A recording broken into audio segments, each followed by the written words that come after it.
It's time to get me a brand new chair because this one's hurting my back.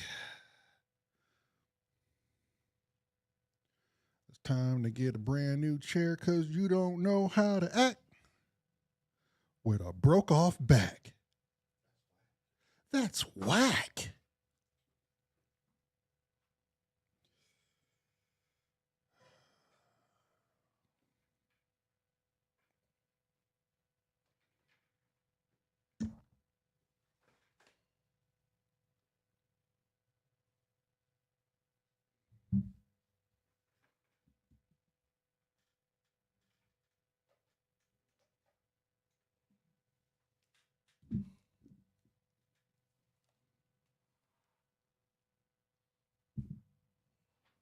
I thought to myself, how many plugs can one use? We could use an awful lot. How many U's can one use for a plug? An awful lot. Bring up chat.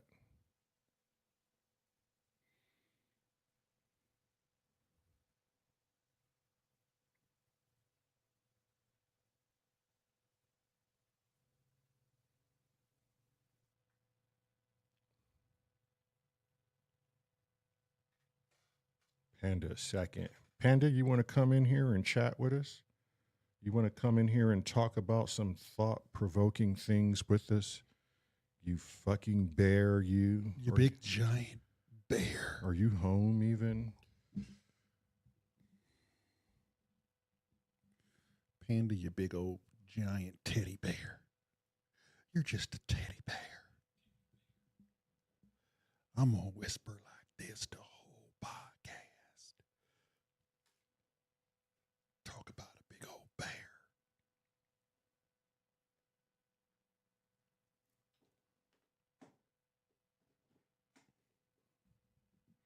You're going to get confused and mixed up and think oh, so you just decided to wear a whole different shirt and some beads. Yeah, that's the only way I can defeat you from wearing what I'm gonna wear. And some butt beads. You saying anal beads? I didn't say that. I just said butt beads. You just chose to leave out the word anal. No, I just used the word butt.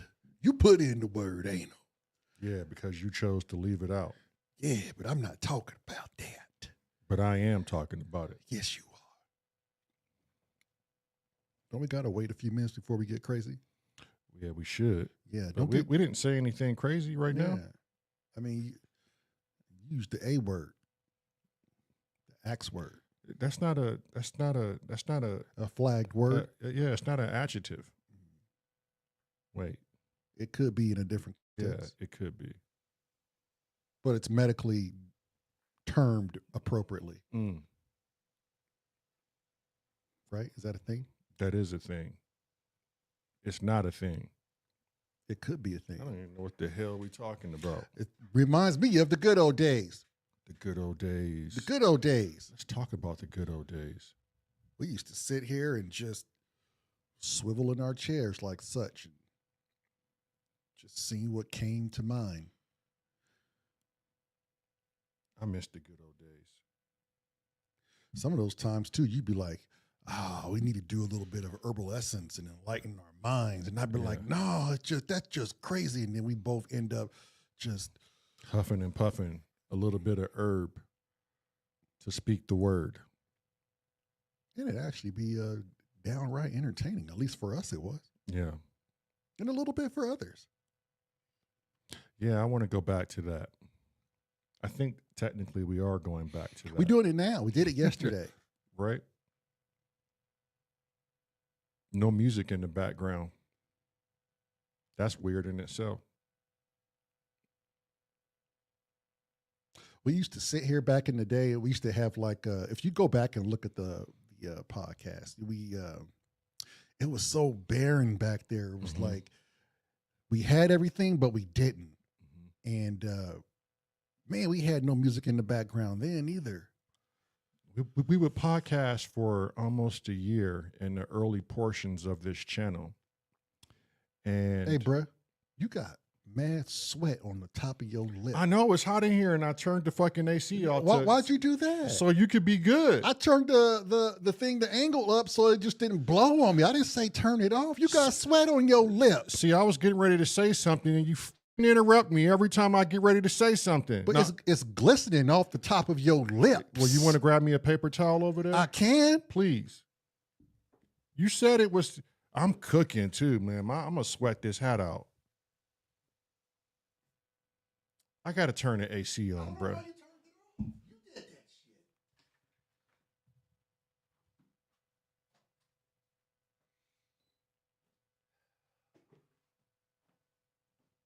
Here, put this on your lips, man. Absorb some of that moisture.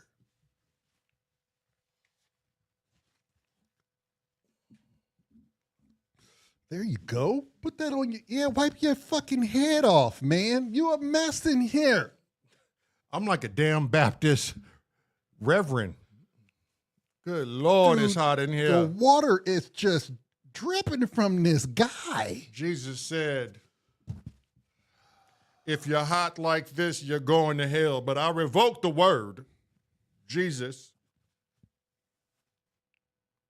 Yahweh. Good Lord, have mercy. Dow, what you talking about? Make me turn this streamer. You make me turn this thing around. That's what our mama used to say. We used to sit in the back and cause all kind of oopla on long ass car drives.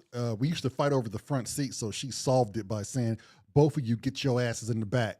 And then she would say what Dow said, don't make me turn this goddamn thing around.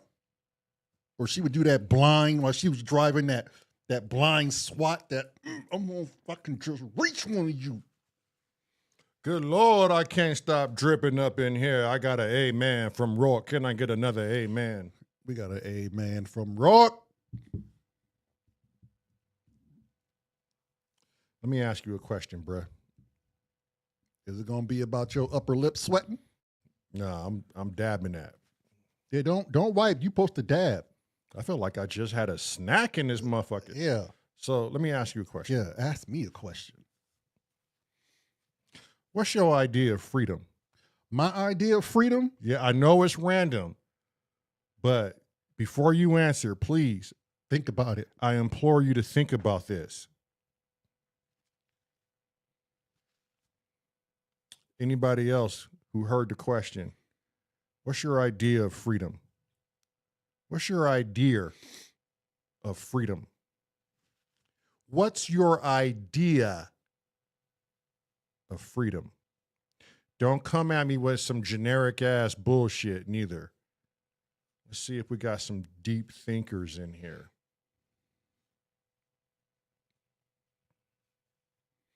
My idea of freedom is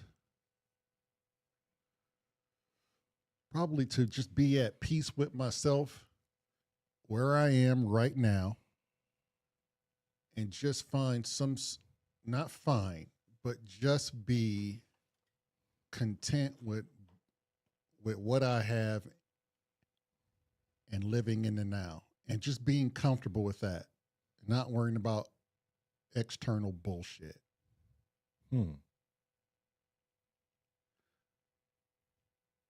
Yeah, I don't want to be held captive by my own circumstances or what life throws me. I want to be free of all the bullshit. The government gonna do what the government gonna do. If we're talking about those purposes, people will never be free until the people is time to be free. I didn't put a title on it. I'm just saying, as far as that. But for me, man, if I can just be leave myself alone and just be where I am and just find the center and the balance and letting go of all the bullshit, that's freedom to me. Yeah. No overthinking, no contemplating ill thoughts when you can't control it. Just freedom. Yeah. But I suspect one can't get that here in the physical life. I suspect that's something that's going to take a lot of due diligence to work at. I disagree. I mean, you can strive for it, you can achieve for it, but I think, although part of me thinks it's part of the human element to have some sort of struggle. It's needed. It's needed. But you can free yourself of holding on to it. Yeah. I guess. And that's where I want to be. Well, I don't want to feel like I have to hold on to it. yeah. What say you? I think freedom truly for the individual, and I guess I'll speak for myself, is giving up control and worry and wonder and not being inquisitive, not wanting to think about thought-provoking things and try to understand them with a layman's mind. Mhm. Not that, Mm-hmm. but just everyday control of the small things that go in your life. Yeah. Like dictating what the kids should think and feel about you, how people should look at you, Mm-hmm. how you should be around other people, Mm-hmm. what you should say around other people. Like all that shit right there, I just want to just be done with contemplating that and just be me and being free. But that shit is hard. Yeah, it's easier said than done. It's easier said than done. And every time I do it, I hate myself. I don't hate myself for doing it. I strongly dislike myself for doing that. You think it's something that society is painting on us? This is why everybody has this same sort of ideal of life struggle, of being free? I don't know. I don't know if I could blame society for anything. We're all our own individuals and we can choose to be in certain fields of light. I just think we care a little too much about how we're viewed than we do ourselves. Mm-hmm. And we put more time into that. Versus being ourselves? Yeah. Doommonger said, is anyone truly free? I just got to go back to a matter of perception. Dalsify says, we got a lot of freedom in the U.S. lately. Yeah, We do. We do. And I think that's not lately, Dalsify. I think that's a couple of 100 years already. That shit ain't lately. I think, well, hang on. Let me read some more here. Rourke says, these days don't need chains to be made a slave. Damn. And that is applicable to everyone. So what's the change then? What's the proverbial change? Is it this? Is it this cell phone right here? I say that's one of the tools. I think that's probably the handcuffs. Maybe not chained, but we definitely handcuffed. I'd say it's one of the most ultimate distracting tools. Life is inherently difficult. Don't complicate it with wants and desires and unreasonable goals. Who said that? Dalsify. Yeah. But damn, isn't it funny how that what was just said, easier said than done. Isn't it funny how we fall victim and fall back to the same old trap? Right. Whether we subconsciously automatically do it, we do it. I think the bigger point is when we do it, we have to be able to readily recognize it and say, damn, I slipped again, and slowly step foot away from falling into the same old trap. You have to acknowledge you're in the trap to progress to get out of it. And it's not going to happen overnight. Look how long it took us to get this way. Yeah. Dalsify said in the past it was gritty and grimy. And now we've got it good. We've got it better. But I think that's perception as well for the eye of the beholder. Yeah. Yeah. Wagyu says to be able to wake up and do the things I want to do each day. That's freedom. What do you, that's good. Tracker Jack said, only if you let it, which is true too. If you choose to let things enter the consciousness and you accept them as a shackle, you accept this phone as a defeat. You accept friendship with someone you know you damn well you shouldn't be friends with. and you're friends with this individual and they ultimately burn you out, like, what are you doing to yourself? You marry a woman who you knew you didn't truly love, but there was something else there that fixated you. That was temptation. And if you keep falling for your own temptations, you've lost your freedom right there. It's easy to slip down this road of what free is. Mm.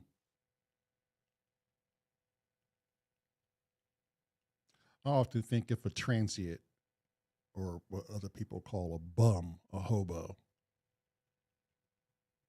I wonder if they look at things and go, I'm free. I'm free of a mortgage. I'm free of a job that requires me to spend my life 9 to 5, day in, day out.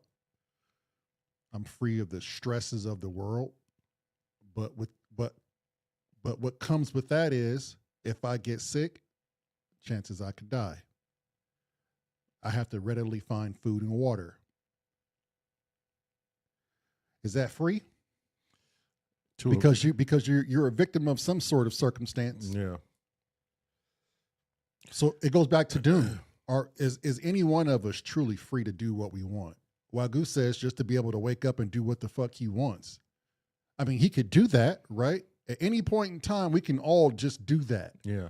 Well, he also says it was all teepees and washing clothes in the river too. Like, I mean, but we're so far from that bathing in the river. We're so far from that now. You need a goddamn freaking permit just to do be on somebody's land. I mean, we are, but we aren't. We can get into that like after this, what freedom is to people, because he hit on something that AI is inevitably going to do to all humans. It's going to resort us back to socializing with each other because there won't be much for us to do. It'll be global income.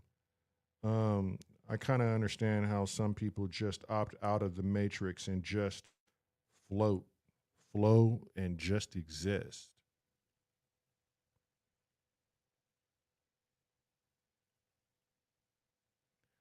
Freedom is the ability to choose how you suffer in this brief experience of a body. Key word is choose. How you choose to suffer, because it's all a choice. Yeah, that's a perspective.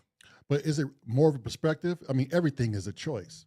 Yeah. You know, our mother, I had a conversation with our moms, and it was about free will. And I asked her, I said, no, she said, did you know that kids in the ghetto are doomed and they'll never get out of there, and they are victims of their environment, and they didn't have a fair shake to get out of the ghetto. And she said they never had a choice. So I replied back to her, and I said, well, I disagree. I think that everybody has a choice. It will be that kid's choice to stay in the ghetto and do negative things to the people that live in the ghetto. Or it could be the kid who makes a conscious thought and says, I don't want to go down a path my mom went down, my dad went down, my friends are going down. I want to be something better. I think she was saying subconsciously that there's no free will. I mean, freedom and free will can be masked as the same thing if you're not consciously aware of the etymology that's at hand. Yeah, but you can see it, right? Because you and I made it out of the ghetto. That's what I'm saying. So we defied fate. No, and we had a choice. Right. We had a choice, but the choice was, okay, it's hard to come out of comfort. It's hard to, like they always say, you could take the kid out of the ghetto, but you can't take the ghetto out of the kid. That's perspective too, but in essence, it's hard for one to climb out of his box when all you see is everyone you know and love in the box. But all the great success stories to that are people that chose to come out of the box. It all comes back to choice. She was wrong by saying that. Right. I get that. Right. you can't be held accountable or set on a path that's predetermined where you don't have a choice. I'm not saying it's easy by any stretch of the imagination. Yeah. But the freedom came with the choice. The freedom came with the choice to change and say, I don't want to live like this. Dalsophy says at Rourke, I like we choose our level of suffering. To live, to suffer, struggle. Rourke says childhood cancer ain't a choice. Killed by a drunk driver ain't a choice. No, those aren't choices. Those are just victims of the environment that we live in. I'm saying more so the choice of how to live your life, not by what nature brings. I mean, I don't even want to call that like. Yeah, that's something. I don't that's even want to. I don't even want to call that fate because it's proven we can manipulate our own fate.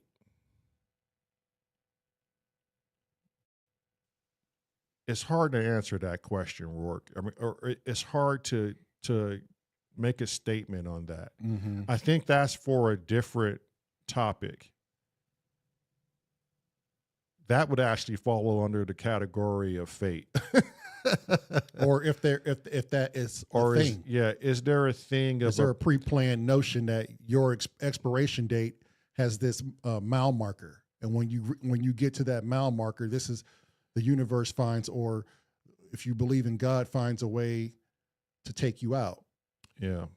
I mean, that can go down many rabbit holes.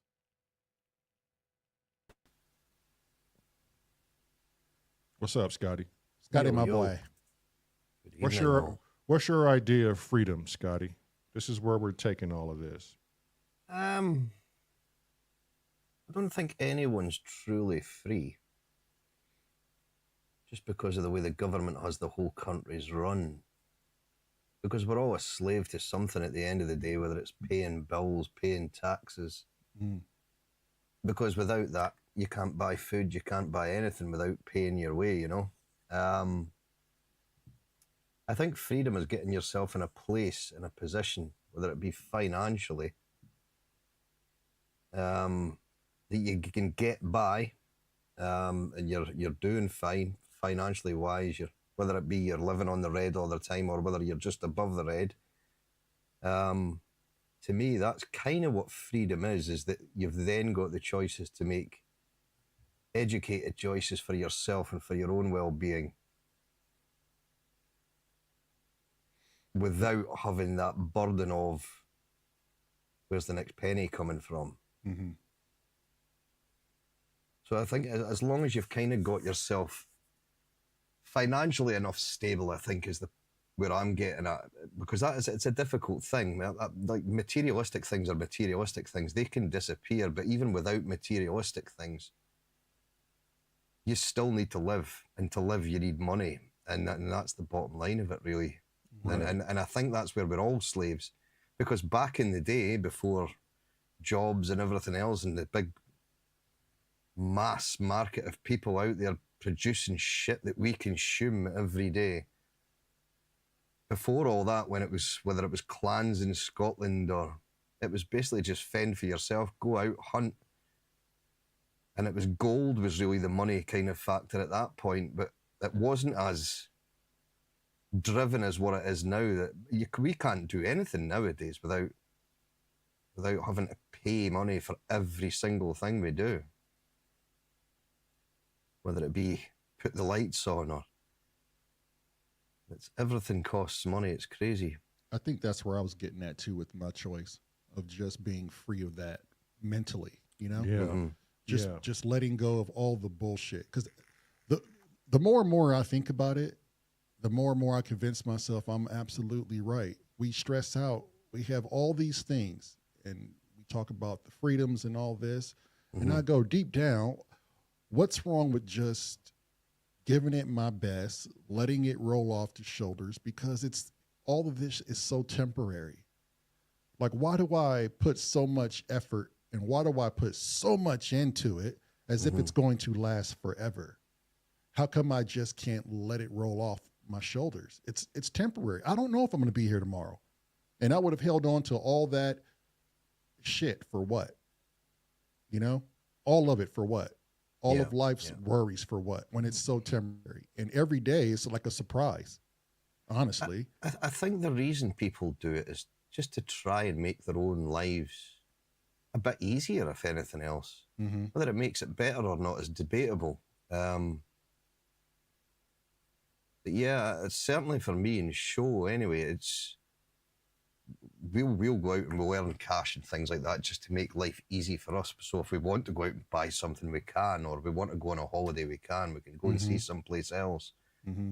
Yeah, it's a difficult one. It's a really difficult one because I don't think anyone's truly free, Right. unless it's someone that's out there feeding off the land and living in a tent somewhere or in a shack that they've built in a forest, or then that's completely free. You're off the grid. You're not using any government power. I think that's complete freedom.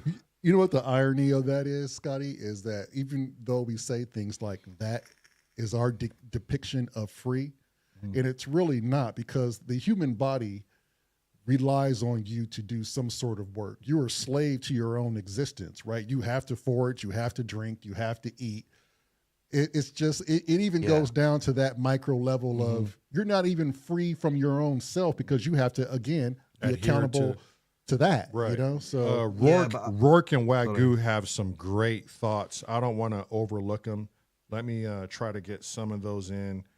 And that was just meant to be a funny side note, like how meticulous. Let's see. Well, being one of the kids from the ghetto, I disprove that every day, which is true, Dalsophy. Like, word. If we can do it, anyone can do it. Yep. Rourke says the Satanic Church teaches the first principle is to do whatever feels good. Do whatever you want. Ain't that the truth? But we all do it. Or can you be in the ghetto and not of the ghetto? That's possible. That was Rourke. He also was following up after the whole, kids don't have a choice of an accident, or I'm saying you're fortunate if you get to choose your suffering. Those examples are not choices you can make.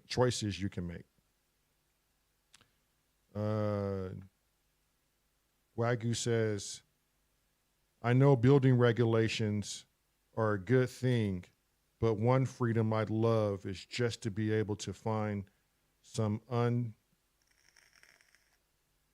unused bit of land and build my own home myself.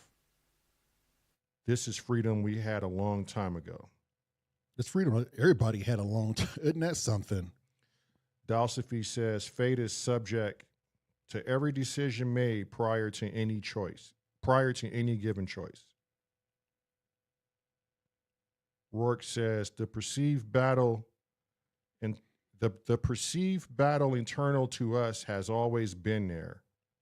It's the internal battle that we get to wage. This one's for you, soul. What a salute. To quote Brother Ali, I love Brother Ali as an MC. God ain't obligated to touch you if you rather live in shit than work a shovel. These are all some good fucking ideas here. But it also shows everyone's perspective. It seems to me it's a common goal that we all kind of like share. Wagyu said it'd be nice if we had tribes still. Yeah. You could take a holiday from the modern way of life and go live in the woods for a few years. Yeah, I don't know where. I suppose you can always get out of the rat race. And all the time. I suppose you can always go join a tribe in Papua New Guinea. Yo, ain't they cannibals in Papua New Guinea? But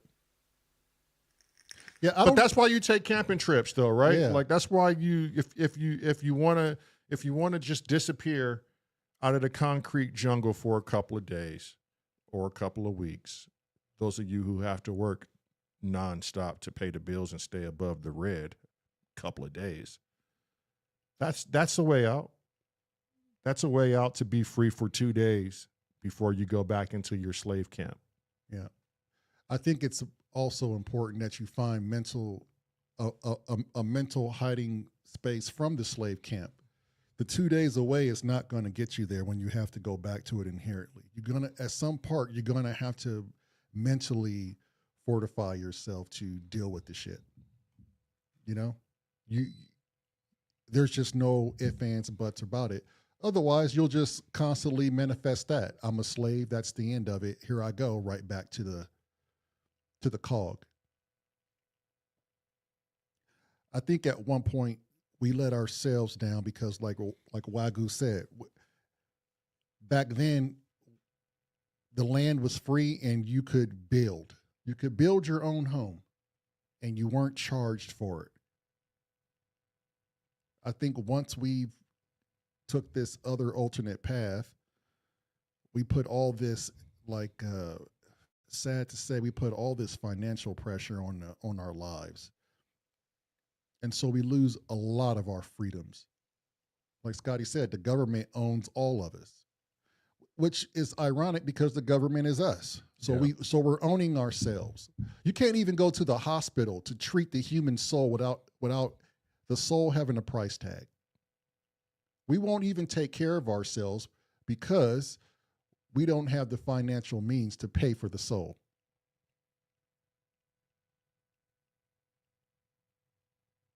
That's how far diluted we are. Yeah, that's scary to think about. It's scary to think about. It's scary to think about each and every last one of us. How much we've turned off and ignored. Exactly. And we're just okay with. We have modern medicines and people that know medicine to take care of a human body. But through guidelines and self-greed, most aren't allowed to do that unless you pay for it. I have to pay to stay alive on this planet.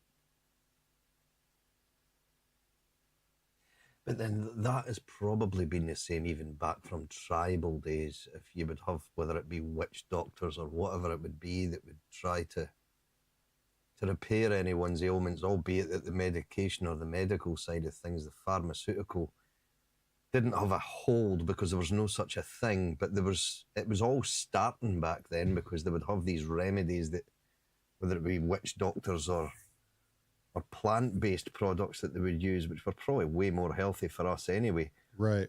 But the everyone's life expectancy was so much shorter then than what it is now, which the longer people live, the more money it costs to keep them alive, which means the younger people then have to pay in more money because the older people are living longer, and it's just like a vicious cycle.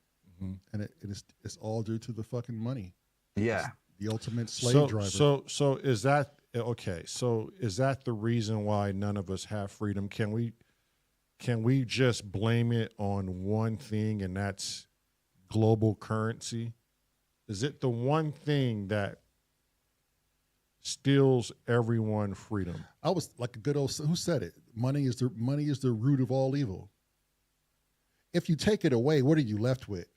That's my question. If you take money away, what are you left with?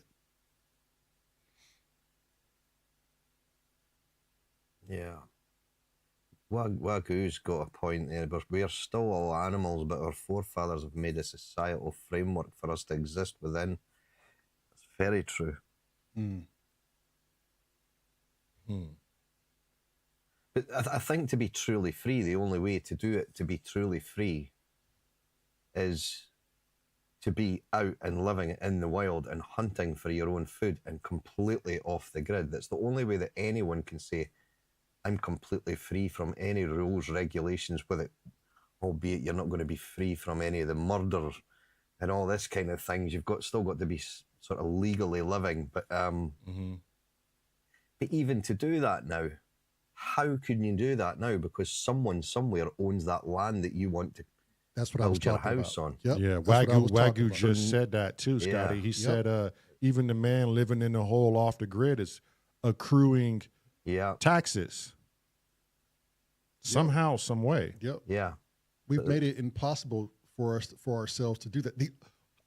Not impossible. There is some places left in the world where you could do it, and the Yukon or the Yak Valley is one of those places in North America and Canada.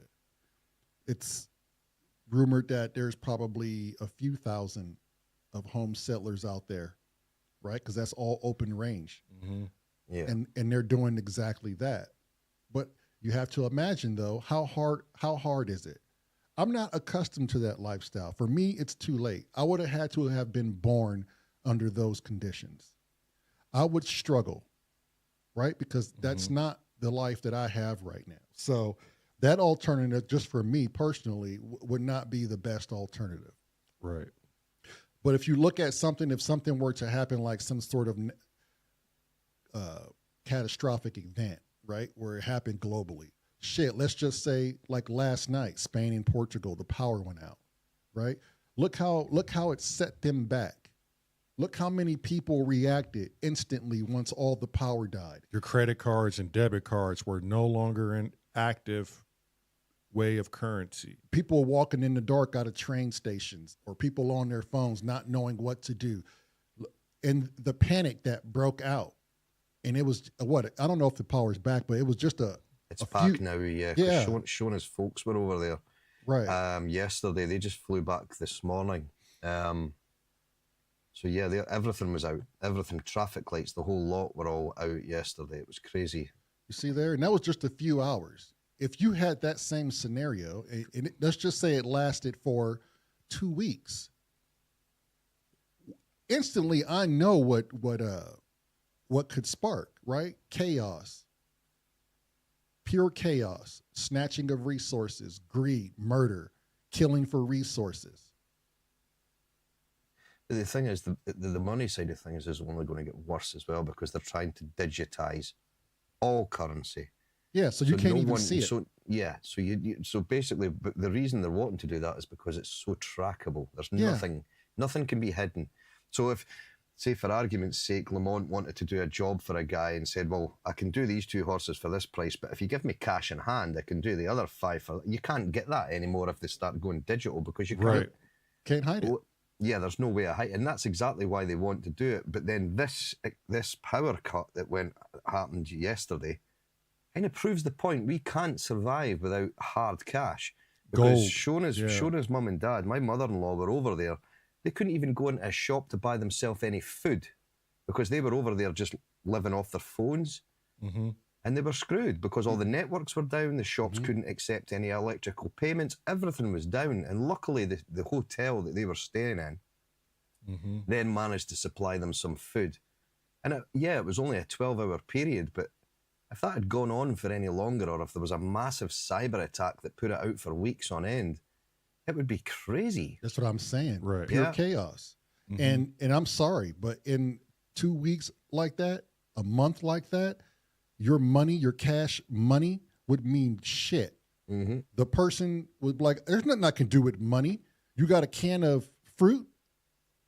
Right. You have a fishing pole. Currency becomes bullets. It becomes, money becomes obsolete. Weapons become hard currency, hard assets. But that's how hardwired we put that bullshit, that notion in our minds. And now, Scotty, you're saying that we're going to possibly digitize all this. So it's just a fictitious mindset now. Money has just become ones and zeros. Not real. Yeah. It's not real. And to be fair, it always was, because your money would come out of a bank and it would go back into that bank, and it was just a piece of paper, just like something that you would write a note down on. Right. And a tree. Yeah. We went to war shipping tree. Tree and ink. Tree and ink. With someone's fucking face on it. And then someone said, I got the perfect idea. We'll paint this paper and we'll say it's worth something. And we'll say it's worth a lot. And then, people would kill for it. Oh, no, you'll never be able to pull that off. Oh, I'm telling you, people will kill for it if we say it's worth something. It wouldn't work in a million years. And then you know what? fuck these river rocks. You see that gold one right there? Yeah. I'm going to convince the masses to kill for it. I'm going to convince them that it's going to be worth more than anything they ever. A rock. Yeah, but gold is more than a rock. I understand that, right, but yeah. the way I it's see what being, you're saying. the way it's Yeah. being used, and how we're so goddamn gullible, where it's taking over our lives, we actually think these material goods mean something. I can see gold though, how valuable it is, and you can make many things out of gold. So I could see where the value of gold is. Just gold in itself, the properties of itself, it doesn't even decay. You know, it's responsible for current, like literally electrical current. Right. It has its weight in Right. gold. That's Right. where that comes from. Silver too. Right. Apollo Hanzo is onto that. But yeah, I mean, But is it worth this? it's not. It's not used for this, Right. and it just trades hands. To the layman, gold is just a rock until you sell it to somebody who can make it useful. Rourke, you want to come in here and talk to us? Because I can see you dropping science. You kind of remind me of my old self when I used to be in the 5% nation. Where I think it is good is progress. I think where money is good is it gives people an incentive to progress human existence. With medical, okay, yeah, sometimes I kind of agree with Wagyu, what he was saying there, that ultimately age should be treated as just an accepted thing. To try and reduce overpopulation, because it is eventually going to cause that, and it is causing that now. But that is the good side of, I think, people being slaves to money, if that's the way we're looking at it, because it does give people and companies and businesses, whatever else, the incentive to invent every piece of equipment you've got in your studio, which is a benefit for us, because we would never have met if that. You know, if none of that had happened and the internet hadn't been invented, none of us would have met. Now, yeah, you would have still had a good life. But I think there's things with being slaves to the system, if you like, that there is benefits to it. And things like that, equipment, being able to write music at home when it was completely impossible years ago. So we are kind of a slave to that as well, because if we don't go out and work, or people didn't go out and work, nobody would be making this equipment, Right. or inventing it, or so there's mixed views you can have on it, I think. Yeah, I know all of this can be done what we have today. All of this can be done what we have today without currency. It just takes the mindset of wanting to do better for your neighbor and wanting to do better as a globe. We are in this to protect the rock we live on, to protect the human species. We could achieve all of this without currency. It just takes the people to be taught the right mindset. There's no way look at how far we've come now. Let's just say the global leader said, you know what? And this is a thing you can research. And if Chrome is here, maybe he can find it on Google. Yeah, Chrome's here. Hey, Becky. There's a thing called Agenda, I believe it's called Agenda 2030. And it's based on global peace. And I wonder if Chrome's not here, maybe you can find it, Scotty, but it's called Agenda 2030, and it's a prediction that we can have global peace by then, barring certain situations happen.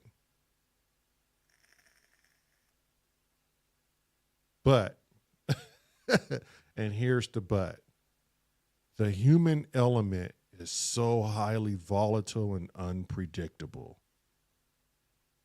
How do you convince, and it's not even millions of people, because there's billions of people without power, without proper food, water, medications, a roof over their head, that are living, for the most part, just fine. They don't miss what they don't have.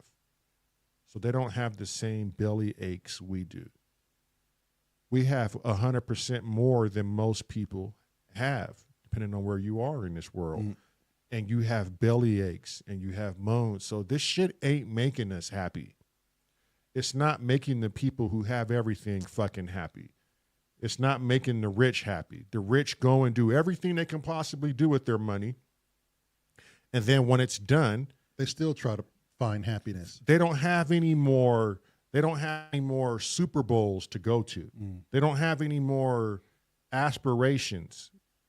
They get bored and they try to find other ways and other means to entertain themselves because they've conquered everything that most of us will never get a chance to do. And it's just proof nothing on this planet, material-wise or anything, It's going to make you happy.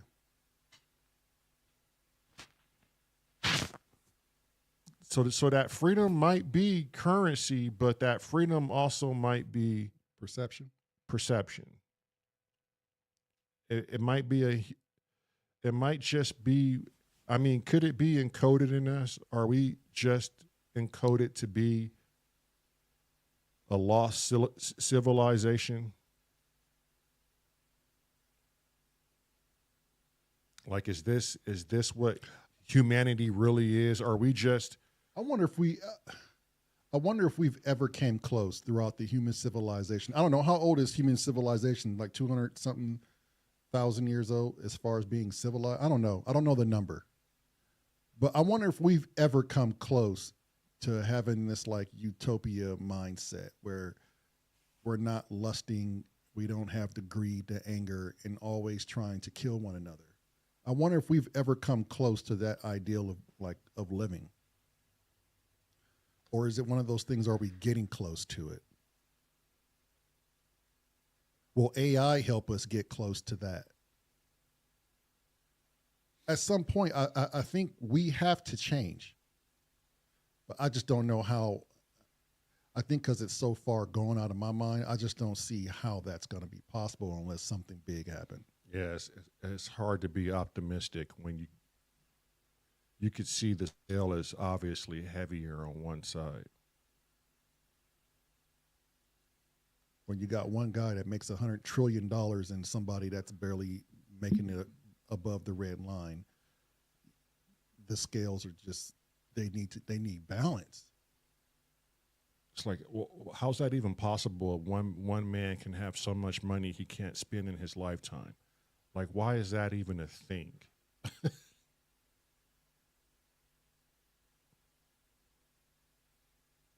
Yeah, freedom is not what I thought it to be.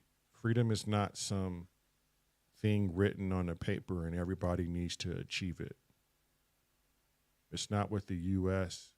taught me freedom is. I know that now.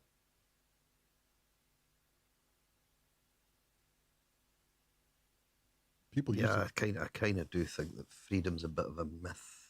Yeah. Yep. And I think freedom then becomes what you make it yourself. What you perceive as freedom, that you guys or anyone in the chat may be completely different from what I see as freedom. To me, I think freedom is that I've managed to get by my entire life without relying on anyone else. Mm-hmm. And I think if I can go to my deathbed knowing that I've gotten by, I'll be quite happy with that, to be fair. Mm-hmm. Yeah.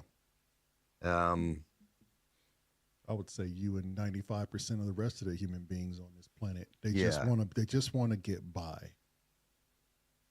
The only thing that I really want to do, and like you said, we sometimes we don't have those opportunities, but I would like to visit every freaking city and country on this precious. Wouldn't that be something? While I'm alive, I think I'm entitled to, because it's our planet.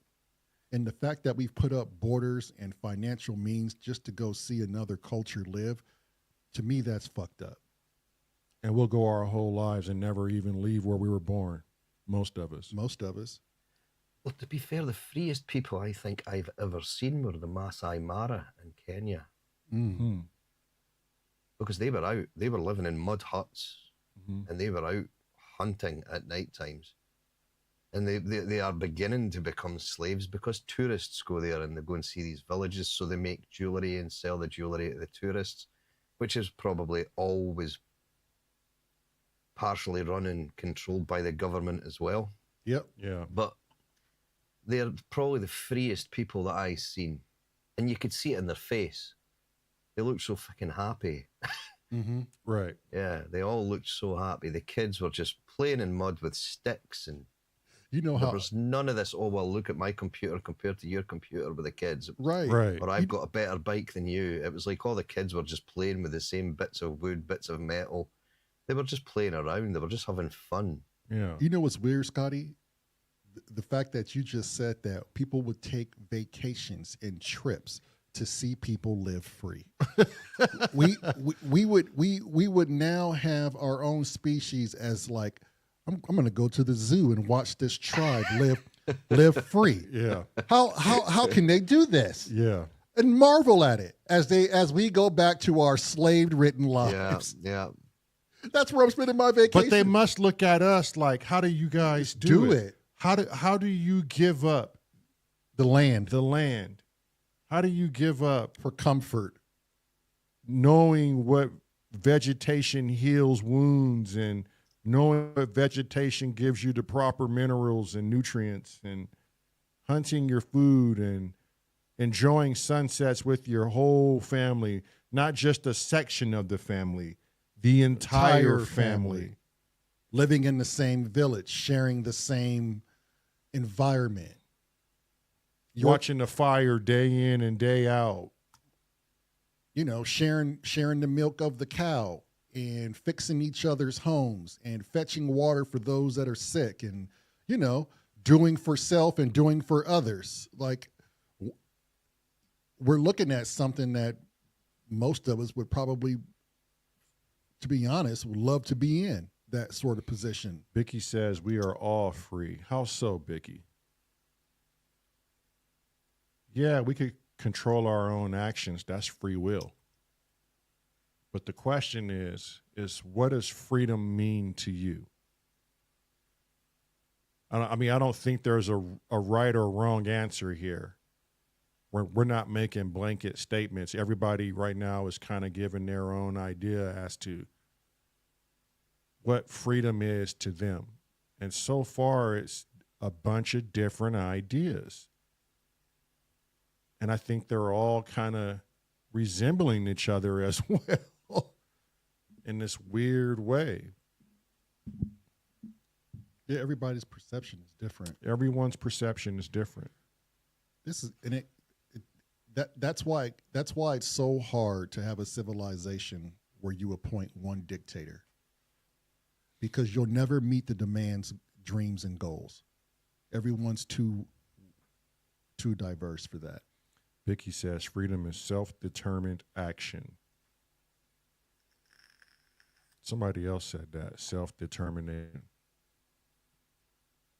But even that has limitations in the world we've designed. We don't have the freedom to go wherever we want, when we want, without somebody saying, you need this, you need that, and then more than likely deny you because they can, or you don't meet a certain level of requirement. Yeah, there's limitations to it. That'll just be beating a dead horse again. But yeah, we're starting to even put restrictions on who gets to the moon first and who's free of what part of the fucking moon. It's a condition that needs to be broken, honestly.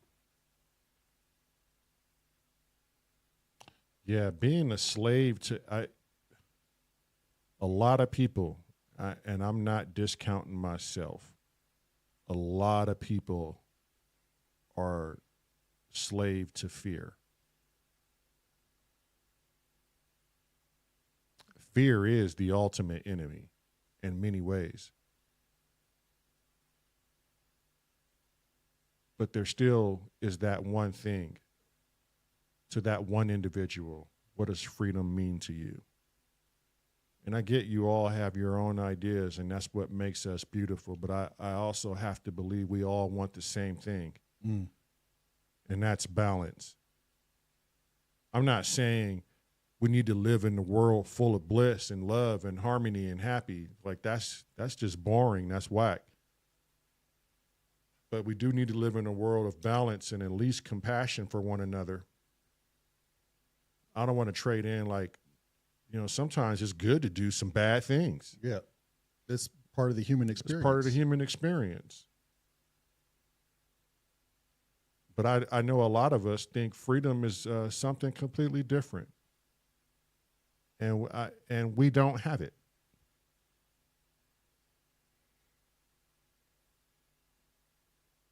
Yeah, Vice Poop has got a good one. He says, if we switch from alcohol to magic mushrooms, there'd be a lot more freedom. Oh, fucking! I 100% agree. I tell you what, if VP is always on it. If everybody was on some sort of controlled dose of a psilocybin, you would not be given two shits about the economy, about your finances, or who's got what. You spend all your time in your high. No worries, TCO. You spend all your time feeling pretty goddamn good. Just ask some of the PTSD-ridden soldiers that are taking microdosing psilocybin. Right. A lot of them feel pretty good. You up the dose by 5%, you'll be feeling great. Hey, Simon. Hey, Andy Fireblades, TCO. Did we miss anybody else, Scotty? VP. I wasn't paying attention, my bad. Yeah, I've shouted out a few. Tausifi, did you say Tausifi? Yeah, we said Tausifi. He was here from the beginning. Oh, I think you've caught everyone. Tausifi said, yeah, but someone has to grow food. Yeah, well, this is and keep the plumbing working. Yeah. We all can't be tripping now. Now, that's what I said. We got to learn how to properly dose that shit. But they figured out, like, I was watching the Joe Rogan podcast a while back, maybe 3-4 years back, that there's this one, I don't know what you would call him, an archaeologist who figured out that even in ancient Rome and the Greeks back in the day, with Caesar and whatnot, they were taking mushrooms and they were high on psilocybins and whacked out of their mind. They found residue all in the wine cups, and it's just like they were tripping hard. Yeah. And that's where a lot of their philosophy came from, Now, I'm no expert in being a psychonaut. Like, I don't take any hallucinogens at all. I haven't, except for mushrooms, like once or twice. So I don't know. I can't speak on DMT, ayahuasca. But I guess there are some studies out there that suggest that these drugs can be looked at as freedom and windows to alternate realities. Where you can pull ideas from and manifest them into this third dimensional world.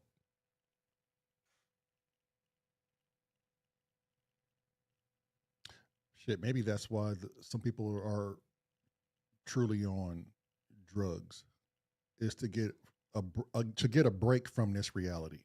Right. I mean, I could see, just by asking this question today with chat, what you think freedom is, opened up some doors for a lot of people to see what others are thinking. But it's clear to me that you've also pondered this just by your statements in return. And it's kind of fascinating what you guys think freedom is. But ultimately, from what I gather, you're not getting it. You're not getting an ounce of the freedom that you believe you should have.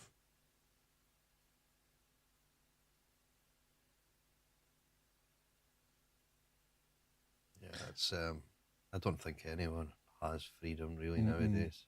Let me ask you this, Scotty. Go for it. How come, I'm not saying all, I never like to generalize, but how come all of the most wealthiest people don't think the way we do as far as you, myself, my brother, and Chat? How come there aren't rich people that have our concepts and our thoughts? That's greed. That's the word greed comes into that. Because they probably do, but they won't air it because they'll lose money. So you'll... Because ultimately, even if we're the ones, we're the slaves to this guy that's earning all this money up here, that guy that's earning all the money up there is also producing money for someone else. And yeah, the end of the chain comes with the banks and the mega hierarchy. But at the end of the day, they're all slaves to money as well, because each one is trying to be better than the other and have more money and more control than the other. I don't think anywhere from the top of the pyramid all the way down to the minions way at the bottom, I don't think anyone's got freedom. Right. And I think that is down to the human mentality. Yeah. Of wanting more, wanting to be better. The whole, even with tribes, you had to be the strongest tribe. You had to have the most amount of men. You had to have, you know, and you even see it in animals. It's like whether it's packs of lions, packs of monkeys, the weakest get dumped. Yep. And it's, you're on your own, mate. Goodbye. And it's just, I think it's just a way of life. It's just that the human race have done it in such a way that it's not, it's survival, but it's survival due to this piece of paper that's, like Doom said, it's basically an IOU, because that's exactly what it is. Well, money is an IOU. Yeah, and Chrome said it too. Wealth comes with chains, because everybody's fearful of losing their wealth. But yes. What about this? And an honest answer from you. Let's just say mysteriously you inherited $300 trillion. How does that change, Scotty? And would you think different from the... No, I wouldn't think any different. Do you think that's why you don't have that money?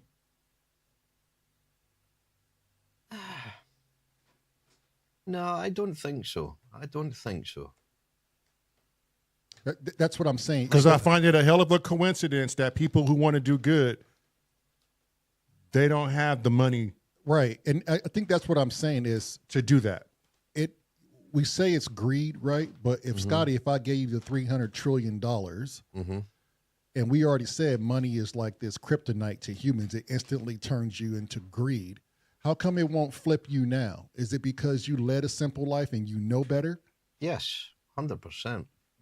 And yeah. And you even see it in politics, without going into the politics side of things. The people that try to run these countries have never been in you guys' situation. They've never been in my situation. They've certainly in the UK, they're all brought up through private schools and Eton and everywhere else. And they come out of these schools because mummy and daddy have fed them with a silver spoon since the day they've been born. And then they go into politics and try to say, oh, we know what's best for the people. No, you know what's best for yourselves. And that's generally the way but that's the way they'll always run it, is none of them have had to go out and sweep streets, or it's worked in a factory for pennies a day. None of them have had to do that, but then they're the ones that go to run the country. And I don't know if the US is the same, but the UK is terrible for it. Yeah, it's the same everywhere. People that are in the office in politics that have basically got marbles in their mouth and been silver spoon fed from the day they were born. Their parents are pouring with money. They've just got so much money, and they go into there thinking that they're one of the people, and we're with the masses. No, you're not. You're the elitists, and you don't know what the masses need. Well, you do know what they need, but you won't do it because you guys will lose too much money. And that's what the problem is. And you say the UK and the US, but like people in Taiwan and China, God, they're working for literally pennies. Yeah. Right? Yeah. They're literally really slaving hard out there. Goes back to another bigger question is, I don't know. I just don't understand. And maybe we will never find out, but I don't understand why the masses just give up and subject up themselves to it.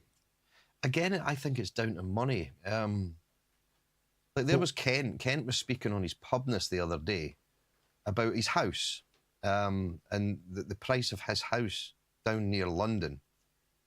And he's in a semi-detached house, which he's got a neighbour joint on the left and a neighbour joint on the right. But because of the prices of property where he is, he was over £500,000 to buy that house. Over £500,000. So you're talking, what, 650,000 US dollars for him to buy a semi-detached house he's got a neighbour joined onto him on the left and joined onto him on the right. It's not like he's got a big garden he's got a garden front and back, but he's joined onto people, and it's just the way. And that all comes down to money, because what happened is people seen the value of the property going up in London, and all the wealthy people, whether it be from Dubai, the Middle East, all these oil tycoons, Russia, they were all then saying, whoa, buy property in London. We've got all this money. Let's buy property in London because the value of it's going up so much. And because they were all buying into it, the property went up even more. I worked with a guy offshore who bought his house for £256,000 in London about 25 years ago. And when he last got it valued, when I last was working with him, it was worth 1.9 million. Wow. Yep. But to move anywhere else in London, it means nothing, because all the property has gone up like that. But he's been trying to persuade his wife for years to get out of London and go and buy. Like, I've shown him what he could have had up here, Glasgow, even anywhere else in England apart from London. London is extortionate for. And again, that's the rat race. People just can't get on the property market down there and that's all money. And that's what makes people slaves. Right. It's crazy. Yeah, Biscuit says people are, they're addicted to the money, so that's what's making them drunk on currency. It's an addiction. Yeah. Drunk on power. Yep. But then they'll sit and complain about it. I'm being treated unfairly. I'm not getting paid enough. I'm being overlooked. Yeah, I have disabilities. You know, there's a lot that goes. Yeah, Bicky's spot on there. He says fear is what makes us slaves, fear Yep. of them. Yep. Because if the entire of the US said, right, we're not happy with this, everyone downs tools and says, right, you either fix this or we're no longer working. All the smaller ones, it's like power in numbers. But for some reason, the human race just does not seem to do that. That's what I'm questioning. Like, Yeah. we're so unhappy and we know we're being treated wrong, but yet the fear keeps us in check. Yeah. So, I mean, I would direct this question to Bicky. What would it take in your mind to wake up the masses and level the balancing scales?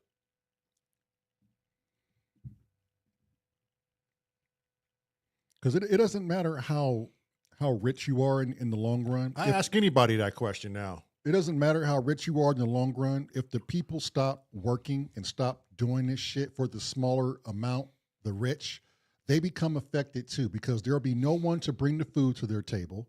There'll be no one to drive their vehicles, fly their planes, and be servants to. People would have to want to do those things, though. I believe there's people out there who want to do those things. You don't have to pay them to do it. They want to do it. There's people out there who want to uphold the law the right way. There are people out there who want to put out fires if your property is burning. There's people out there who want to learn how to fix and cure things that are wrong with people. There's people out there who love to build and to do art and to make music and to want to just, hey, I just want to take care of someone's garden and grow food. I believe these things are instilled in people. Right. People find passion naturally through themselves. I don't think they find it through like colleges and 4-year college plans. Shit, half of them that go there, they drop out. Or they don't pursue the field that they went to go study. Like, I don't know how many people go in for a particular major and they don't pursue it. Vicky says it can't be done. You can only be exemplar of what a free life is.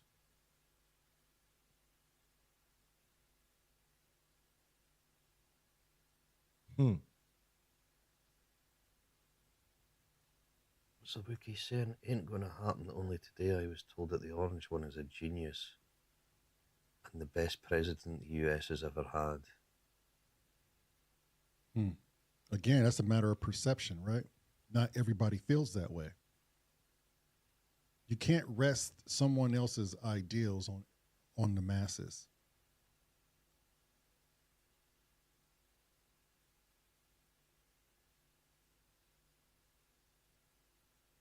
But this is how vastly different we are. This is what I'm talking about, Scotty. And for us to, all these nations, to appoint one person at the head of that table is designed to fail. No matter if you're the best person in the world. Yep. You're not going to appease everyone. This is why it has to be a joint bipartisan effort where a representative from each state, from each city, and some global council in sections has to speak for their community and for their people, so you get a broader sense of what the world's needs really are. I mean, but if we're a tribe right now, everyone here in the comment section, the three of us here on your screen, if we're a tribe right now, is that it? Is that the answer? Do we give up? Is there no way to break the fucking spell? Am I to believe not one of us can come up with a legit way to break the spell that's been casted over us? Are we just stuck in this doom forever? I just don't want to believe that. And I don't want to believe that there's some schooling in textbooks that can give you the answer. If our supposed leaders can think about ways of keeping us dumbed down, are we not able to come up with ways to break free of the bullshit?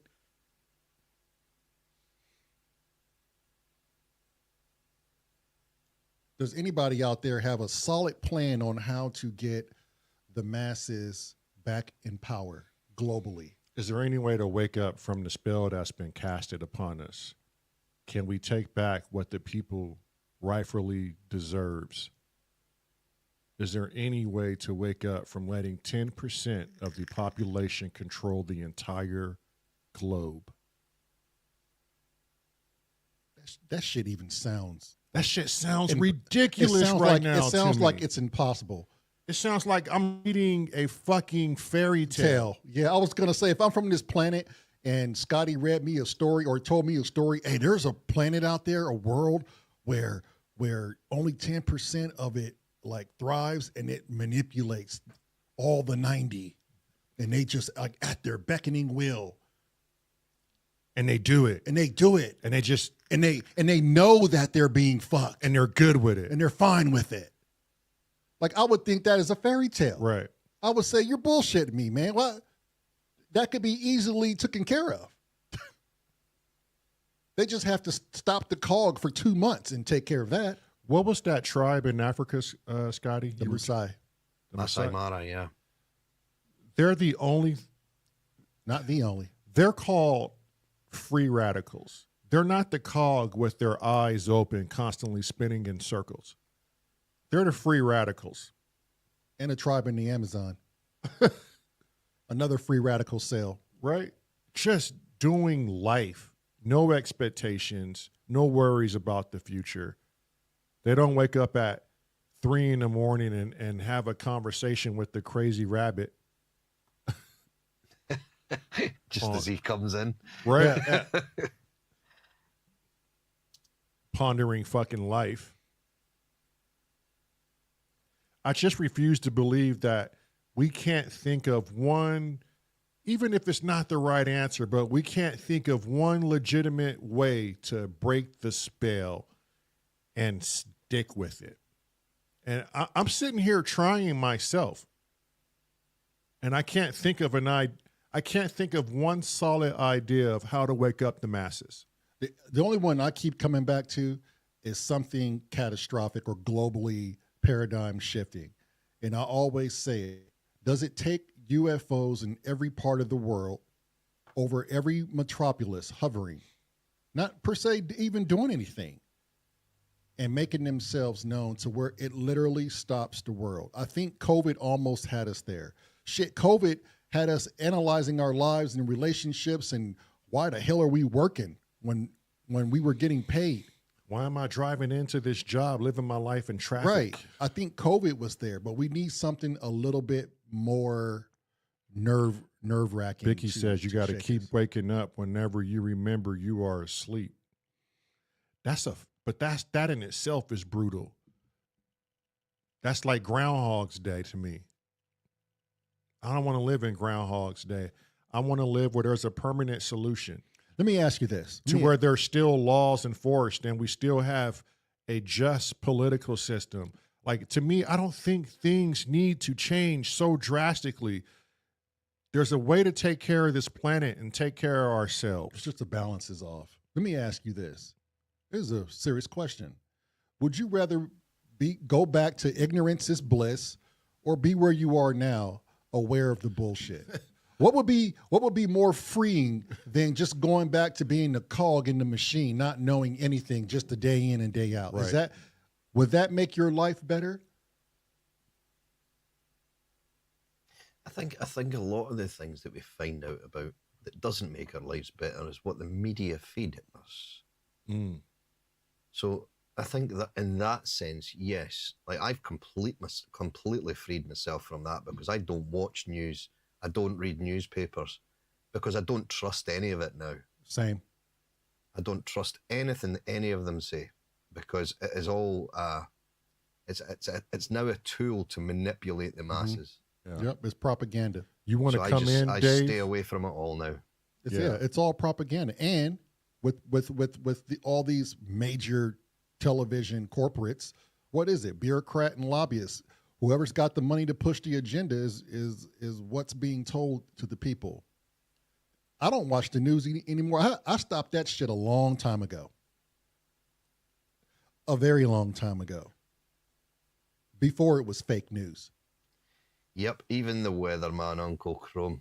I can look into the sky for that. Yeah, that's the only person that can lie to you every day and still have a job. Okay, but Dave says we can improve things. Now, Dave stood out to me like a sore thumb. He says we can improve things. Like you have to, okay, Dave, you need to come in. Oh, wait, he have to get the kids shortly. Okay, well, we'll send you an invite just in case. But what's your idea how we can improve things? Because I want to be optimistic. Yeah, and I want to know what someone else's idea is. I know what Dave's answer to that will be. Let Black Jesus decide. Why aren't you on this, Black Jesus? Why are you making us suffer? But some would say that if you're religious, some would say we're designed to go through this. It's a life lesson. We're designed to experience all these emotions and go through this roller coaster of life and question things. And we're designed for it. This is what life is about. Life is a proving ground. Earth is a testing ground. Simon Test says your results. Simon says there's always the pygmy tribe. Good answer from David as well. Honesty and authenticity. Yep, 100% with you with that one. There you go, bud. And there you go. Selflessness is another one as well. Yeah. Yeah, common understanding. Yeah, help thy neighbor, all that kind of stuff. And I think if the human race had stuck to that, it would have been a hell of a better place. Right? Yeah, we would have had pockets of sales of negativity, but it wouldn't have been this. No.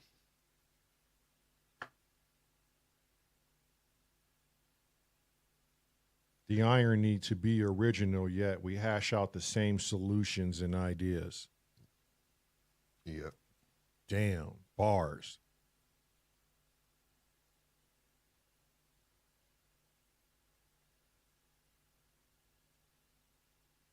Destroy the egos. That's another good one, David. Yeah. Ego is fucking responsible for every goddamn Oh, thing. massive. Yeah. Jesus, the ego. Wow. And hey, you even see that from the first day you hit school. Oh, psh, Just TCO, there. TCO, David is right above you in the chat. We just call him Dave. Sometimes he goes by Asif Stripe. yeah. School teaches you about ego really quick, and it teaches you about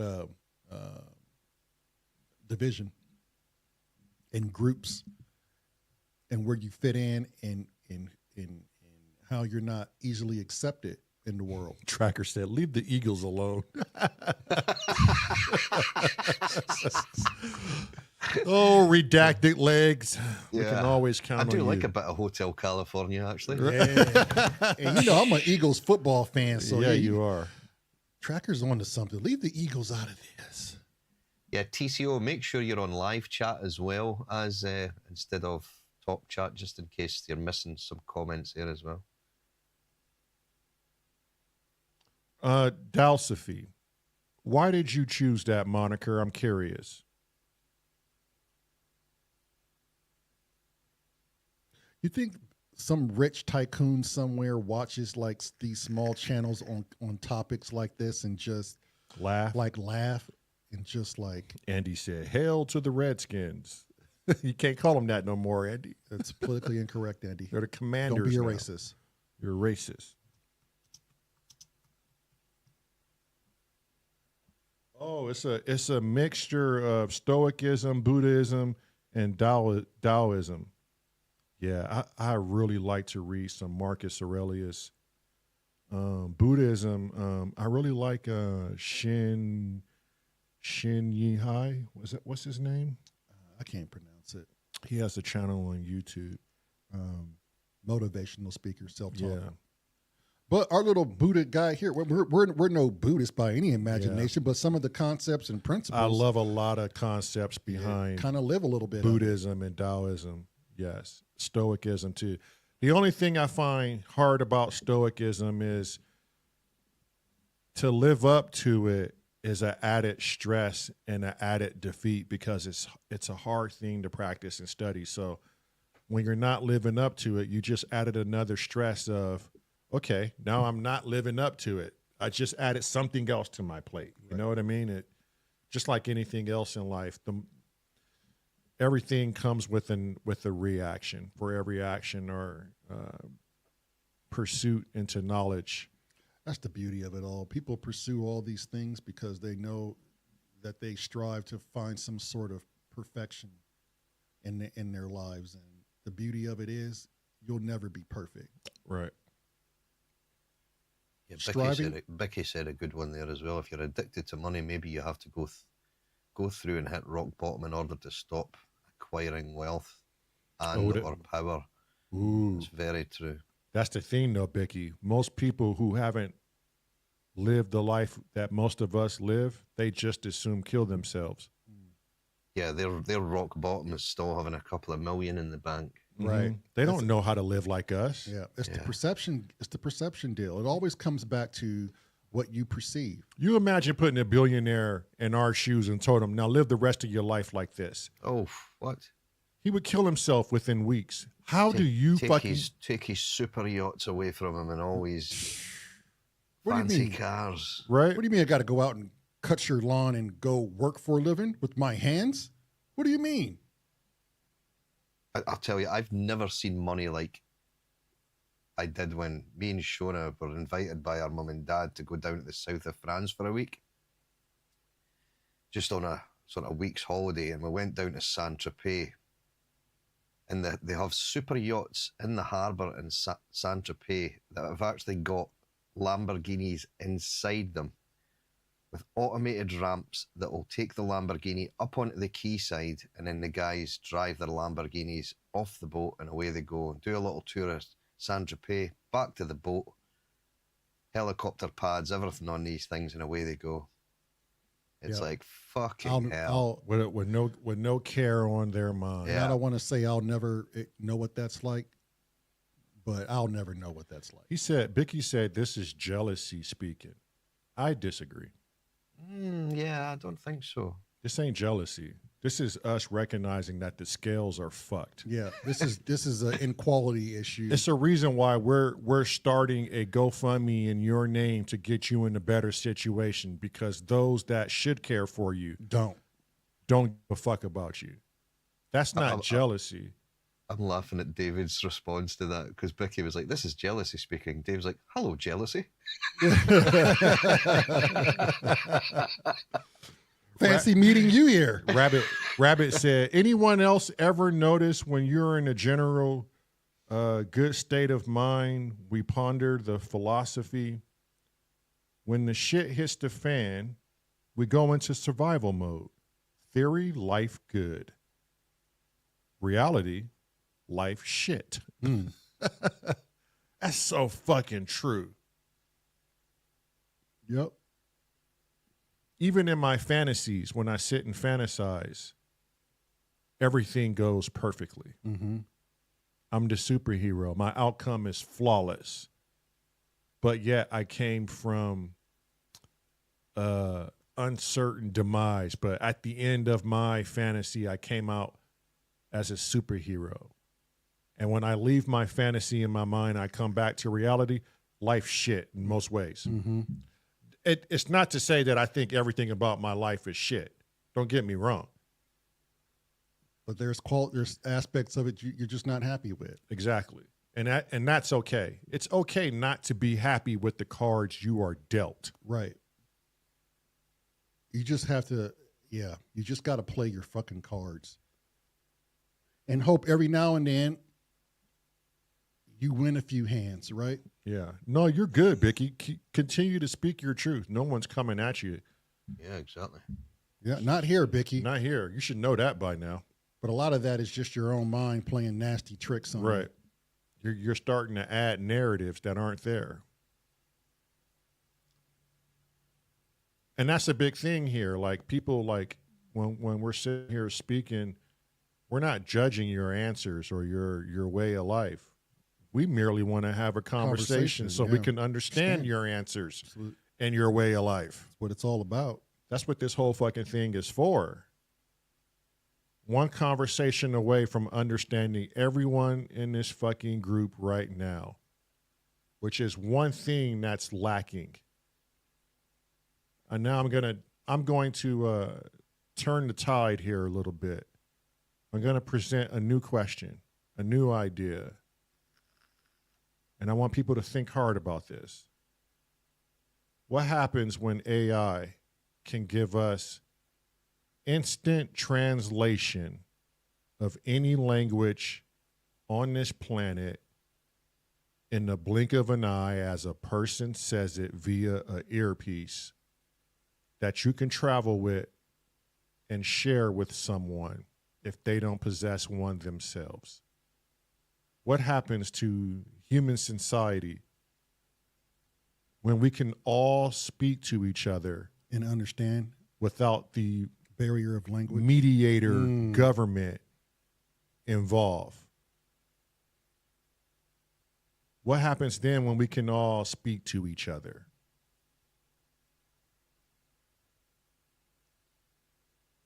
That's a dangerous thing when people can And I think that's what they try to keep away from people. communicate with each other. I think that's what they try to keep away from people. They try to keep people away from each other so they don't communicate with each other. I think it was that group on YouTube. It's called Guess Theory. And they went to, I want to say it was, I don't know if it was Iraq or if it was Afghanistan.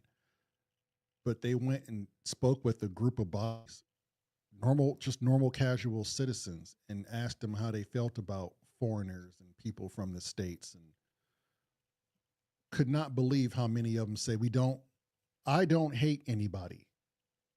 I don't hate anybody from America. Panda's backstage if you want to let him in. I actually want to meet these people. And they would go from country to country, and that would be everybody's response. So this has to tell you're being fed a bout of bullshit. Hello, Sam. Hello. Sam. Hello, Hello, Sam. cheeky chaps. Bumpcuntious. Look, you see how much energy Sam brings with him? Doesn't he like raise the fucking room? Yeah. I wonder how long I've got that left going for me. Mm. Raises my penis. Ooh. Does. Oh, the no filter section. What happens, Sam, if we can all communicate with any language here on Earth when AI develops a tool where we can simply put it in our ear and we can share this device with anyone we're talking to? Oh, If that's they- like literally right around the corner. It's pretty much there. Right. But what happens when we can do this freely without our governments being the mediator of what we should think about different countries? Oh, I don't know.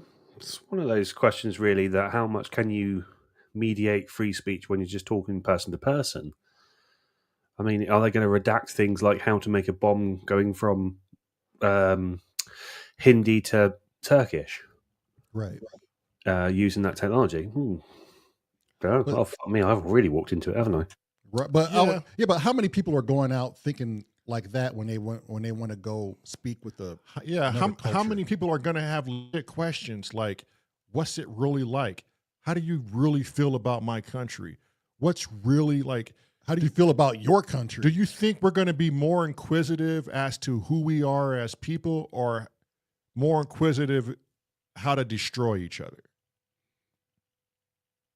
It's only going to speed up communication. That's the only thing I can think of, really, because at the end, at this point in time, you can go off and go learn German, and it will take you 2 years to get somewhat fluent, and it just takes time to do that. Whereas you won't learn the language; you'll just use your language, translate into it, and it'll just speed up communication. I can go up to a German person and I can say, "Ich liebe Deutschland," and so they would know that I love Germany, or ich nicht liebe Deutschland. I don't love it. So it's don't know. I'm not sure you can mediate that sort of language. Considering, like, I can jump onto Google Translate. We had that Russian fella on a couple of days ago, Mhm. and I very quickly just grabbed what he said, stuck it in Google Translate, and although it was gibberish, I vaguely got what he was saying and what Marilyn was saying back. Right. But the days of real-time translation, do you think that's better for us? Do you see positive outcomes coming from that? I mean, the futuristic sci-fi things always point towards a planet-wide language, don't they? Right. And that's how we end up becoming united as one. But by having one language is obviously going to kill culture. So it's going to, don't know. It is, yeah, a very interesting topic, though. Mhm. I'm not sure. So how would that, or you said having one language, how would that destroy?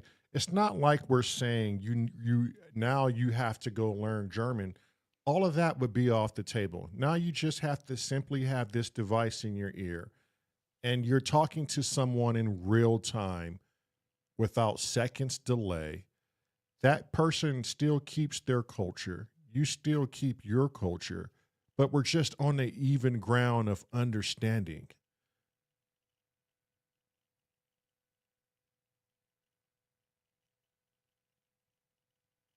I think that's just you. I think it's also to do with the person. You always have the introverts who don't want to talk to each other and they want to keep their conversation hidden. So, like, you always see the comedic trope of a family of a different language talking to each other about the husband who's just become into the family can only speak English. I just can't see it being an issue. I can only see it just being a bit more using technology to kind of like collect us together a bit. And the language that I aforementioned would probably just be that universal stick a babelfish in your ear, Douglas Adams, thank you very much. And you can hear anything. Not that I want to stick a fish in my ear. Yeah, nor I. Yeah, maybe my eye, but not my ear. Yeah, Dalsophy is not far off. I think he's more on like we're kind of doing that now, and look where we are. It hasn't. I think he's saying it hasn't really improved anything. So what would we have to gain from instantaneously understanding someone, no matter where you are in the world? I think you don't have to. The thing you gain from it is you don't have to take the word of the fucking media and dictators. When you can readily just go ahead and ask that person, what's going on over there. Right. Facebook was good for that, right?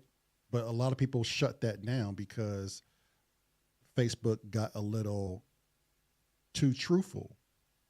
It wasn't the media that was putting out these things. It was real people putting out these things saying, hey, we just had an earthquake and the government just told us to fuck off. We're not getting any supplies. Send help. Right.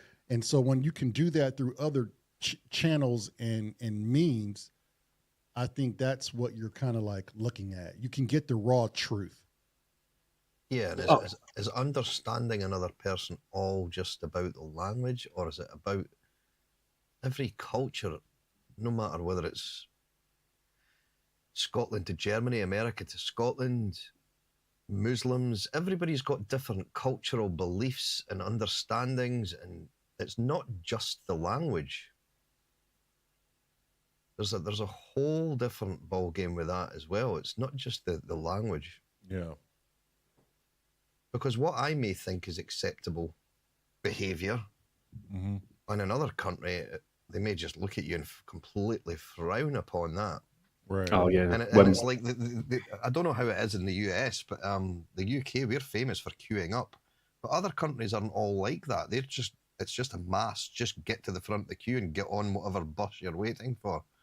Yeah. And the Brits really struggle with that because we're so formal and we will queue and no one skips a queue. If you were there first, you get on the bus first, or if you're waiting at a bank or whatever it may well be, or a shop queue. But not every country is like that. Not every culture is like that. So I think understanding your fellow man is not just the language, it's the culture he comes from as well, which is a very tricky one to cover the whole planet.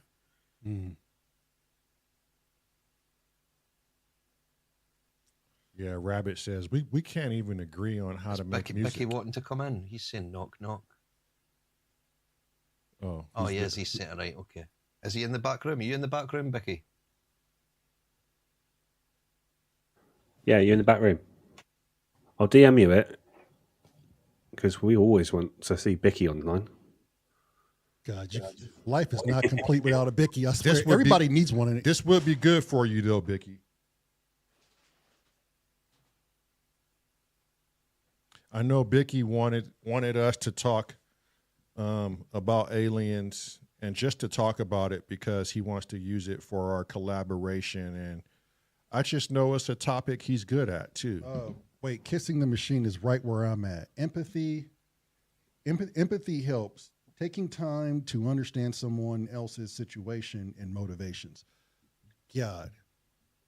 And it'll put things in perspective. Sometimes when you find out that somebody, you understand their situation, like they wake up and they go, damn, my neighbor's house just got bombed. I'm in a city where I'm being bombed and I have no way to kind of get out of here. So I'm living in fear every day. What's your situation?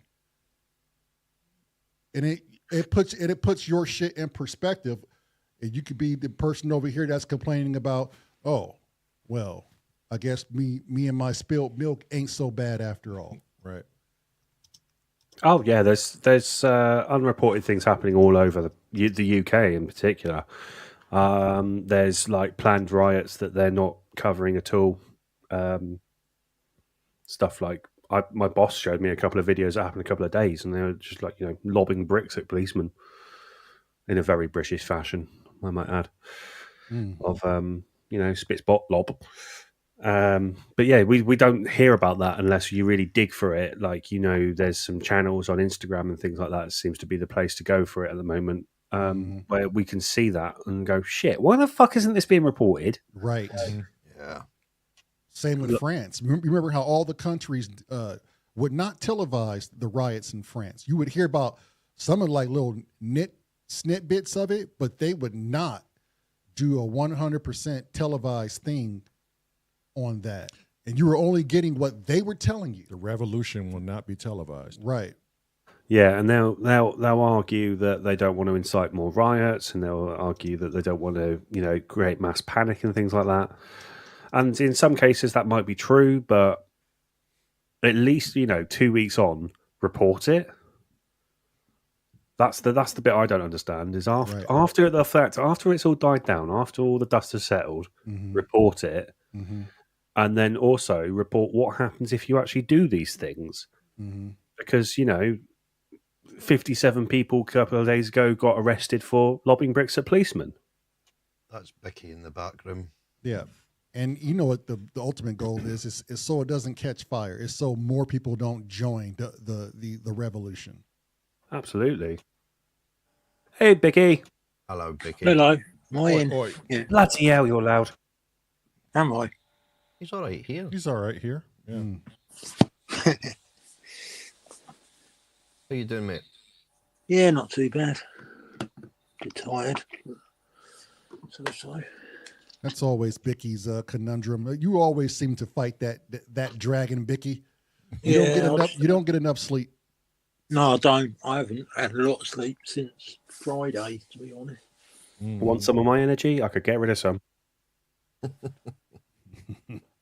Yeah. So what's your thoughts, Bicky? Are you really thinking Are you really thinking there's no way to have grand I don't know what word I'm looking for now. Grandiose unification on the global paradigm. It's kind of possible, but it'll have to happen through evolution rather than revolution. And I think, and this is just my opinion, that it just happened one person at a time, won't it? It's like, we're all kind of entranced at the moment. Like you said earlier, it's like there's a spell on us. And we've all fallen for the trance of materialism. And we're kind of stuck in this trance. But every so often we kind of wake up from it and see it for what it is. And then we fall asleep again. And I guess the key is, it's just how I see it. When you realise you've kind of fallen asleep, just wake yourself up again and be free.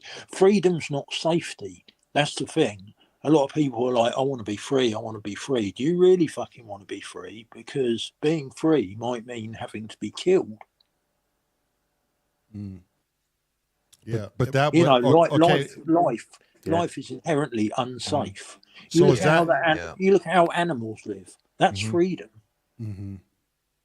Is that translated into revolution then, Vicky, if you're talking about?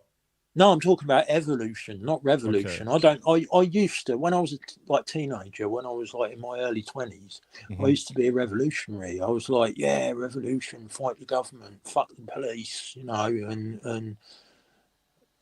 kind of grown up a bit. That was like kind of immature.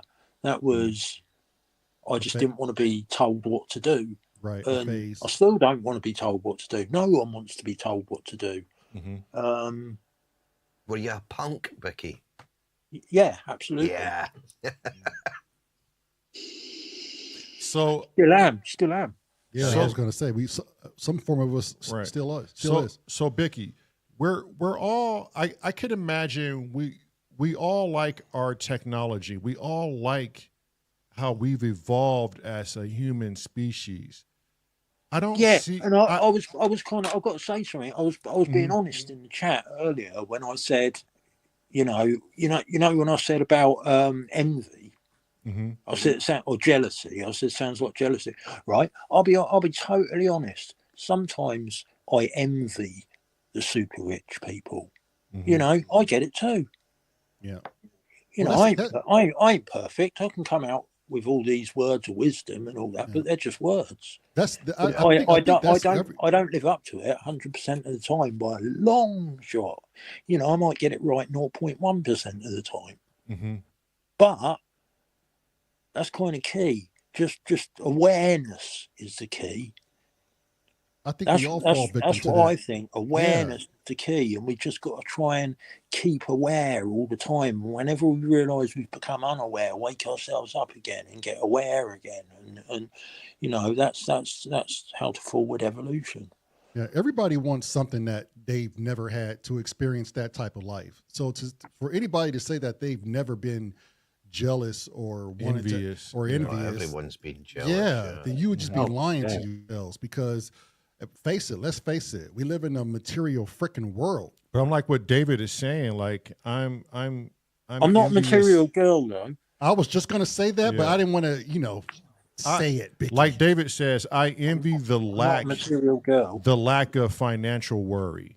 Oh Yeah, yes, yeah. yes. I don't want to have all the money in the world. That's what I mean. That's Right. what You don't I want to mean. have all the money in the world. You just want to be financially Well, free, like money- Scotty said, to live a Yeah. comfortable life. And Money's be an able to lie illusion on your anyway. deathbed knowing Money's just paper. exactly. That it's only got value. The only reason that these pieces of paper, or it's more numbers in computers now, the only reason it's got any value is because we all collectively agree that it has. Mhm. Yeah. It's weird, really. It's quite strange. When Yeah, you if you think go about sort it. of the deep, sort of dig deep into the money, the sort of the whole concept of money is such a strange thing that the human Yeah, race is, and everyone is falling into it. Everyone. And the way Yeah. things are at the moment, the way things are done with fractional reserve banking at the moment is kind of. It used to be illegal. It's called usury, charging interest on lending money. Mhm. It used to be against the law. It's kind of wrong, really, isn't it? It's like, if say Scotty, he's hard up, and he says to me, "Oh, Leon, I'm really, really hard up, man. I haven't eaten for a couple of days. You couldn't lend us a tenner, could you?" I wouldn't say, yeah, but that's 12.5%, and I want it back in a week. And if you pay late, then you're going to have Then to it's add another even more. £10 on top Yeah. of that. Right. Fucking hell, that's just like that's what I see. That's what the as big craze used to problem. do. Yeah. It's a real big Yeah. problem, and it's like, and the banks have been given the ability, and this is what fractional reserve is. They can lend more than they have in Mhm. reserve. Right. They're even And telling you because they can do it's all that, fictitious. because they Yeah. can do that, they can make Yeah. money on Print it. money they don't even have. They can lend. Yep. They I being the think key. the exact word. They can lend. And that's Why how we is got. it called fractional reserve? They've got a reserve, and they can lend. Oh, I was reading about it the other day, and I can't remember the exact.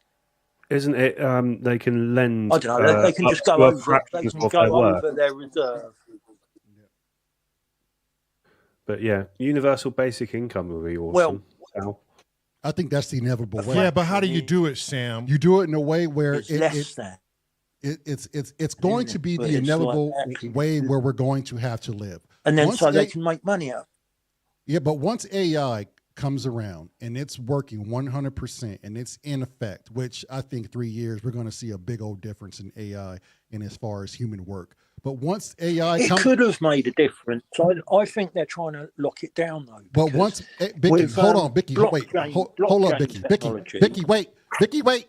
Once AI I'm comes waiting. in, I'm waiting. once AI comes into effect, okay, back to Sam's point, it's going to have to ultimately become a universe-based financial system because it's the only way civilization is going to thrive. When you take away income and jobs from people and you don't replace them with something to do, you're left with no other alternative other than complete anarchy.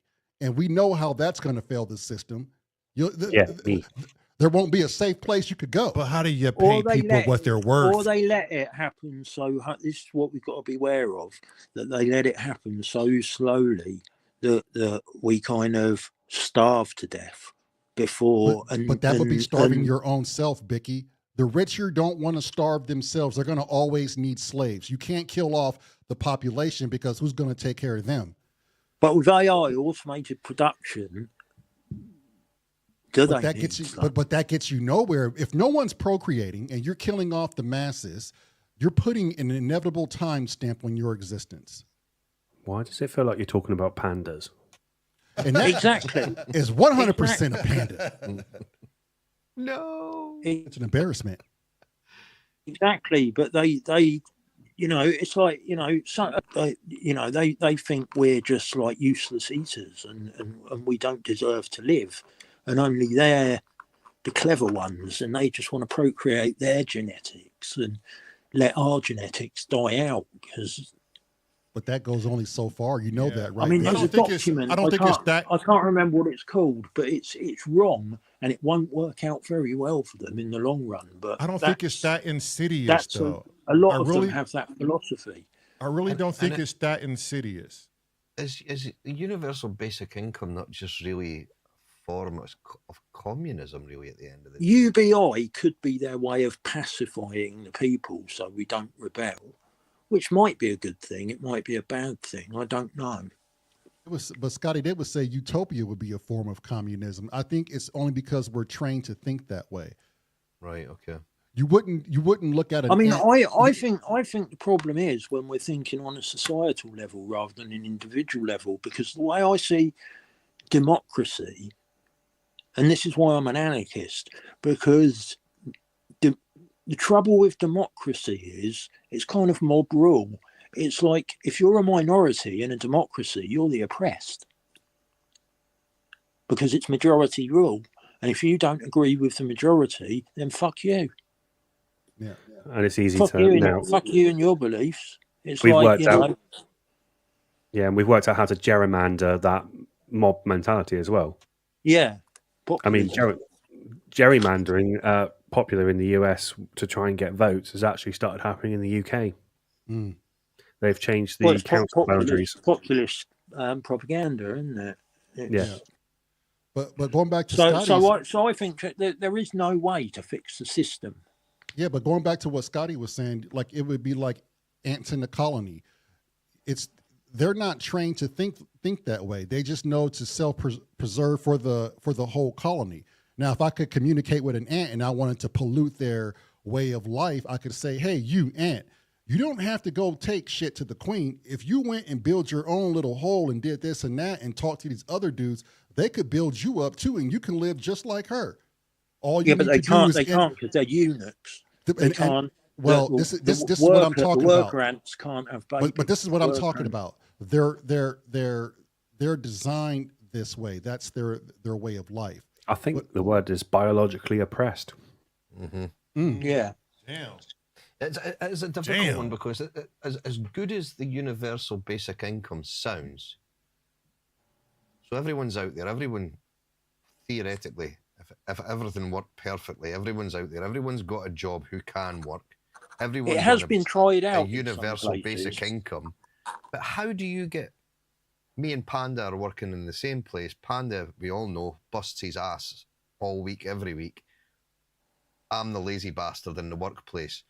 But I'm getting the same money as Panda. But yet Panda's the guy. So how would that work? That's not how it works. Right, okay. UBI is like everyone everyone that's a citizen gets universal basic income, and then you can earn on top of that. Ah, right, okay. Right, yeah. Okay. So it's like you just get enough to live. If you want to be a lazy bastard and sit at home and play computer games, there's no problem with that. You'll still get UBI, but you'll probably get very bored very quickly and want to do something because it's actually been tested in a few places. And this is what a lot of the sort of older conservative types have a problem with it about, is that they think people are just going to take it and do nothing. or just take it and do drugs, or just take it and smoke pot and be bums. But in reality, that isn't what happens. Maybe that happens for a little while initially. Or But you're doing it already. Then To be people honest, get bored. it's Then already people happening. get bored and they want to do stuff, and it actually makes people more creative. Yeah, and productive. Because if all your friends are working on top of their UBI, they got these passionate things that they're going out to do for society, you will at some point feel left out. Like, I gotta do something. It's your human goal to want to do something, right? Even like what Vicky said, if you want to be a lazy person and not do shit, well, how long does that last before you like, man, I want to go build something? Or people could look at my situation at the moment and say, "Fucking hell, he's just a bum. He just does nothing." But I don't, because I spend probably 70% of my waking life sat in front of a computer on Ableton doing sound design. Does that make, I don't earn any money from it, but does that make me a lazy bum that's sponging off society? I don't know. Right. Well, to a conservative, in the eyes of a conservative, yes. Yeah. In the eyes, but that's perception. That's another human being's. No, that's but another that group doesn't of matter. human In my beings' eyes, perception. it's just the way it is. Yeah, UBI kind of forces the individual to value their own life, because if you think like national minimum wage or something like that, we take home, I think, in the UK, national minimum wage, if you were to work 39 hours, is about 21,000 a year take home. About It's that. not enough to live on at the moment. That's the problem. No, and that's the thing. The universal basic income should be designed. Sorry, if you to be enough to live on, and to be enough to have a bit house, disposable as well, water, gas, and food, and a bit of disposable. No disposable, because disposable is where you need to have the drive. Yeah, but without the disposable, I wouldn't be able to go out and buy resistors and capacitors and operational amplifiers to do research and development for electronic devices to make music. But that's where you'd have to go out 4 hours a week and go do something vaguely useful for community. That's the ideology behind universal basic income, is that you don't get that little bit. You can keep yourself fed, you can keep yourself watered, you can keep yourself warm, and you can keep yourself... Good point. Yeah, I'll take your point. Yeah. That is the main point of it, and what you want to do afterwards is up to you. And you can, in theory, in probably only about 50% of the UK, I don't know what it is for America, because obviously your guys' systems is whack. But in the UK, with the national minimum wage where it is, you can, in theory, in 50% of the place, actually live on it, and you will survive to the ripe old age of retirement and then live off that as well. Mm-hmm. In theory, that's the thing. Trouble is, we've got cities like Birmingham, Exeter, London, Manchester, Liverpool, Edinburgh. I don't know about Aberdeen, Scott, but Bristol's getting more expensive. Yeah, we've got all these places where all this centric community is now slowly but surely building up property value. So therefore, it's building up local requirements for income, and so therefore, it's building up local requirements for things that will cost more money, because it all jumps up on each other. I'll tell you what's fucked things up in that respect is Airbnb, because a lot of landlords are using Airbnb because they can make more money from Airbnb than from renting property to tenants. And it's making it so there's not enough property for actual people to live in. Yeah, Kiss of the Machine said it best. Survive, not live, not even a little. You have the very, very basic amenities of water, electricity. That's it, yeah. I don't know what that means, Twin Cities oxygen, so I won't repeat something I don't know I'm what not it reading means. chat. Does anybody know what that means? I don't want to get no voodoo hex on me neither. Last time I seen some shit like that, Carrie was coming around people's yards in a fucking car trying to kill people. Oh. What's this? Come play with us, Danny. Forever and ever and What are you reading? What? What? Twin Cities has just put in Oh, Twin Cities. donation. It's from The Shining. Oh hell no! Yeah. You ain't getting me to You crazy sell as my hell, soul. TCO. But thank you for the currency. Yeah, but you crazy as hell, my you boy. crazy as hell. I ain't selling my soul for $2.79. Hell no. Shit. You better add some more ones and zeros to that, biatch. Meanwhile, Panda didn't give one straight fuck. Nope. Oh shit. Yeah, no. What's the opposite of an anarchist? Because I just don't give a shit. Yeah, that's true. What is the opposite of an anarchist? He's a pacifist. Yeah. Yeah. It would be. It would be a pacifist. Yeah. No, because this Anti-anarchist. is where a lot of misunderstanding comes in. Because Pandaism is an really anarchist isn't a rebel. Anarchy doesn't mean rebellion. An anarchist, to me, what anarchy means to me is do what thou wilt shall be the whole of the law. Or you could put it in the pagan thing where it's like 8 words to the rich, does the witch's creed fulfill? Do no harm and do what thou wilt.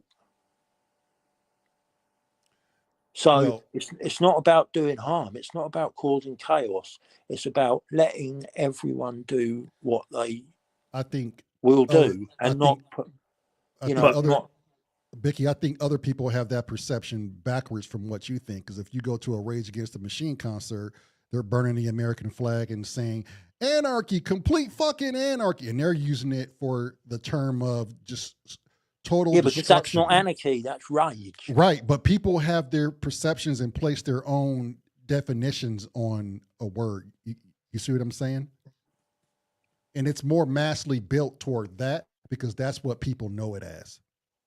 Yeah, words evolve. That perception needs to be changed. Yeah, right. The definition of a word evolves. Right. It's not, anarchy isn't I'll do what I want. It's I'll let you do what you want. I have no say in what you do. Right. Oh, so by not giving a flying fuck, technically then I am an anarchist.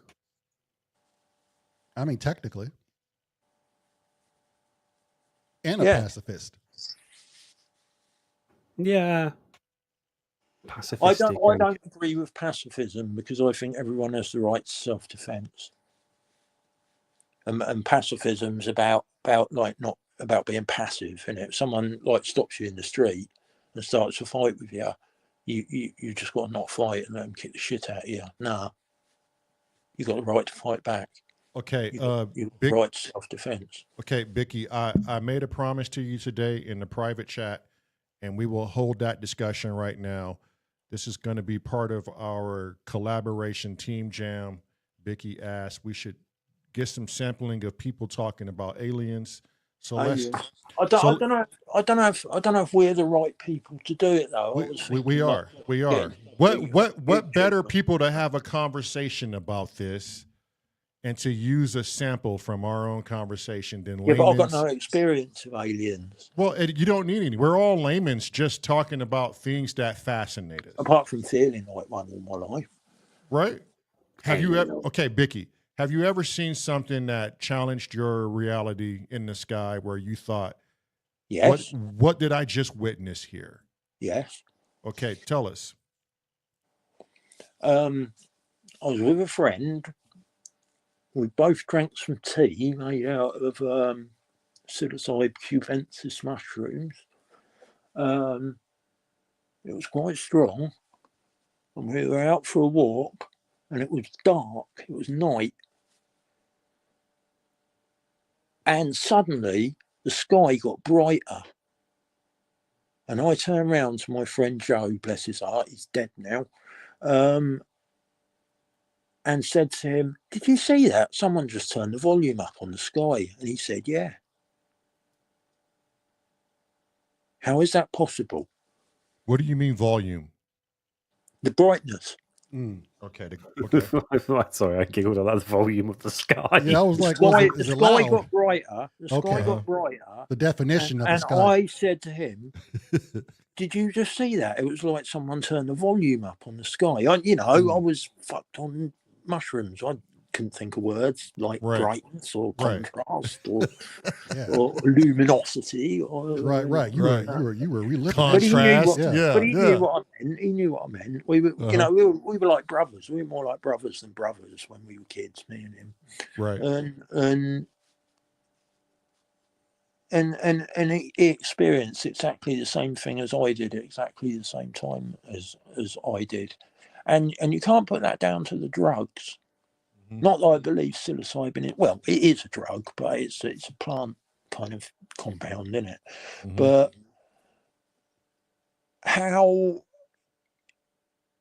is that possible? You can't say, oh, that's just a drug effect, because you both experienced it. We both experienced it at exactly the same time.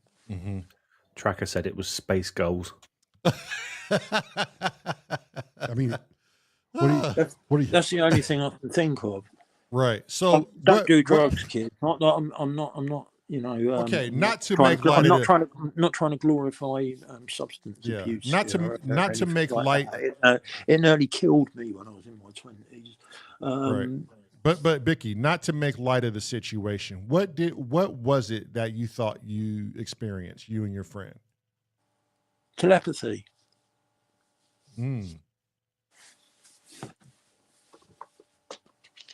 Or shared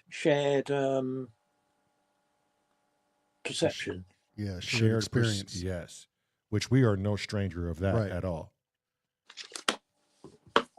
But when you tell a story like that, Vicky, it's the honesty of it, and even the fact that you're starting it out with saying, "My friend and I did some mushrooms." Now, anybody can chalk that up and just say, "Well, you two were obviously high, just feeding off of each other."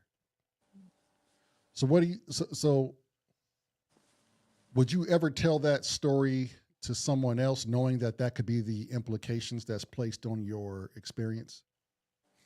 So say that again, sorry. Knowing that you were high on a hallucinogen, and someone can easily just dismiss your story saying, "Oh, well, you were high on mushrooms. It was just a hallucination." You guys had a but it was a shared hallucination. That was the weird thing about it. We shared it at exactly the same time. So either that or he was lying. So with your training, I don't believe he was lying. So with your training and experience in mushrooms, and you've done it before with this person, I'm sure. You're saying it was outside every full and new moon for quite some time. We went through a bit of a spell of doing it. Yeah, right. If never encounter anything like a shared perception or a vision like that. I think we did often, actually, but it wasn't always localized in that way. It was just kind of accepted after that. So, is it possible that psilocybin? I mean, there was one time I said to him, "I'm really bearing my soul here on the open internet, aren't I? I don't know how much I should say." No one's listening. Go ahead, Vicky. Yeah, but it's kind of saved, isn't it? And it doesn't go away. Is it possible, Vicky? Is it possible that I'll say it, all right. I'll say it, all right. Another time, we did a similar thing.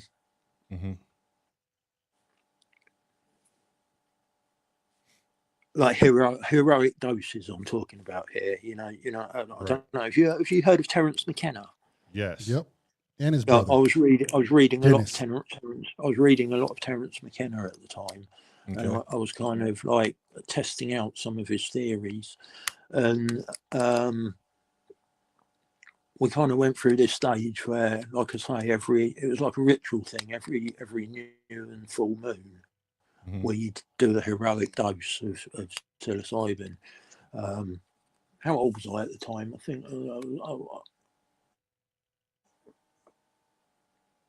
32, 33, I think.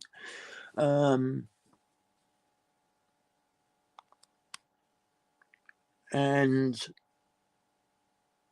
there was this one time we did a lot, and I really mean a lot. We really tried to push it. and I got scared because he was in, and some of them were a bit gory and a bit, well, you know what heavy metal artwork's like, black metal and stuff like that. Yeah. Wagyu knows. And some of these posters were kind of freaking me out. And then I started feeling a bit uneasy, and then I started feeling very uneasy, and then I started getting really scared. And then I started thinking, I'm dying. I'm going to die. And it was an ego death thing, you know, but I wasn't kind of sure what was going on. But I just, that's all by the by, really. The point I'm trying to make is, I said to him, he was laid on his bed, and I was like in an armchair the other side of the room, and I said to him, I said, sorry, Joe, I've just got to go and lie on your kitchen floor and die. You're cool with that, aren't you? And he was like, yeah, go ahead, man.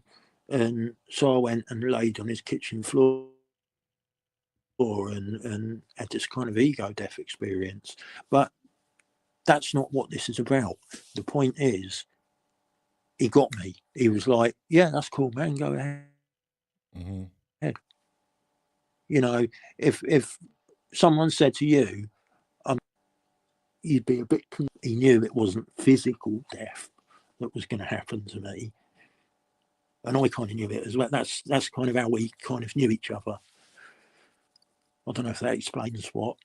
Yeah, that explains it. Like it gets to what my brother was. That's was about as far as I'm willing. That's about as much. No, that's about as far as I'm willing to go. It gets to what he was trying to ask, Vicky. It gets to what he was trying to ask you. He was just trying to ask you if, due to the fact that both of you were under the same drug, that we are opening ourselves up to a certain of our human consciousness that is not normally perceived without this per se drug. Does psilocybin open up neural pathways to induce telepathy or a shared experience? Shouldn't probably be asking Bicky this, but maybe like Terrence McKenna or Dennis why McKenna. not? Why he had an experience? Yeah, I think he can have can an do. opinion. I think yes, but that doesn't necessarily mean it's. What that says to me is we're capable of it. It doesn't say you need the drug to do it. It just says that ability is there. That ability is there. The mushroom showed me that. Mm-hmm. So I kind of learned that humans are capable of telepathy. Have you watched the telepathy tapes on YouTube yet? No. Which is strange enough because it's with a bunch of autistic children that seem to have this ability. There's a bunch of nonverbal autistic children that have this ability who have invaded their teachers' minds in school settings, their parents. And there's a scientist, a female scientist, who was documenting this the entire way. They tried to strip her license from her.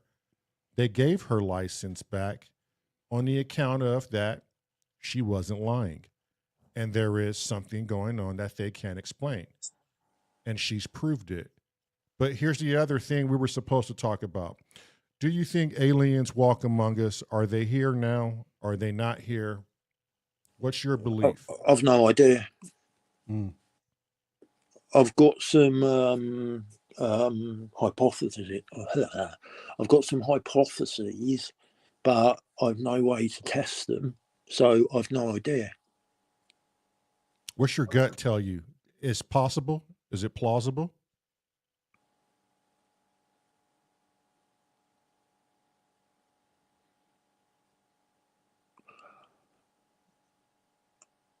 Yes.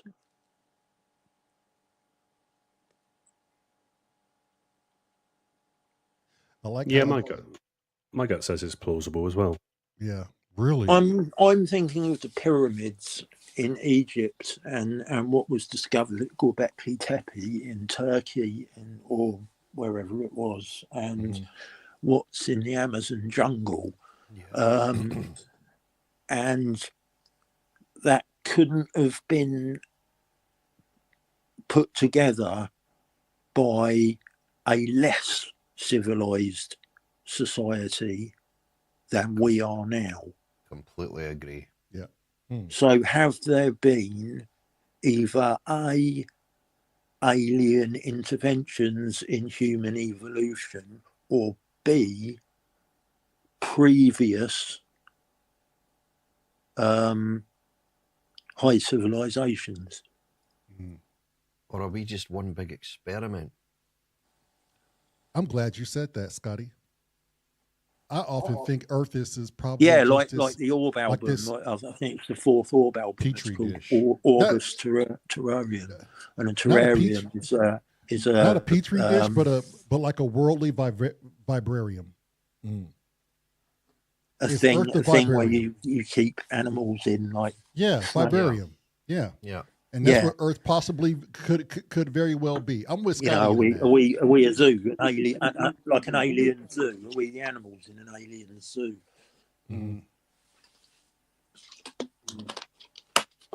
It's like Horton here's the who, we are the who. Or were we once slaves to an alien race, and the alien race has now just left us for some reason, where we once were? I don't know. I don't know. Progenitors died out long ago, and humans were left for 6,000 years without any governance from the aliens. They are coming back. But does an advanced civilization leave something like this and just forgets about it? I don't think that's a plausible concept. I don't think they've forgotten about it though, Lamar. I don't think they have. I think they're just letting it pan out to see what happens. That's what I think. That's exactly what I think. Well, I'm the interesting 100% thing with Bicky on the pyramids and Machu Picchu, and when you look at all these various different places that apparently human civilization hadn't reached yet, as far as travel and all this kind of thing. Yet you look at these pyramids, you look at Machu Picchu, and you look at all these temples, and they've all got very similar symbols on them. And it's like, how can that be possible? Right. And without a mass civilization from somewhere. Same shape, same symbolism. Yeah, exactly. Yeah. And yet to this and day, same astronomical alignment too. Yes, well, there you go. Yeah. And no one to this day can work out how the pyramids were created. No one. Not a feasible answer to it. Yep. And the mathematics of the dimensions and how their devisers, not devisers, what's the word I'm looking for? It could be on a lunch break. Feels like eons to us. Factors of who said that? The distance between the Earth and the Moon, and the size of the Moon, and all stuff like that. It's all encoded within the dimensions of the pyramids on the Giza Plateau. That is really weird. Yeah. And did you see what Tausophy wrote there? Yeah. They could actually just be on their lunch break that would feel like eons to us. It's freaking crazy. Like they understand a whole different space time. Right. But who comes up with the sacred geometry like that? Yes. That far back. That's like geometry wasn't Well, the even funny invented. thing is, has any of you ever heard of the Gnostic Gospels? The Gnostic Gospels. The books that were left out of the Bible, allegedly like left the Emerald out of the Tablets, Bible, like the Gospel of Thomas, the Emerald Tablets of Thoth. Yeah, Thoth. Yeah, Thoth, or however you say it. And there's also the ones that were found in that place in Iraq. What's it called? In ancient Mesopotamia. Sanskrit, was it the Sanskrit? They called them the something. Is anyone know the chat? The something. The Sumerians. Scriptures or something like that. Well, I said scrolls, something scrolls, the Dead Sea Scrolls. There was the Dead Sea Scrolls, and there was some that were found in a cave somewhere as well. And in there, there's they speak about the demiurge, which was like an evil force that created this reality in the image of the true reality. So, like, this Wait. is just Wait, hang on. mirror Hang on version of actual true. Hang on one reality. second, Biggie. Hang on one second. Ties in with the simulation thing. Uncle Chrome is a mathematician, and he said the geometry was always there. We didn't discover it. We did discover it. We not did invent it. discover We did discover it, not We invent. discovered it, we didn't invent it. Yeah, geometry. Right. Yeah. So, but am I to believe that that type of mathematics was far superior than what we have now to construct Göbekli Tepe? Well, that The was my point, pyramids. that we must have discovered it before the history books say we discovered it, if we were the ones that built the pyramids. Well, there's a very, very simple thing that you can say that we have a lot of lost knowledge, and that's concrete. Mm-hmm. So the Well, yeah, Romans, Library of Alexandria was burned to the ground. Yeah. wasn't it? And that contained thousands of texts. Yeah, but allegedly. you've It's got. all allegedly, isn't it? We don't know any of this for certain. Well, no, because there is one I definitive mean, we could thing all that be we can jacked say. into the Matrix in a bag of jelly. There's one definitive thing we can say that we have lost knowledge on, and it's concrete. Roman concrete was made out of a thing called quicklime, and quicklime is self-repairing. Oh, yeah. They've now analysed this Roman concrete, and they've worked out it repairs itself. It's got small particulates of calcium carbonate, which is uncured with the rest of it, so that when weather takes it on, so It reacts water with water, compresses, doesn't it? It reacts with the expands water and rebuilds itself. And we've Yeah. lost that technology. So the concrete that was put down in the 60s is starting to crumble because it doesn't have that quicklime in it. Mm. But And the so we Romans can- had better concrete than we've got today. Yeah. Yeah. What did the Romans do for us? So But it was constantly curing itself. still is. Every Still time it got a is. crack, and water got in, it healed itself. So what does that look like on a molecular level? I mean, we have to get James Dyson to see if he can get us some studies on this on a microscopic level. I can't see that close. My eyes aren't very well. I need to go to Specsavers. But I don't think even then I'll be able to see on that. God damn it, Sam! I hope you know you got a I've just lot got of to say sampling something. I've just here. got to say something quick. I can't stay on this call for too long because I couldn't find my my little dongle thing that plugs into my phone to connect it to the hardwired internet. So I'm using 4G, and if I talk for too long, it'll start costing me money. Okay, understood. And I can't afford. I can only just afford my phone bill as it is. Yeah. So one last. I think it'll cut off before it starts charging me. Okay, so Bicky. One last question for you before you leave. Some of the things that are witnessed in the sky by thousands, millions of people, Even military. even military personnel. What do you think they're actually seeing in the sky? Do you think it's something that's terrestrial or extraterrestrial? It's either another country has got technology that we're not aware of, but that's kind of unlikely because of we've got intelligence agencies that should have found that out. Because everyone's spying on everyone and everyone knows that anyway. And it's been going on for God knows how long. Or it is actually extraterrestrial, or it's a psyop. Have you heard of Project Blue Book? Yep. Yes, and Blue Beam. And Blue Beam. I think you mean Blue Beam. Blue Book was just a study group. But Blue Beam was the actual psyop that says that they would Blue project. Book was the study group that came up with Blue Beam, and Yeah. and then there's the Blue Room as well, which Right, is right. it all ties in together. Which that says they're projecting holograms in the sky. Yeah. So who knows? Who knows? We may never know. We may never know the truth. Not in this lifetime, anyway. Who knows? I don't. Like I say. I don't. There is only one thing that I know with absolute certainty, and that is that I know nothing with absolute certainty. You already know what you don't already know. No, I don't already know what I don't already know. Yeah, you don't know what you don't know. I don't know what I don't know, and I don't know anything with absolute certainty. I cannot be 100% certain that my eyes aren't deceiving me. Have you seen The Matrix? Right. Fucking Chrome. I'm not saying that's right.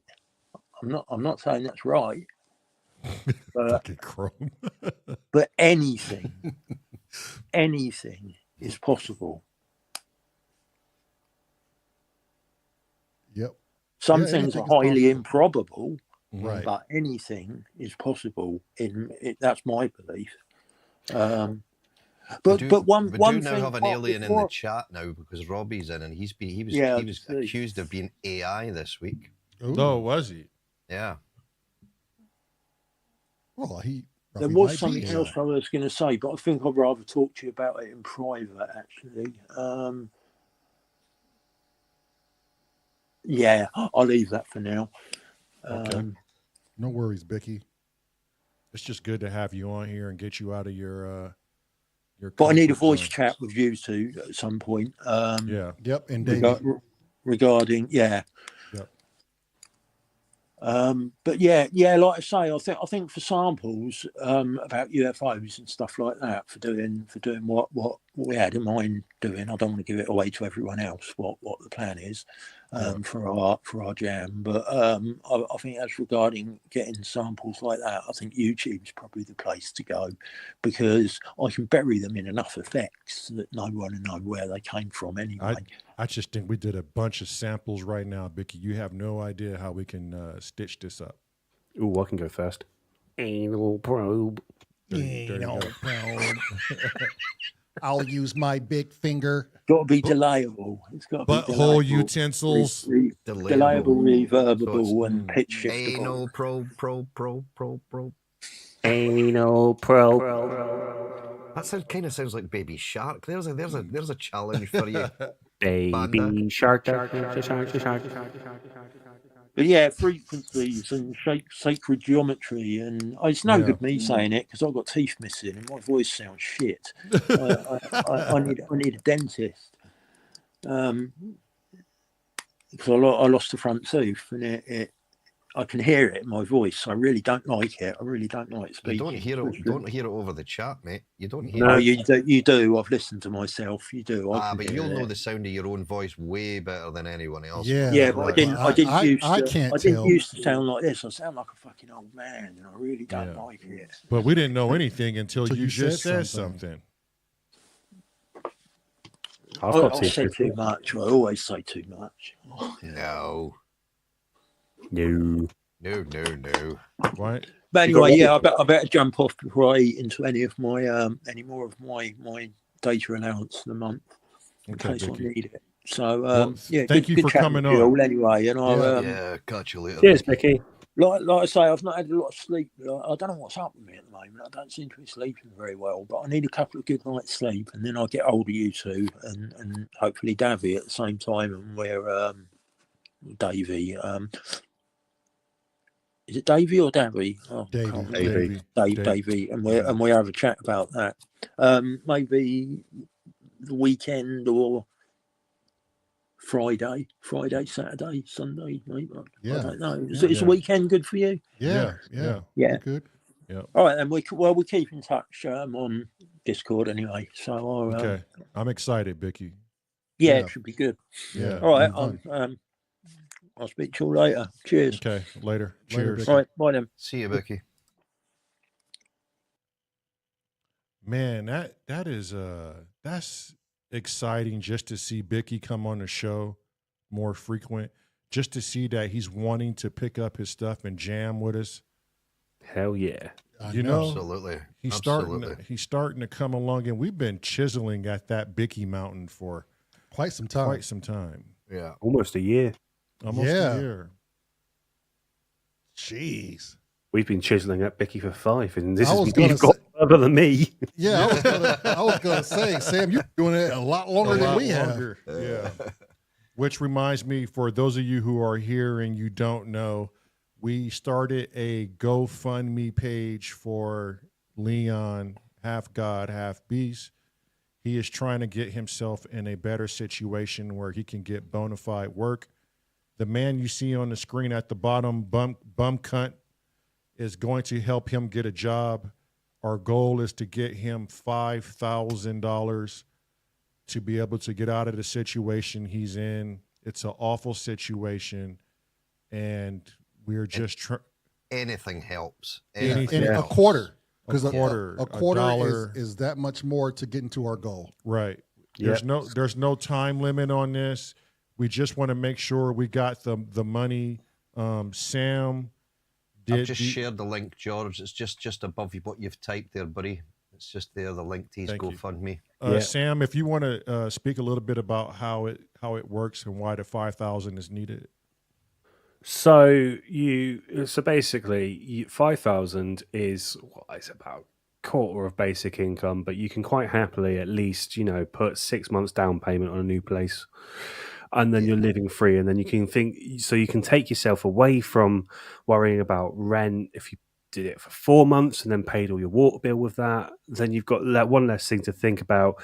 So basically pushing forward a little bit of a booster pack, essentially, just to kind of make sure that Biscuit has a good solid ground so that he can kind of go, right, so now I don't have to worry about this. I can have a look. I can go down to the local theatre at Weston-super-Mare and see if they need any hand doing get-ins and things like that, like I do. And I'm happy to put my name forward to that. Say, yeah, he's a hard worker and he knows his shit. Doesn't shut the fuck up, but he's a good worker. Mm-hmm. And so he's a lovely guy, and happy to do character reference, professional reference, and things like that. So yeah, that's my kind of I'll put something forward to it, but I'll also be putting that forward as well. Right. And I'll be also, I can phone people up. I've got a few contacts in the local area, so I'll see what's going around. I know that at the moment, entertainment and art centres are gasping for casual workers because COVID literally deleted the middle pocket of people. So yeah. Yeah. So it's a jumping off board basically, and if we can push it towards him, I still got to have a look at how much you can have in your account so you can still maintain benefits so that it doesn't impact any current income. Yeah. Because there is a limit. I know my grandfather shouldn't have had his benefits because he had more than 11,000 in his bank account before he passed, and the government saw that and came knocking on my mum's door and was like, "What? I didn't know about this." So yeah, so you got to be very careful about that because they are watching. Mm-hmm. Right. You have to give your bank details to Job Centre, for example, so that they can see that you have fuck all in there. Right. Mm-hmm. Yeah. So yeah, I got nothing more than that one. Yeah. Okay. Yeah. So if anyone who is here can help $1, $2, $5, you know the game. We'll be doing this for as long as we can to get to that goal. And we'll keep on updating you on where we are with that goal too. So Right. no one's left in the dark, and people know where their money is going. Yeah. And Sam will be a good tell-all about that because he's actually going to be the only one to physically see Bicky and do these things hands-on. The things that we would love to help to do. We're not in Cornish is close as well. Cornish close. We've got a few people see? in the local area. Yeah, we got Cornish. Bristol all the way down to Cornwall. We're not far away from Bicky at all. Nice. It's just life gets in the way. I mean, Jervis is only up the road as well. Right. Are you anywhere near Portishead? Portishead's near Weston-super-Mare. I'm not. That's Bristol way. So it's still about an hour up the road in a car. But Okay. yeah. Yeah. So if anyone can help, please. And we'll just chip away at this goal and just not buy any bullshit. When we can stop buying bullshit and we can help an actual physical human being better himself, There's no feeling like it. To me, it's the ultimate fucking drug. I love that high of just helping someone. Right. And he really deserves it. And Becky, there's nothing to be embarrassed about, mate. Nothing to be embarrassed about at all. Yep. This is just people trying to help someone that they're wanting to help out. Yeah, because we want to see we want to see you in like a year's time with shit tons of moogs and stuff like Scott's got behind him. Yeah.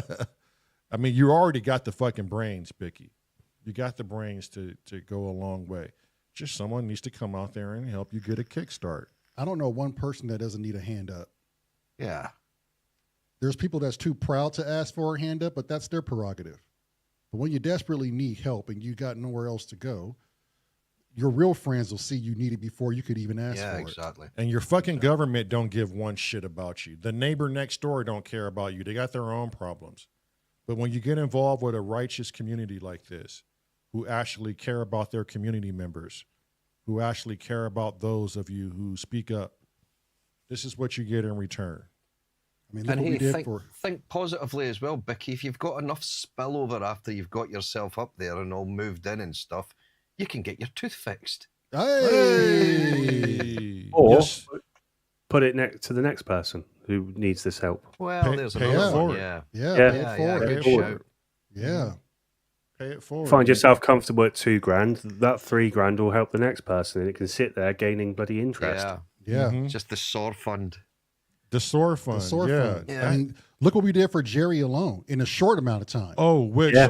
just to catch everybody up on that Jerry thing, the money has been sent to his brother, along with all of the names who contributed to the Jerry Fund, and where they can find our channel to come and see the family we've created here on making that happen. So it essentially includes everybody on that letter of involvement, and I think that was cool. Yep. So But yeah, a SOAR fund would be amazing. You know, like anybody who falls on hard times, and you know, not necessarily we're asking for you to prove it, but you know, if you need help and there's money in the SOAR fund, that's what I would consider it to be for. Yeah, I think I need another LED in here. There you well, go. there you go, Scotty. Leave it to one motherfucker to take advantage. Fuck it up right now. Oh, so I'm not getting another P6 then. Okay. No. And I ain't sorry. getting that poly brute. So. Sorry. And I was looking at little sort of laser shows yesterday, and I'm thinking, oh, will I not? And I went, no, I talked myself out of it. That's about all the laser show I could afford. 30 quid off eBay, and I'm pretty sure the green diode's gone. Oh, is it? Yeah. It's one of those shit ones from the 90s. Buy cheap and hope it lasts long. Yeah. I mean, we all know that I need a fretless bass, so we're going to use some of those funds to. Get a hammer so we can knock off some frets. There you go. Yeah. Flathead screwdriver, you're good to go. Yep. Yeah, it's only like $3, isn't it? Mm. Yeah, we can afford that. $3 for a screwdriver, flathead screwdriver, so you can knock some frets off your bass. Sorted. There you go. Yeah, when I get paid this Friday, I'm going to slap some money towards my brothers and Vicky's way. Yeah, it's because it's not charity; it's helping out a brother. That's Yeah. all it is. Yep. Family needs Brotherhood. Family needs a helping hand. We all need a helping hand. Simon says nearly 10% there already. Yep. We'll just keep chipping away at it. It's not bad. 500. It's nice though to see that. It's nice to know that we can do this for ourselves. That we're able to do this for ourselves. Number one, we're in positions to Yeah. do this for ourselves. And it's like no one here will ever question where their money is going. Right. Because if that question was ever raised, then I'm sure you wouldn't be putting your fucking money in there anyways. Yeah. Yeah, but we will know if you've got a nice shiny ARC 2600 Yeah, biscuit. yeah. So, you know. We definitely will know. Yeah, you better not fuck us over, Biscuit. We're going back to the Cray twins, are we? Break his fingers. Break his fingers. Stone him. Boo. Boo! I don't know. But I tell you this, outside of all that in the conversation today, it really did help bring my brother and I back center to what we originally wanted this channel to be. Mm-hmm. And I think today was a really good reflection on just that. I think now we were talking about it is, do we want to start these podcasts off with playing music or end them with playing music? And I think that's the other thing, because we still want to tie the music to it. Like, we still want to jam this shit out. Right. Do you have a great conversation and celebrate it with a good jam? Or do you or do we just do separate days? Jam one day and chat the next. Do we do them both sporadically? Let the chat decide. Chat decide, yeah. Give us some direction. Well, the last time we let the chat there's decide, one. anarchy There- happened. Yeah. Last time we let you motherfuckers decide, it didn't go too well. Fair point, Panda. Fair point. Yeah. Yeah. What do Panda you two point. want to do? Do you want to chat and jam, or do you want to jam and chat? There we go. Yeah. We'll Yeah. ask you. Fuck Yeah. us. Meryl's got the answer, as always. Both. Who cares when? Just do it. Do it. Yeah. Kind of with that. Just both. Rabbit said separate it. Separate it. Give it some dynamic. Right. Or just like both. Or just do as you feel. Yeah, it'd be difficult to chat shit and jam like Tausifes do. Just Cham. Cham. Cham. Cham. Dalsophy. Just end up making parody songs. Right. When are we going to get Dalsophy in on this damn chat? Like, when are we going to hear your voice? When are you going to Azio become and- boisterous? Ghost. Boo! Tracker, redacted legs. When are we going to actually hear your physical voice? Why do you deprive us of these things? And we're supposed to be brothers and family in Are here. we not family here? And yet you hide yourselves amongst the masses. I like how you said that. Right? You like that shit. Be brave, brethren. This is where we give one of those good Braveheart speeches. Scotty, take it away. Jesus, put me on the spot. I was Come on, just Scotty. lying back to a friend of mine now. You got an Englishman here. You should feel riled up. Right? Good point, Sam. You may take our channel, but you'll never take our freedom. Oh shit! I'm gonna die. Yeah. Run, Sam. Run. You done fucked up. Oh, I mean, if we're gonna go for movie stereotypes, you two are gonna die first. So Yeah. Yeah, that's true. Well, half of us. Well, half of us will die first. on we the got a inside. Or we got a 50% chance Chance that we not won't dying. die first. Half of me's not very much. It's about a No, foot. Yeah, no, it's not. Not at all, Teaspoon. Scotty. Yeah. A teaspoon. Oh no, Wagyu said you sound just like Mel Gibson. Yeah, he sounded like that historical figure, Mel Gibson. I spoke to a Scottish person, and this is probably like over 10 years ago over a PlayStation chat, and he was like, fuck Mel Gibson, he's a twat, and he sounds nothing like a Scottishman. No. He sounds like a proper twat. His accent was shit in that movie. Yeah. I did enjoy the movie. The movie was a very good film, to be fair. But, Yeah, no. But it wasn't really that close to reality, or it was a good movie, but it wasn't. It didn't really sort of. What's the word I'm trying to say? Depict.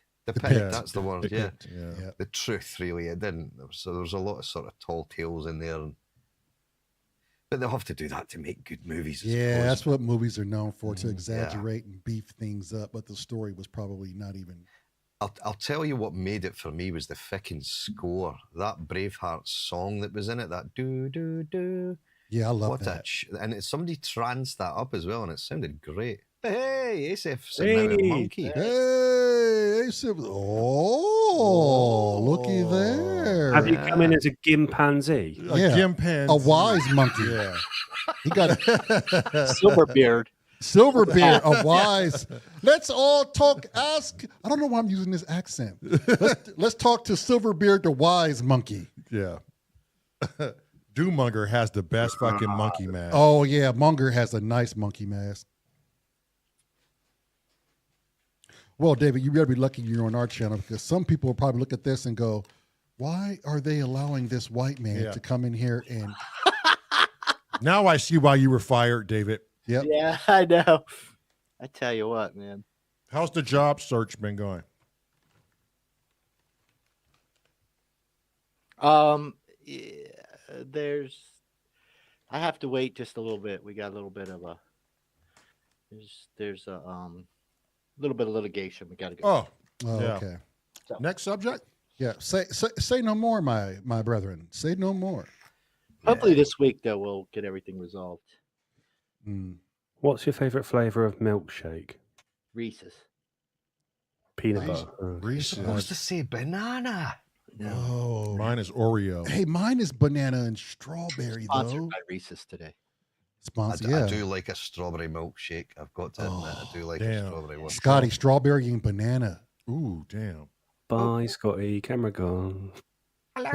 Bye, Scotty. He's Top really of that your short. That's what it looks like. Yeah, that's it sitting at normal Yeah, we're all level. to scale now. Did somebody say Behringer 3 times? Why is that twat here? Oh, ketchup. He said ketchup, Ketchup milkshake. milkshake. The Oh, is fuck? that what it is? Oh, that would curdle. There's lots of vinegar in ketchup. He's like, Oh. and Mars, all we have is ketchup. And if you want a flavored milkshake in Mars, it would have to be a ketchup flavored milkshake on Mars because we don't have any of the cows or the chickens. Mayo and ketchup is Mars's favorite food.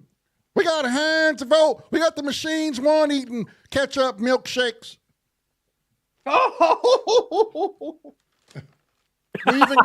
We even got Mars bars. Look at fucking Asif is acting a fucking monkey over there. There he is. Doing the monkey business. Hey, Sam. I'm not a very big history buff, but is it true that Robin Hood was a real character back in the UK? There's many accounts of him being a real person. Yeah, the stories probably are about as fabricated as we could possibly tell you. But there was a person who was a highwayman who would steal from the rich and give to the poor. He probably didn't marry Maid Marian, and he probably didn't really have that much to do with. Was it? It was King Richard Lionheart at that time. But there is some historical representation of it. Just like they found, I believe, in Bethlehem, they did actually find not data, but like books of Mary and Joseph signing into an inn or something like that, or being on a census, because the Romans were very good at censusing. And the UK took that, and then there is censuses of Robin Hood being a real person. So a Robin of Luxley, is that the real name? Yes. Yeah, Robin of Luxley. Holy shit. So it is true. Yeah, there's like King Arthur and the Round Table is absolutely true as well. Again, the stories alongside it is pretty much fabricated, though. It's like, playing up to your hero. There was probably no sword in the stone, but there was definitely a round table because it's only about 20 miles up the road from Cornish, in the castle of Tintagel. So wait, so are you telling me that there was like a Merlin, Sir Lancelot, all these other A sword stuck in stone? Well, that's where things kind of, get either blown out of proportion or are just not documented in our fancy stories to put someone on a pedestal, heroicize them, if that's a word. It is now, fuck it, heroicize them. Right. So, yeah, and you do that in there's many accounts of them doing that in times of like Great Descent and things like that. In times of civil war, you would have this great person who would come down and help the lower people. Something that we don't see these days, and so therefore it always looks so magical. And Merlin was probably just an advisor who's very, very good at coercing people, Right. best knowledge I've got on Merlin. But yeah, no, King Arthur was a real person as well. So Robin Hood wasn't reincarnated as Uli Behringer.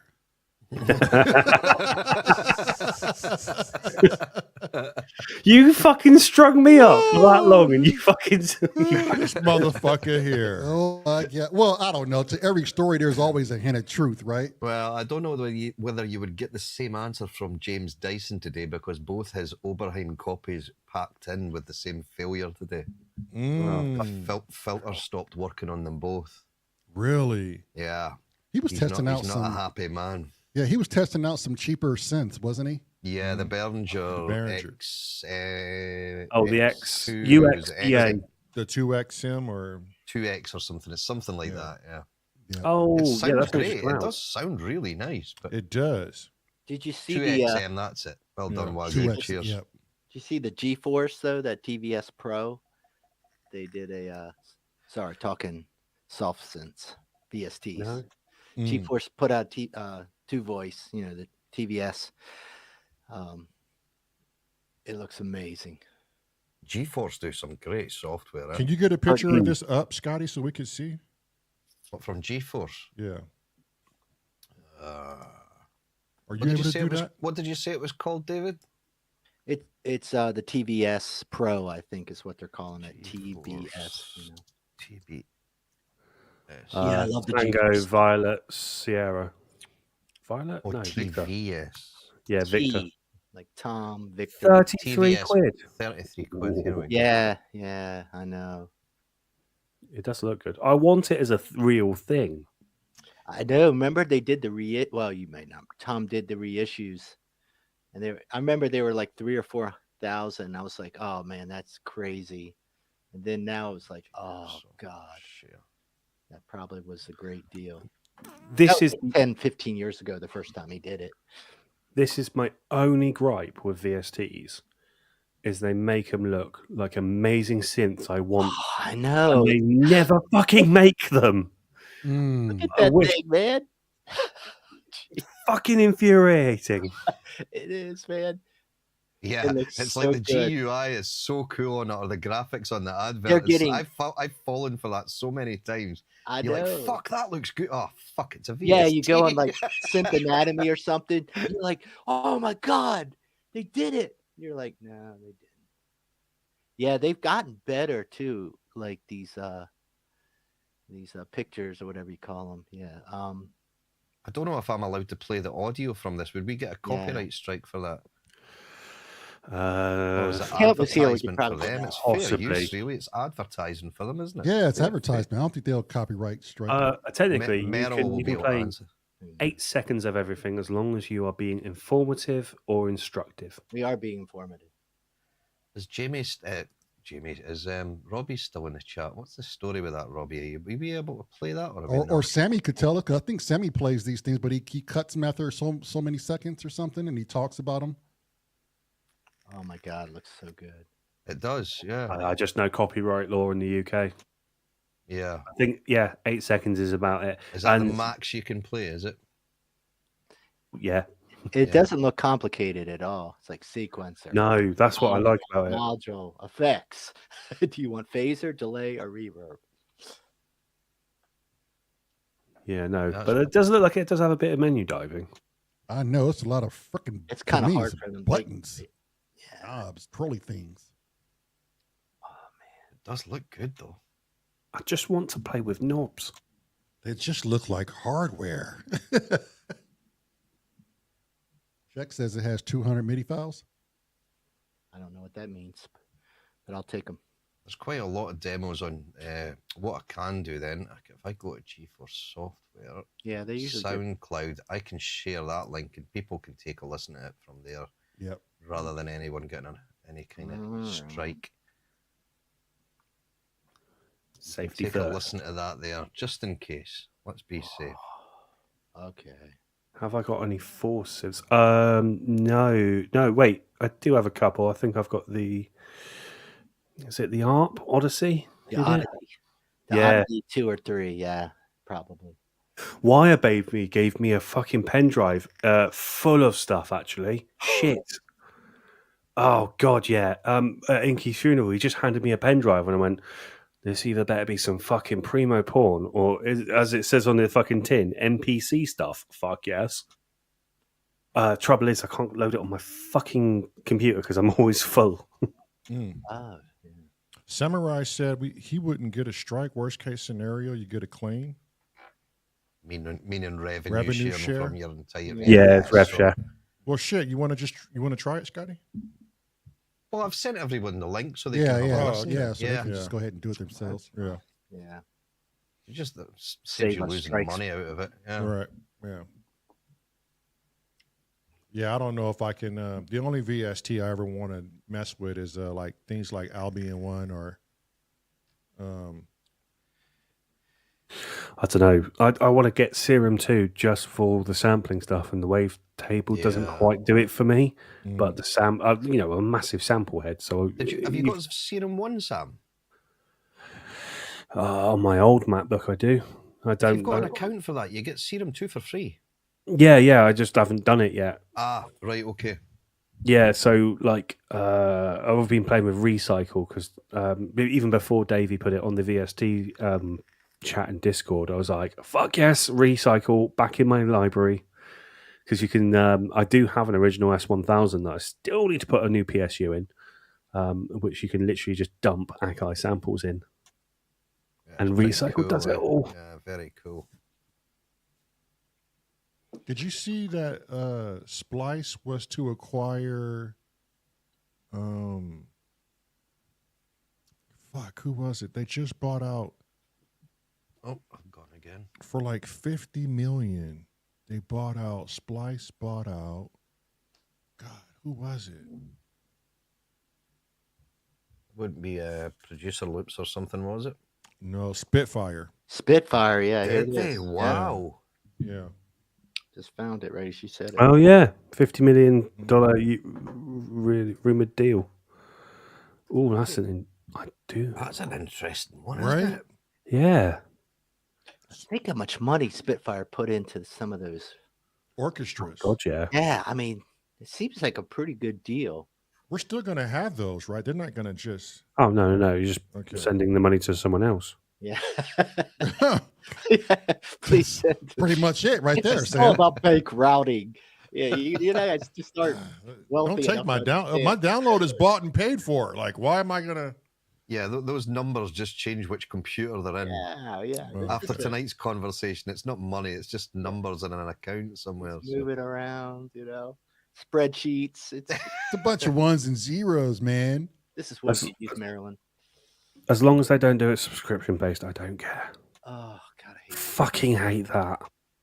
Well, You the don't first- own an VST anymore. You fucking subscribe to it. Fuck first off. thing- when I Yeah, when, shit, that everyone's pushing for these subscription kind of formats, aren't they? It's and guess terrible. what? When you lose your job or think you're getting ready to lose it, the first thing you do is find every freaking subscription Subscription. that you got. Yep. And you shut them all down. Yep. Yeah. And it feels good, really. But Yeah. Oh, I do mine yearly, so I pay for everything yearly, so I don't have to worry you about find it. some crazy stuff too. Yeah. Like all of a sudden, like, hey, do you want to, resubscribe to this? And I'm like, am I subscribed? Like, jeez. I only have- subscribe to that free pick, which is like that AI thing that we were discussing today yeah. in Discord. Oh, in Mm, Discord. Yeah. And I'm not a heavy user, and I went for the premium. It's not the premium plus, but I went for the premium one because I thought, well, that looks like it was like 250,000 points for the year. 3 months later, and I'm out of points, and it says you need to upgrade to do any more. Oh God. And I'm like, fuck off, not a Yeah. chance. Yep. That's why I don't like Patreon. Just it's like, look, man, I can't have like 10 of these Patreons going around just funneling money to. And I think it's awesome. I really do. But Right. Right. but I'm like, there's got to be another way to do this. Yeah. I don't think we'll ever do a Patreon here. Like we started it, but I don't know. I just We all think about it, even with our Yeah. band camps and stuff. Yeah, I don't like. So all my songs are pay what you think. I think. Yeah, but I like the bundle, like on Bandcamp or something where you Yeah. can pay. I don't mind paying once. You know what I mean? Like $20, $20, 25 donation. For the year. It's that hook to my bank account thing that I think the credit cards. That's what really freaks me out. Yeah, do you know what? I'm happy when someone buys a song, whether it be through DistroKid, where some of it is on, or Bandcamp, because at the end of the day, it's just someone buying me a coffee. Yeah, exactly. Yeah. It does Yeah. feel good though when you see it like in the Yeah. when you get the email or something. And you know, with going out with labels now, like releasing music on labels now, there's no money to be made in it. There's very, very little money to be made in labeling now. Yeah, Because of these streaming sites, and Do you think it's crazy how little you make. So what about NFTs? Did we get it wrong? I keep asking. I forgot about I think NFTs. they Did we, died did, we, out. did we mess that up? Did I we just get it- forgot we about didn't it. get it right in the start. Non-fungible bloody images is just Well, we Right. didn't do it, Come on. right? We fought it. A lot of us did, let's say. So we don't have it, but we're still piss poor. We're better. Yeah. Did we think this through? Is what I've been asking myself. You got it to hoard it, but you don't want to make currency on it. yeah.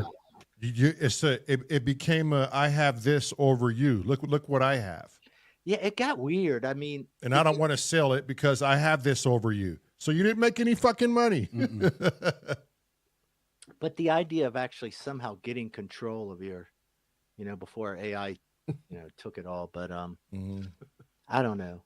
There may be something to it still. I just not smart enough to understand the technology. see Becky's comment. What does non-fungible mean?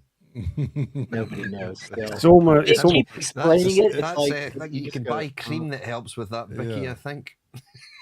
Or fung. You're not fuckable. Yeah. Oi, you want That would have been a funging? better. That would have been a better name. Yeah. Non-fungible, Non-fungible.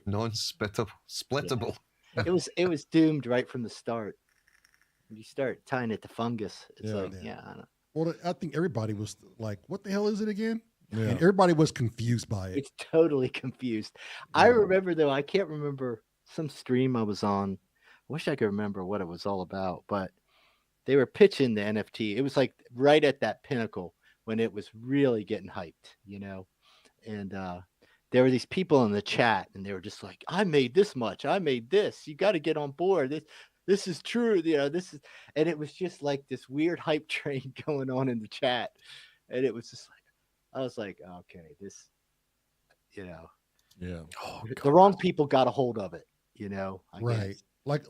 Like everything, the wrong people get a Yeah. hold of Just it. like cryptocurrency. Like, does anybody really own cryptocurrency right now other than a rich douche? Well, it's like your currency now, isn't it? I have not had cash in about 4 months. All of it is on my card. I don't Same, use it. same here, Sam. Same Yep. here. You ain't along with that. Do you really own it? Sort of. Very, it's definitely yeah. very, Because it's not tangible. I'll it's- tell you that. And it's mineable. Like, you can literally mine for it. Yeah. It's not free though, is it? Because you're giving No. up equipment and power. Right. Although you don't have to pay for heating if you've got it, because all you got to do is put a couple of copper pipes next to it, pump some water by, and you've got heating. I mean, there's a couple of them that you could, some of the more advanced ones, I guess, they've got all this blockchain stuff behind them. And I guess the NFTs, that was the whole concept, that it would, it would protect. It was a payment system, and it was a whole system to kind of, see, I can't even talk about it, but It's almost a system to take out some Bitcoin out of circulation. well, Bitcoin seems like the least Well, if simplest of them in some ways. yeah. So just to take out some of that cryptocurrency out of circulation, because as it Biscuits actually, non-transferable, interchangeable, replaceable. So therefore, you can't transfer it to someone. So therefore, that money has now been tied down to something that doesn't exist with money that didn't exist. Good God. So therefore, you're just taking money out of the system. And if you get enough people to jump on it with enough value of it, you've now essentially taken some money out of the system, and now you've revalued your Bitcoin. The problem is it just complicates things more, because now it's fuck not going to ever replace our system probably, but it could come in there and just make a hot mess of everything, where you go somewhere and they go, well, I only take this cryptocurrency. Or But that's what okay, Dow said. It has to make the utility section. I'll say this with crypto. Can you buy groceries with it? Yes, some Can you- places do take it crypto as Okay. currency. Can you get gas with it in the States? Do you know what? I'm going to do a quick Google. Can you buy a synth with it? Can you buy a bass guitar with it? Can you pay off some of your bills with it? Well, yeah, because you can transfer it. Even PayPal now has some form of cryptocurrency. You could sell the crypto and then have the cash, but Yeah. can you actually use the crypto?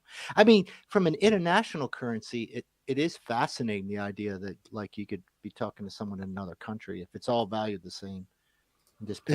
It sounds more complicated to transfer the shit than to spend like normal currency, don't you think? Well, the one For the average person, it is. Yeah, I think so. Like there is no crypto debit card, is there? Oi, spunk. Probably is. But where do There's you like take a- it?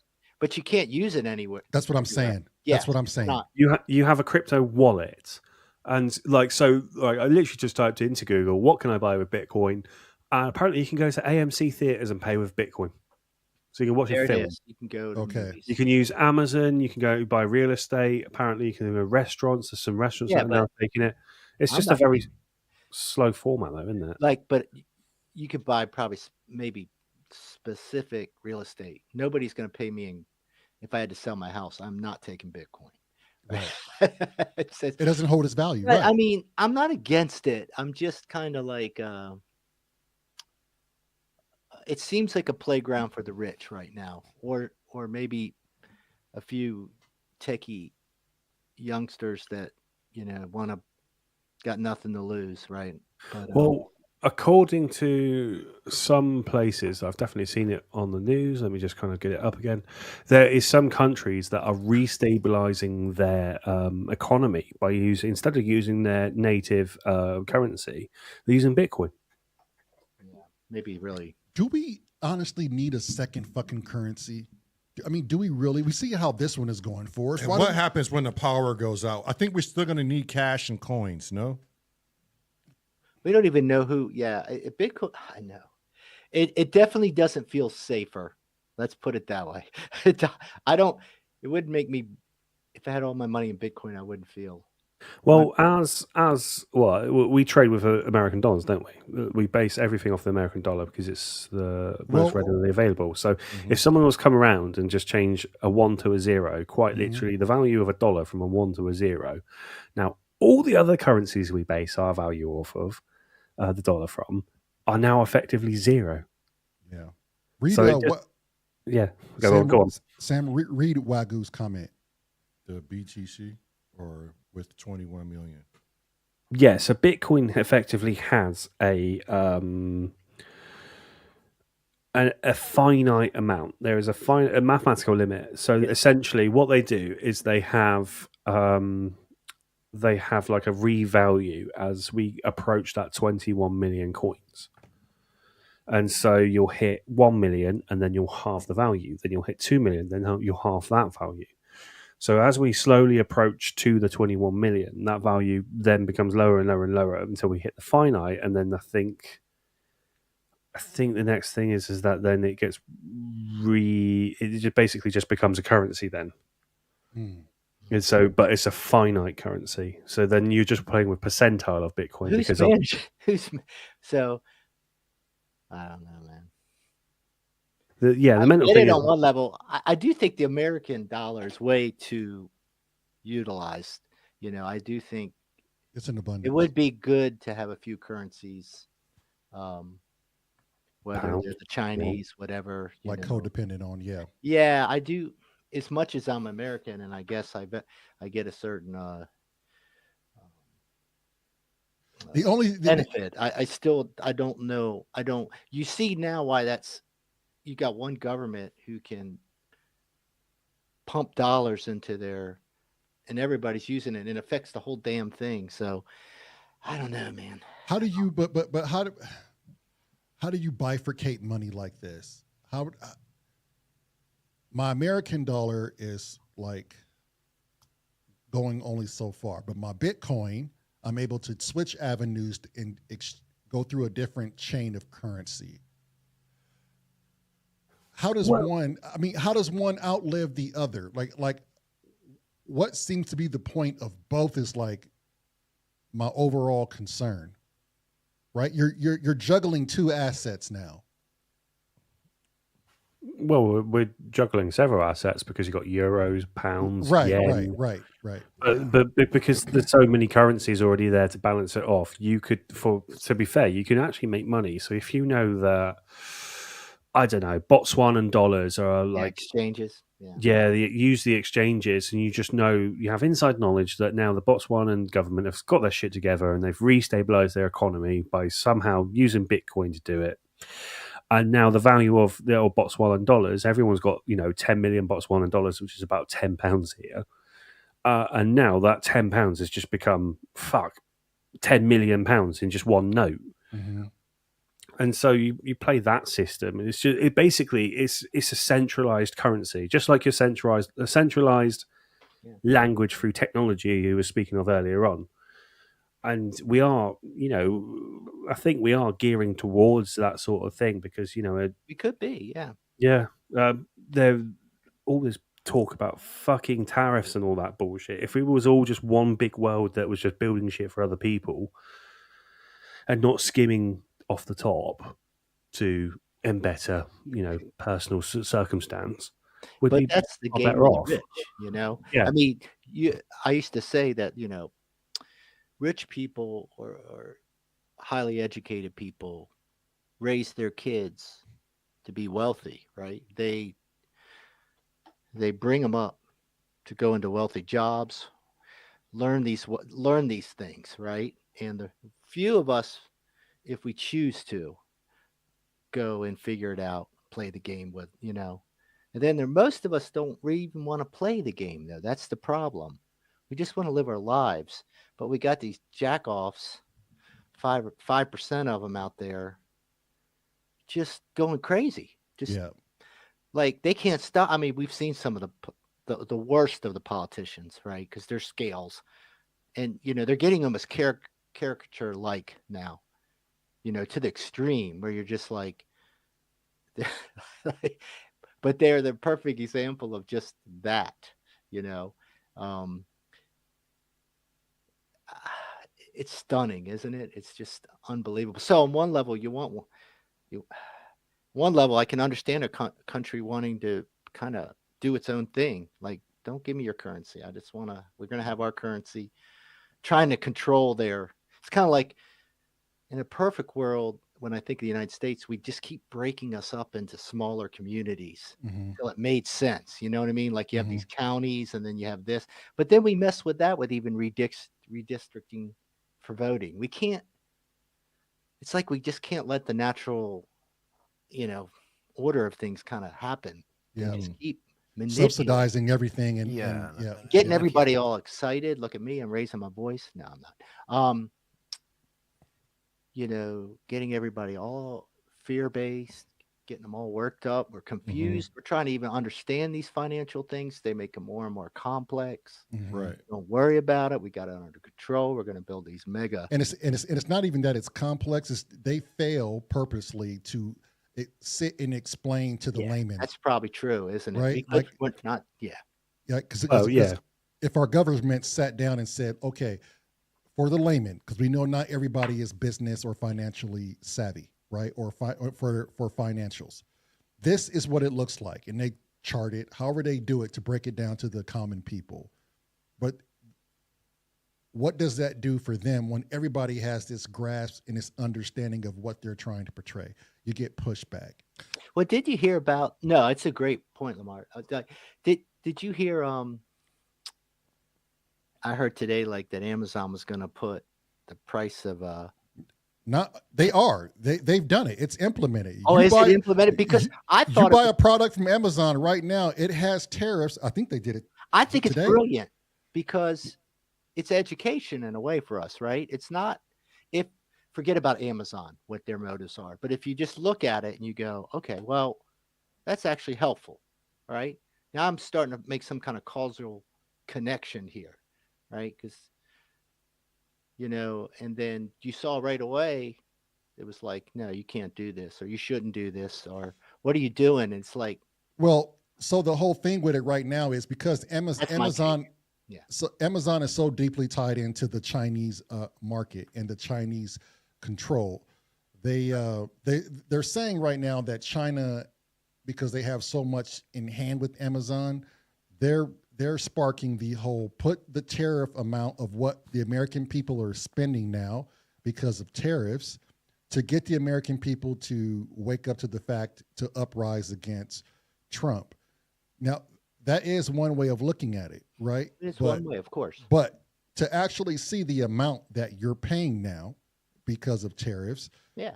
I think you have a right to understand That's my point. Yeah. what your money is going to now. Like, but it also comes down to this for those of you who are in America, chat and on screen. Yeah. What are you going to choose? Because this is, if you want to get the political sense of it, do you want to choose tariffs or higher taxes? Because that's what it boils down to. It depends. It depends. That we got to see what the tariffs are doing, you know? Right. yeah, but should the tariffs be passed down to the consumers? My whole thing. Why do we have to take the bite for it? In essence, Because it we was have good. to. In essence, How it's built. without getting too political, in essence, there has to be one president to implement this. If your country is in debt, and we all know who we're in debt to globally, who's going to eat it? We are, and let our kids live a bit freer without being owned and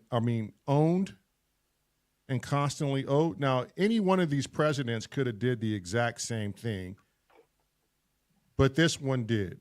Now, I'm not saying it's right, it's wrong. I'm not a politician. I haven't studied it, so I'm just going to give my opinion. If we're ever going to get out of debt, how do we do it? If we're going to pay higher taxes over charging people more for goods, how do you make that decision? I got a way how you could. Yeah, go ahead. Real quick, Dave. I got a way how you could do it. All the trillions of dollars that you steal from our tax dollars, from black budget projects to the military, could easily get us out of fucking debt. Yeah. Easy. Oh, that's the conundrum. But if we say the debt, because we're obviously talking about the federal debt, why isn't the government? I understand when they're doing that, and there's probably multiple reasons. Why aren't they focused on getting us out of debt as citizens? Why don't they? I know this is kind of rhetorical, right? Obviously, but why are they not? If they want to make us stronger, then help us all reset ourselves, is what I say. Right. Don't garnish wages. I mean, they're talking about garnishing people's wages. I understand. I don't want to get into the student debt thing. I understand they made those obligations, but the fact that the government could go in, Chroma said the take your same thing. wages, Yeah. right? Yep. You can't, like, on one level I understand it, but that's a real reach for a government to do that, right? Yeah, Chroma's saying the same thing you're saying. Stop gouging the people. I pay if I pay state tax and if I pay income tax, why am I paying for tax for buying a cheeseburger, buying a candy bar, buying a soda, buying gas? If you tax everything, it's illegal in many ways. You're gouging. Yeah. What were you going to say, Sam? Oh, well, I was going to say, if you look at it from an economist's point of view, all this tariff things, you got to kind of look at not what the picture is coming from. You've kind of got to look at what is outside the picture, and what is outside of the picture is that it does promote local growth. Because now people are going to go, fuck, I'm not going to buy my shit from China. Right. We need to build our semiconductors in the US. Yes. And if you build your semiconductors in the US, you've now propped up the R&D for it. You've propped up the manufacturing, mining, etc. for a semiconductor anyway. And it does, in some ways, make sense. Now, what doesn't make sense is all this scaremongering around it. Because that isn't going to push you to do that. It's going to almost make people rise up against it. But you got to look at it from both angles. You've got to look at it from a supporter of this thing and someone who's against it. I mean, like, British steel used to be something sought after for so many years, Yeah. and you've got, so many years, generations of skill lost pretty much because we outsourced it to Germany and China, and now even German steel is starting to become washed out with too much carbon and things like that. I've got, so the simplest thing of a screw, use them every fucking day. Put down a bit of floor, screw. When I had just after Brexit, we had proper SPAC screws, and this is so fucking nerdy that I'm talking about a screw, but they fucking, you could use them over 4 or 5 times without it snapping or threading. Right. And then we came out of the European market, and then we were importing more from China, and oh fuck me, the screw heads. I swear the floor at the Northcott is more fucking screws than it is wood now, because they just keep snapping. It's too soft. It's like that. So if you was to put all that effort back into making local produce again, and then building up your exports so that you can now push out and say, look, we are innovators again. America and Britain especially have come up with quite a fucking few patents in their time. I know Europe, Tracker, sorry, I don't know how many Germany's got and things like that, but they are industrialists as well. But I'm just going to use it just because it's the one that we're taught about most here. We are innovators. We will invent. We will do. We are still innovators. We just our products become management instead of product. And so, if we can push that back into gear, into like an industrial sort of thing, you'll start to see growth again. But it was like what Scotty said in the beginning of all this when we said about freedom. You can't do that with the greed of humans. The reason why we were importing so much is because we don't want to pay our workers in our homeland the prices they deserve, and you can get it cheaper off the backs of a Chinese person. It's. I think that's going to be the ultimate thing that just constantly beats us up. Yeah, Wagyu said, who's gonna spin up a valve/tube factory in the U.S. for guitar amps? It might be small, but we could do it. Yeah, and that's never the problem. Like Sam said, we're innovative, right? That's never the problem. The problem is, are you going to pay more than what your resources are going to put out? Because now that we live in this inflated world, we here in America and the UK, you can't pay us Chinese wages. Let's just be honest. No. The demand and inflation will not allow it. Or Mexican wages, right? Or Mexican wages. Same thing. Yeah. But you have to look at every country like your own personal life. If you own a business and you're getting ready to go tits up, you could see it. You could see it projected out a year before you go tits up. What's the first thing you do to save your business? Fire everybody. Probably, but what's the first thing you would normally do? Cut wages. I'm a small business owner. That's why I meant cut wages or cut costs. I would raise the price. Hang on. Okay. I would raise the price on my materials for each client, for each horse, because I'm seeing something now. And now I'm seeing a pattern in my personal charts that if I don't raise prices, which is essentially is taxes, if I don't raise prices, my business will sink. Now, I have clients that will gladly pay it because they see the worth. Yeah. And I'll have clients who will pay it, who see the worth but can't afford it, but they know they have to pay it. Mm-hmm. So a country needs to be ran the same way. If you're sinking and you didn't see a chart and it's 2 weeks before your doors close, maybe you go back to, okay, I got to lay some workers off. But that menu price is going to rise. Yeah. You're going to have to figure out a way. You have to lose overhead some sort of way. And it's as simple as that with any country. Right. Now, the bigger you get, that's true, Lamont. Now, the bigger the organization gets, right, the more pressure the more scared you are to raise that price, Yeah. because now you're playing a game.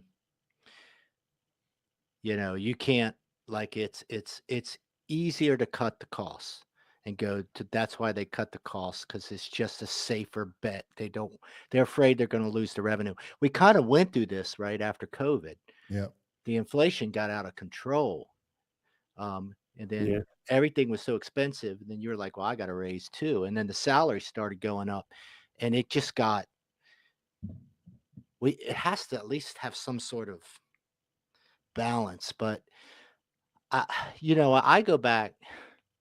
What I don't want is a politician telling me what I appreciate that on some level they might be trying to correct a big problem, but then I go back and say, well, look, we shouldn't have a social security problem. We had so much money, we were flush. You spent it. We still have money. Yeah, we still got it, but we spent a ton of it. They kept spending it, and we were so and if we had just invested it and left it alone and let it run on its own. And now they're blaming us. Well, we might have to do this. You might have to do this. I'm like, why did you do it? A prime example for here, I don't know if they have it in UK, It's but is complicated, Chipotle. I don't know if you guys have that little restaurant chain Chipotle in the UK, but here, Yeah, it's in London. yeah. So what they did is they reduced their portion sizes, okay? And then now that the tariffs happened, now the avocado is like hard to get. They're not trying to push it on the consumer, but they cut back on their portion sizes. And now guess what? Chipotle's in the world of hurt, right? Because the stigma and the word is already out. And they're sinking. And in order to not sink, it goes back to what Trusto was saying. You're going to have to accommodate for that. You got to backtrack. Especially when you already owe the bank for your lease or your store, mortgage, whatever it is. If you're already in debt and you need to stay on top of it, what do you do? Do you implement the proverbial tariffs? Do you implement higher prices on the menu? Yeah, it's gonna piss people off. But if you are in a situation where you're thinking about your future and you want to hand this down to your kids, if you're thinking that way, how are you going to set the kids up? Well, I much rather eat the hard times now so my kids don't have to eat the hard times later. And they can hopefully take this as a learning lesson. Now, is that the way most countries are ran, and is that how they're thinking about the citizens? Absolutely not. Well, the clever ones would actually, instead of getting rid of staff, they'd actually get rid of product. They'd look at what is selling. What is selling? So you're like, oh God, what's that film about Mackies? Oh fuck, it's got Batman in it. Michael Keaton. Oh, Michael Keaton. The Founder.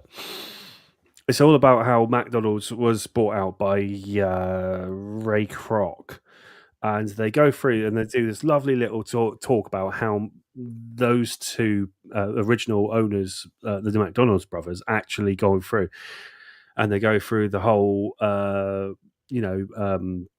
time in America where you guys were absolutely fucking bust. I think it's 1929 to pretty much the war, isn't it? Mm-hmm. Yep. Yeah. And basically they looked at the whole menu and they went down to three things: burgers, fries, soda. And overnight it wasn't exactly a success story, but overnight they practically were busy all the time because they just went down to the very, very basic things that people wanted. So Right. you're getting rid of all that Options. income, potential income issues where you've got a product that's just sat on the shelf, for example. Well, this is the food game, so actually that's got shelf life as well. So if you're only selling a minimal amount that's going to make you maximum money, that is basically how you should really see it, because then you can now justify having 5 staff because they are concentrated on just 3 products, for example, that just make bank. Right. So Chrome was saying the depression years, cheeseburgers, chips, Pepsi. And Rabbit is saying, wait, less is more? Yeah, less is more. Mm. Honestly, we did the same thing at my venue. We took sales from every drink that was behind the bar, and we looked at it and we went, how many orange juices and apple juices have we sold in 6 months? Yeah. And that's including mixers for cocktails. That's including little kids having half a pint, for example. How many pints did we sell? We sold 6 of apple and 9 of orange. Get rid of it. Fuck it off. Mhm. Makes no sense to have it. We keep Mhm. buying it in. It gets wasted, and then it's fucking and it's just a waste. We waste about 300 quid in 6 months, and that's taking off the revenue that we've already gotten. So we made a loss of 300 quid instantly. So yeah, just shave away the shit you don't Right. need. See obviously get a product out and see if the public like it. If it don't fucking like it, don't use it. That's why the TB303 is so limited. It's Right. exactly that. Roland got rid of it, and only then was it wanted, bastards. I mean, I do think we need to, especially in the USA, we need to kind of kick ourselves in the materialism, because it's out of control. We're Yep. it's way out of control. And now we might hurt ourselves. To Lamont's point, we might hurt ourselves in the short run, right? We might contract, right? Maybe we shouldn't be as much of a consumer nation. Maybe we should rethink this a little bit. I'm not saying to have some nice things, and we're musicians, so we're skilled people, so we use these things. I put that in a certain class, but then there's just acquisition, the new sofas out in the patios, right? I mean, there's just all sorts of crap we're buying, Right. right? Teach your kids to fix. Yeah, right. right. Yeah. Be resourceful. Yeah. And that's what we're trying to learn. The iPad broke. Say, well, it's broke. Well, what are we going to do? I don't know. Broke it. Watch TV. It's a bigger Well, yeah, iPad on the wall there. maybe nothing. We may let it sit there. We kind of tried to get it fixed, but ironically, we went into there was some company, and then they had a subscription plan, and you had to do this, and they'll cover so much, and we just said, fuck it, this is ridiculous, right? All for an iPad. Maybe we just let it sit until someone gets the gumption to open it up and fix it, right? But we're not just going to buy another one. We have to stop this. Yeah. Yeah. Even if we can, on The- principle and just on. And here's the sad part. We've gone so far with importing things because we've gotten rid of all of our factories. Yeah. Now that we want to bring everything back home, well, guess how much time that's going to take now? Guess how much time it's going to take to set up these factories? Right. Not saying it's impossible, but if you want to make things in America again, my brother's got it spot on. You're going to have to pinch the old belt and suck it up and stop your bitching and whining and take it in the gut for a few decades to bring all that shit back. And how you do that is you slow things down. You Maybe you have to implement tariffs to slow things down. And get your, like you said, which David, is working. and That's working. And like you said, David, and get your materialistic mindset a break and take a break, and fix something. Slow the intake of products coming into the these- U.S. down. Like Conductive just said in the chat, we import about 90% of supplies from China at the moment. So it is a little scary, but we made adjustments. Yeah. You're going to have to keep making adjustments. Yeah, but So the- maybe- the trouble with consumerism as well, though, is anywhere you go, even watching this stream, people are wanting to throw adverts for shit to buy in your face. Yeah, you And really, that is all over the place, whether it's in newspapers, magazines, internet. You can't do anything without No, adverts being everywhere. pushed in your face. Mm-hmm. I've made more money from my YouTube channel that I've now been running for 2.5 years. I've made more money from that than I did with a heap of releases with Mondo Records. Mm-hmm. And I look at it, and it's all through advertisement. And I'm like, how can this work? that I can release music that I've created that goes out there and it was played by big DJs.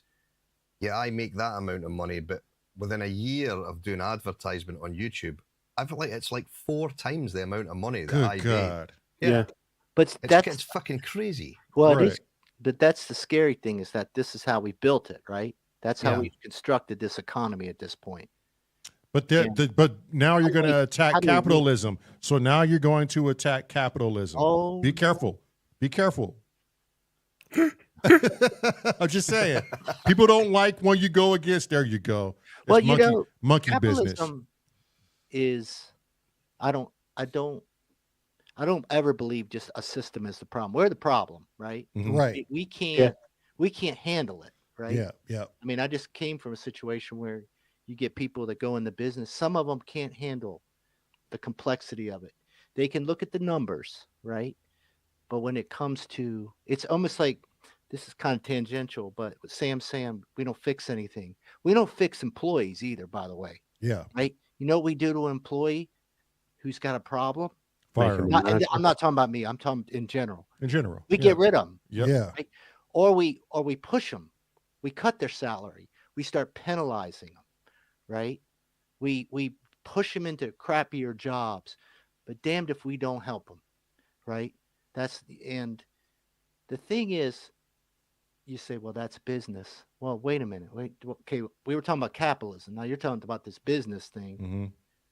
and that sounds like a piss poor excuse to just, to make your job easier. Mhm. Right? If we're going to do this my point, I'll wrap it up. My point is we're going to do this capitalism thing, which I'm not against it in a lot of ways. I like people having a certain level of spirit in their life, Yeah. Yep. but let's do it right. Yeah. Let's do it the right way. And let's stop looking at Spot on. blaming the workers all the time. 'Cause they're That's not my just- point. That's my Why- David. You said it best. Capitalism works. It's the fucking people that don't work. Right. Exactly. Oh yeah. So if you're not gonna, if you got the mindset, when someone comes in to your employment and you don't want to invest in them, right? It just, the whole thing breaks down. They get it. They go, well, this person just got let go last week. This place is a joke. There's no reason for me to believe in this place, right? It's going to be me next week, right? So we've kind of tried to create this thing where it's so uber efficient. Maybe we thought it was, but we're not building anything anymore. These companies are a joke.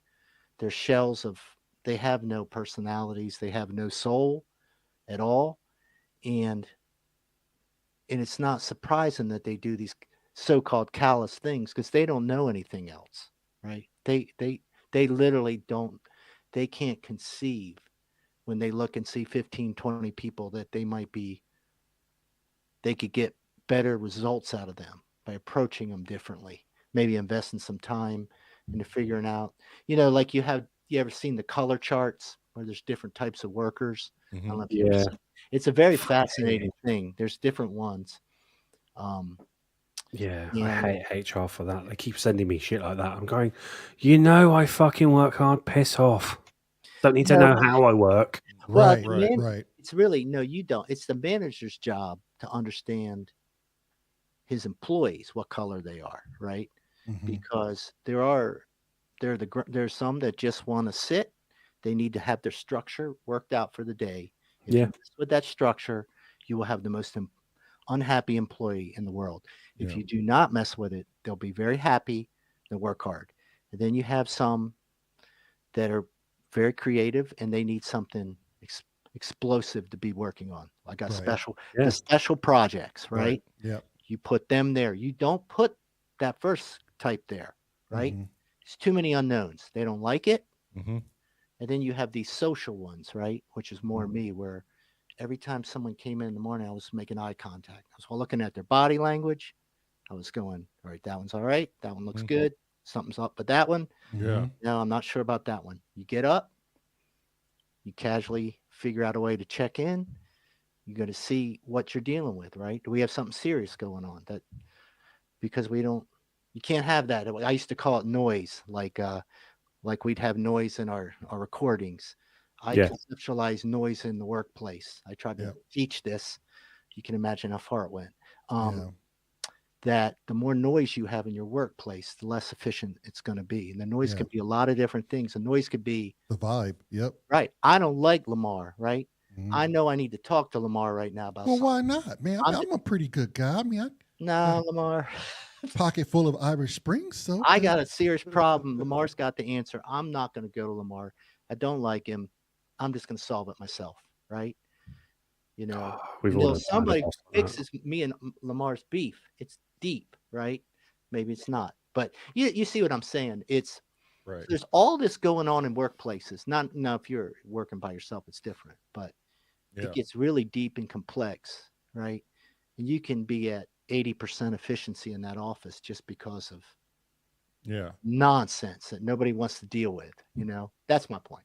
But what must you do, whether you live in the UK, the US, Scotland, wherever, if your government decides to implement tariffs and you know that's ultimately going to slow import, what has to happen to the country when you do these practices?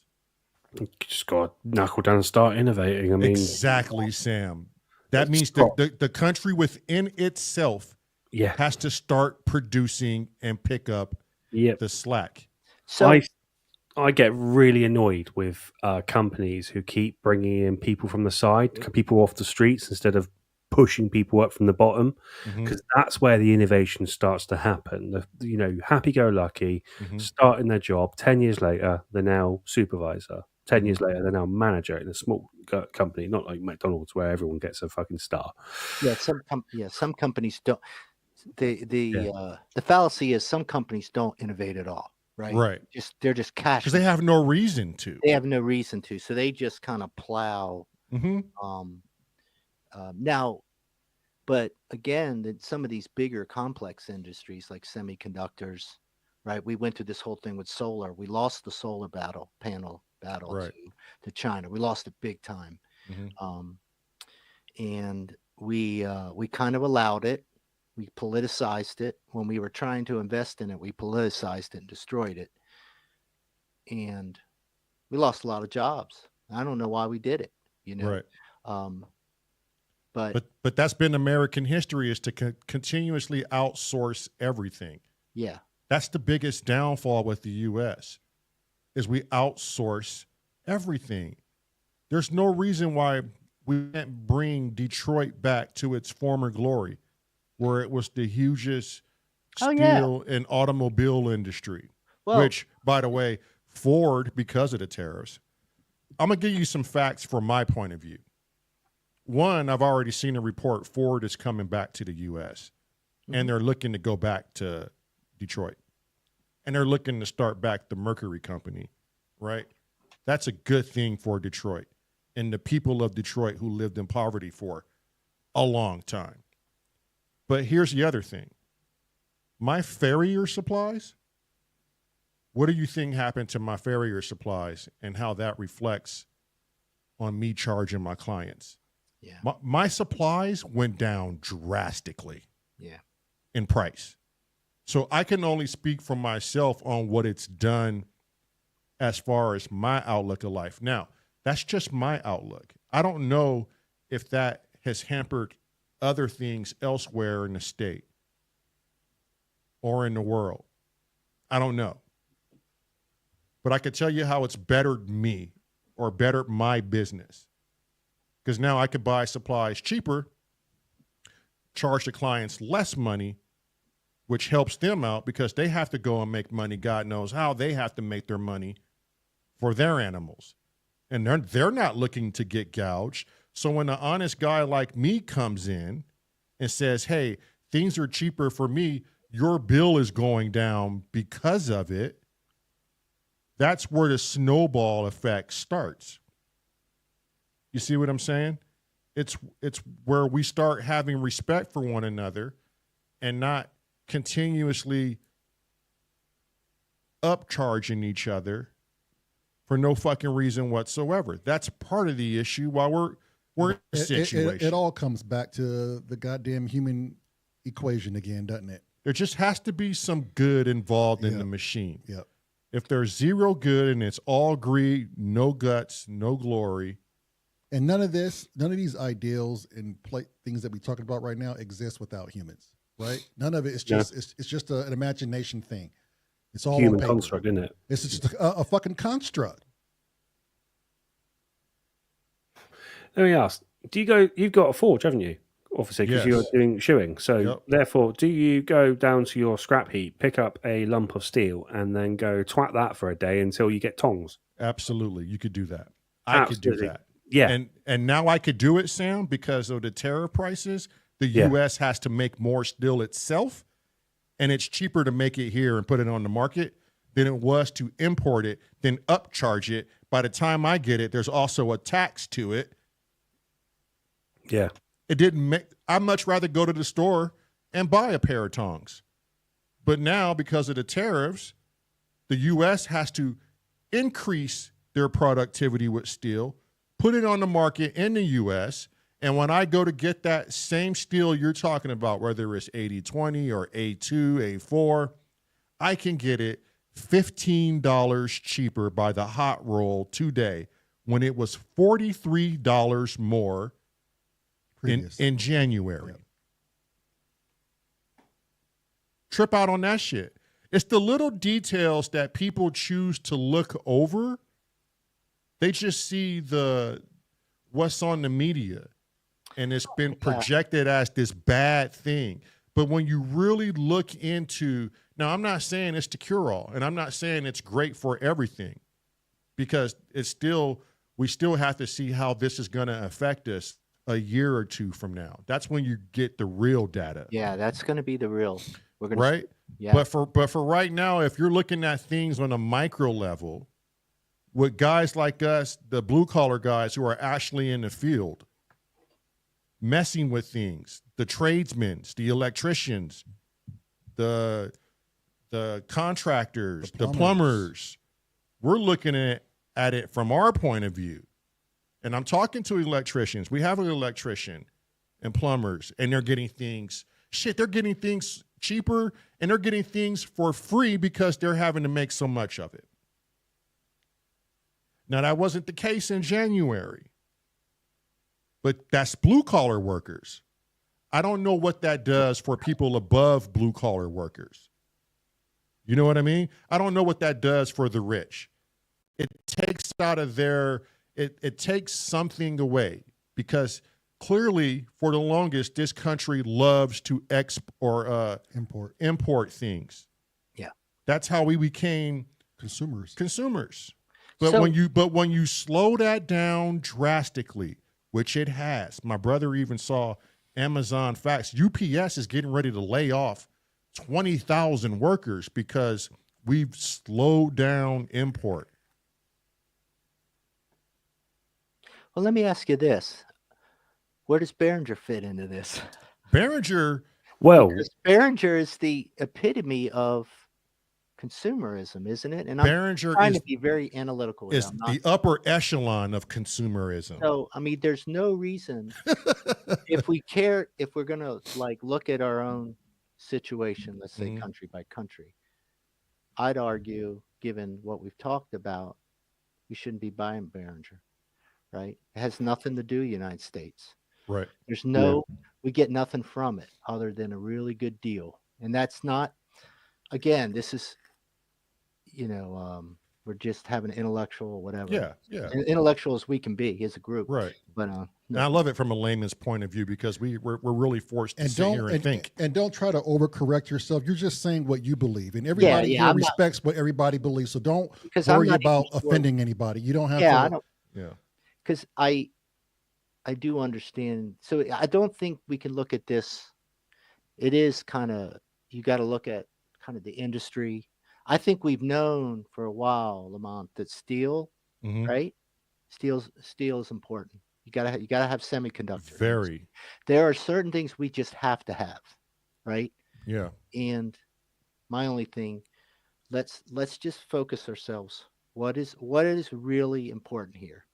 I don't like it feels petty sometimes, and that's when you start losing me but again, this is, as you said, it's the media and all that. So, and everybody's playing into it. The politicians, they're all jockeying. Right. But at the end of the day, I just want a plan. Tell me the plan. Tell me the right? plan. I want. Exactly. We got to produce 75% of our steel. Everybody, every country should be doing this, right? Right. We got to produce so many of our semiconductors. We got to do so much of our own mining. We got to have so much of our own oil and gas. We just got to have these things, right? And I think the more you, again, not getting into the, I don't want to get into the environmental. I'm just saying in general, as a theoretical way of presenting it to the average person, right? Maybe we start flushing out some of the nonsense, right? That we don't need, right? Like the fourth TV or the third TV, because you can get them dirt cheap. They were like the TVs, like $300. It's like, they used to be $1,000. Distractions. Yeah. Distractions are cheaper now. It's crap. Yeah. You're buying this stuff, getting them on a credit card. Distractions are way cheaper now. And if you look into Walmart right now, everything is cheaper in Walmart. Yeah. And it's all distraction-based goods that are cheaper in Walmart. Sam, correct me. Wasn't imports was supposed to be of the resources and materials that country did not have? Like, wasn't that the whole premise of like, oh, we can get tea from China or India because we don't have that climate. Specialization. Right. Yeah, yeah. So every country's got specialization. I mean, as I say, British steel was so sought after. So a lot of people imported it from Britain to go to places, and then they learned. So immigration took along some of the processes over to America, for example, and then American steel also became very good. So you've got that side of things as well. And so, places like Detroit, who they're known to us Brits as well as the Motor City, we know that. And we know that as soon as GM and Ford fucked off out of there to go put their factories in China and Seoul as well and Korea and all that, then the market obviously the job market in Detroit got eaten up, and it's common knowledge here. It's like we know about that.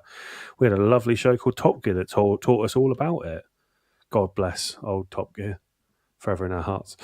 And so like if we go back to the whole Behringer thing, us Brits have lost a little bit of it as well, because Music Tribe that own Behringer, TC Helicon, Midas, the Midas factories were in the UK, and it was all UK designed, manufactured, and all that.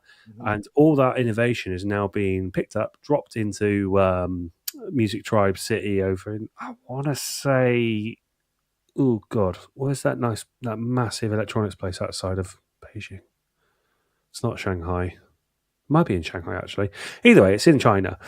And so not only have you taken away jobs from the UK, but you've taken away sources of innovation and things like that. So that's no longer local to us. I mean, I can only think of Allen and Heath now that's made in Britain. Scott, you might be able to pick me up on that one. Allen and Heath, the only real mixers made in the UK of a large variety, as a large company. Oh, fuck, it probably will be. Tops or something, aren't they? Yeah. Yeah, there'll be some obviously smaller companies that make things like boutique. Yeah. But for consumer grade mixing consoles that we all use, I'm pretty sure it's the old Allen and Griefs. Yeah. Clark Technic. No, Clark Technic. Soundcraft. Soundcraft. I thought that was Korean. Is it? Hang on a minute. Let me just have a quick look. Soundcraft might have originated in Britain. It is a British design, yeah. Owned by a South Korean Samsung. Is it? Yeah, it's been sold to Samsung. So even that isn't ours anymore. So now Samsung being another one. I'm pretty sure. And it's funny, I'm giving Behringer, they're like low hanging fruit. We just had a $70 million air fucking jet just fall in the water, right? I don't know if you can salvage it. Yeah. So we know where I'm going with that, right? Right. Like, well, you have to salvage it. You have to salvage all government property. Yeah. But you're just looking at where we're putting most of our resources, right? Right. That's why I can't get too upset about Behringer, because right. That is what it is. That's a tiny. That is what it is. It's just a little. It's an example. It is an extreme low fruit, yes, but it's an example. Yes. And then we've got the military, which God, I don't know how to solve that. But you look at that budget and you just go, holy cow, man! Like, and the black budget. Yeah, I mean, a lot of the U.S. issues are self-inflicted wounds. Look at Social Security. Look at how many people were cheating Social Security. People that were dead long ago were still getting checks. And we I were had a funny story though. When my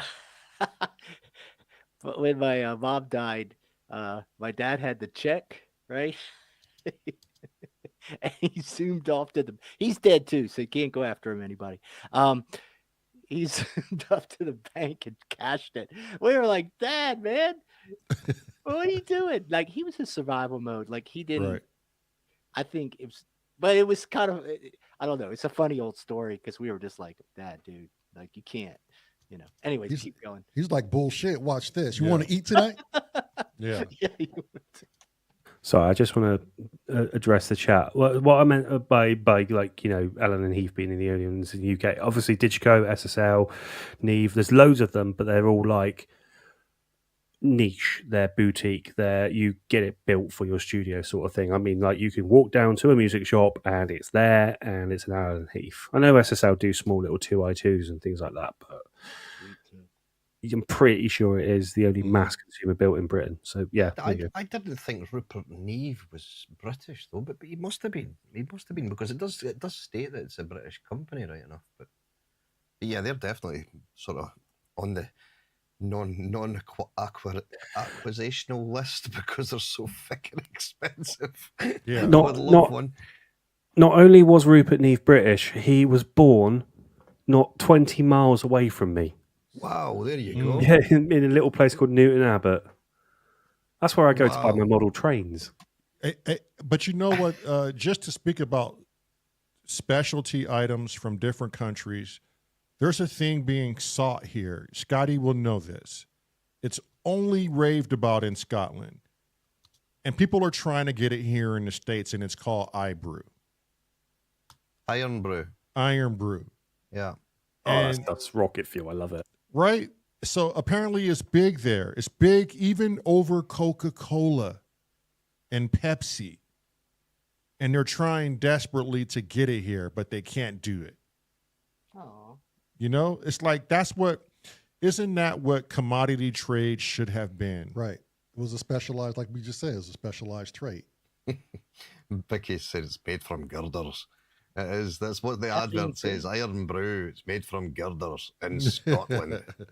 I don't know what's so special about it, but that's the thing that people want that they can't get here. Right. The closest taste I can probably say to you is it's almost like bubble gum. That's as an English guy who doesn't drink it day by day, as close as bubble gum. Yeah, because they were wondering why is that over, because Coca-Cola is number one in every country almost, right? Right. They were trying to figure out why Scotland, of all places, is that not number one, and why this Iron Brew is, and that's what makes it. It's something people can't have, which makes you want it, and you will pay to get it. And that's the thing. That's the thing, right? Lamar read an article. Right. Lamar read an article about this strawberry. Japan. Yeah, this strawberry in Japan. It's an organically grown strawberry. That's a natural fucking strawberry. And they put it in a glass container, and it looks nice and polished. Looks like candy almost. And people are paying $90 to eat an organic strawberry that somebody says is the best strawberry in the world. Right. But if you put a price on it and say you can't have this, people are going to get curious. We're very spoiled here, the area where I'm from, for strawberries, because the majority of our strawberries get sent everywhere. Yeah, same here. Yeah, I think UK is a very, very good place for. But certainly, this area that I'm in, Scotland-wise, is really famous for its strawberries. Do they grow wild, Scotty? They can go wild, but most of them are now farm-produced, big old tunnels that they have in the fields. They've actually got like polythene tunnels, and they go on for the full length of the field. But there's hundreds of these tunnels, and what they've now found with that is you get so much bigger juicier, fruitier growth out them, and they keep reproducing after they're picked as well. So they get Damn. far more crop out of them. Yeah, Hey, we get a lot of wild strawberries down this way, a lot, and it's like They're always quite small, Sam, aren't they? They're always quite dainty yeah, little the things. They're little not dainty massive. things. Yeah. but Yeah. they're really sweet, Yeah. like super sweet. It's because you're not fertilizing them and stuff. That's just the. Oh Or yeah, have- no, the wild strawberries is technically like a different strain of Yeah, strawberry. yeah. I Yeah. think we get Yeah. 'em. It's We like have- the banana, isn't it? Right. Mm-hmm. It's not even a banana anymore, right? Like it looks nothing like how a banana, the original banana, looked years ago. That's my understanding, at least. We had Speaking about fruit, has anyone ever tried jackfruit? Yes, I haven't. It tastes like pulled pork if you do it right. Yeah. Oh, Yeah, I I had like that. that fruit. I Yeah, found yeah. it extremely strange. Shona Yeah. didn't mind it too much, but I was like, oh, hang on. Yeah. That was another one we tried on the honeymoon when we were over in Africa, and they brought Mhm. this massive. The thing was colossal that they brought out of this tree, hmm and then just cut it open. But it was, to me, it was like a mixture of banana / pineapple, but it was sour and it was Yeah. very The wrong sides of the strange. two, wasn't it? Yeah. Sorry, what was that, It's Panda? like the wrong sides of the two. Yeah, The wrong it side was- of a banana and the wrong side of a pineapple. that didn't do it for me at all. I can't remember, but the wife and I think someone said this is a pulled pork sandwich, and we ate Yeah. it, and we were like, "Oh yeah, it's a pulled pork sandwich." And they were like, "No, it's jackfruit. It's no pork in there at all." We're like, "What the fuck?"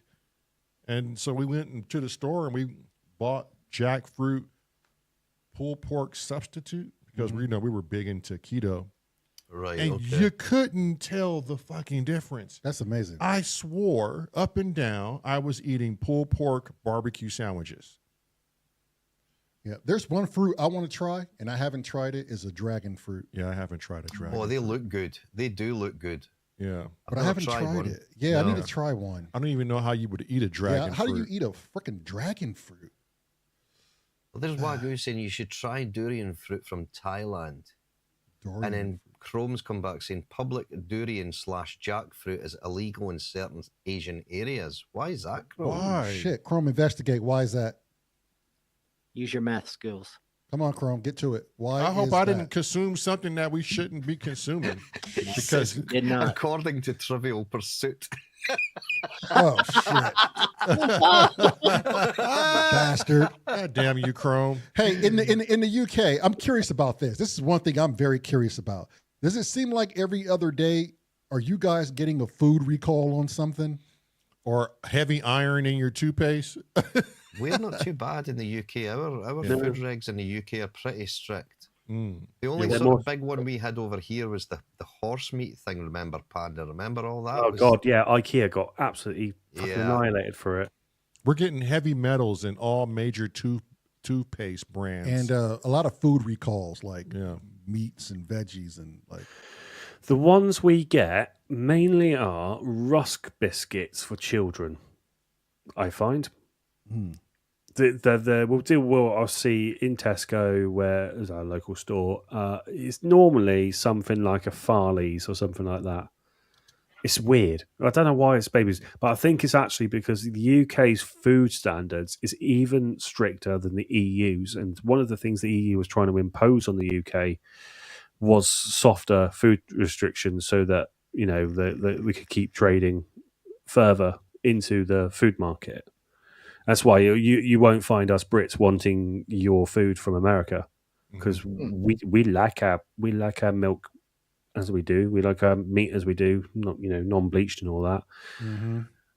Yeah, it might last a little less, but we've got a shit ton of freezers in our house. So you guys don't pasteurize or homogenize your milk?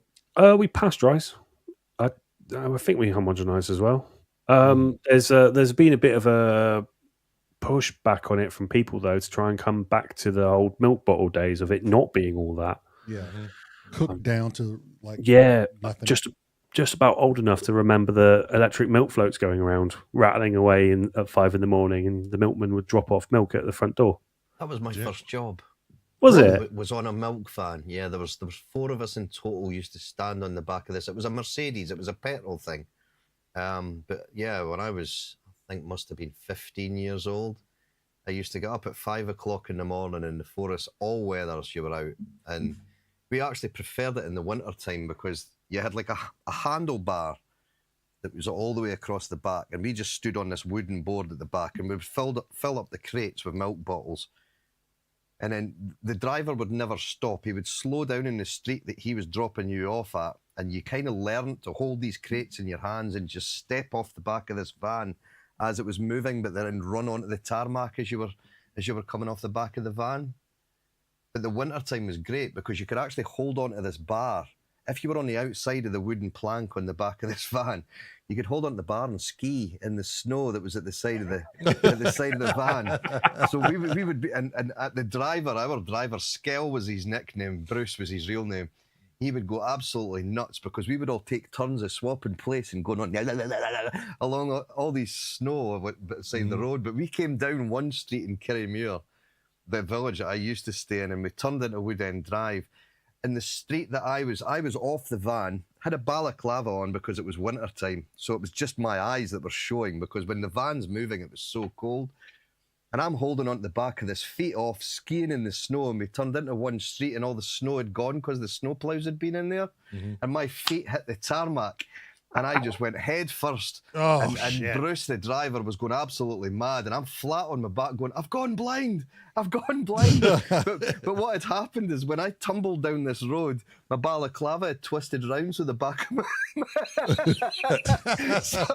so I couldn't see a thing because it was dark as hell in the morning as well. Oh, It was my crazy. God. You got fucked up. I honestly thought I'd gone blind. Oh my god! Yeah, it was Fucking crazy. could have died. Shit. Great fun. Great fun. Yeah. Yeah, I guess if you want that fun, Scotty.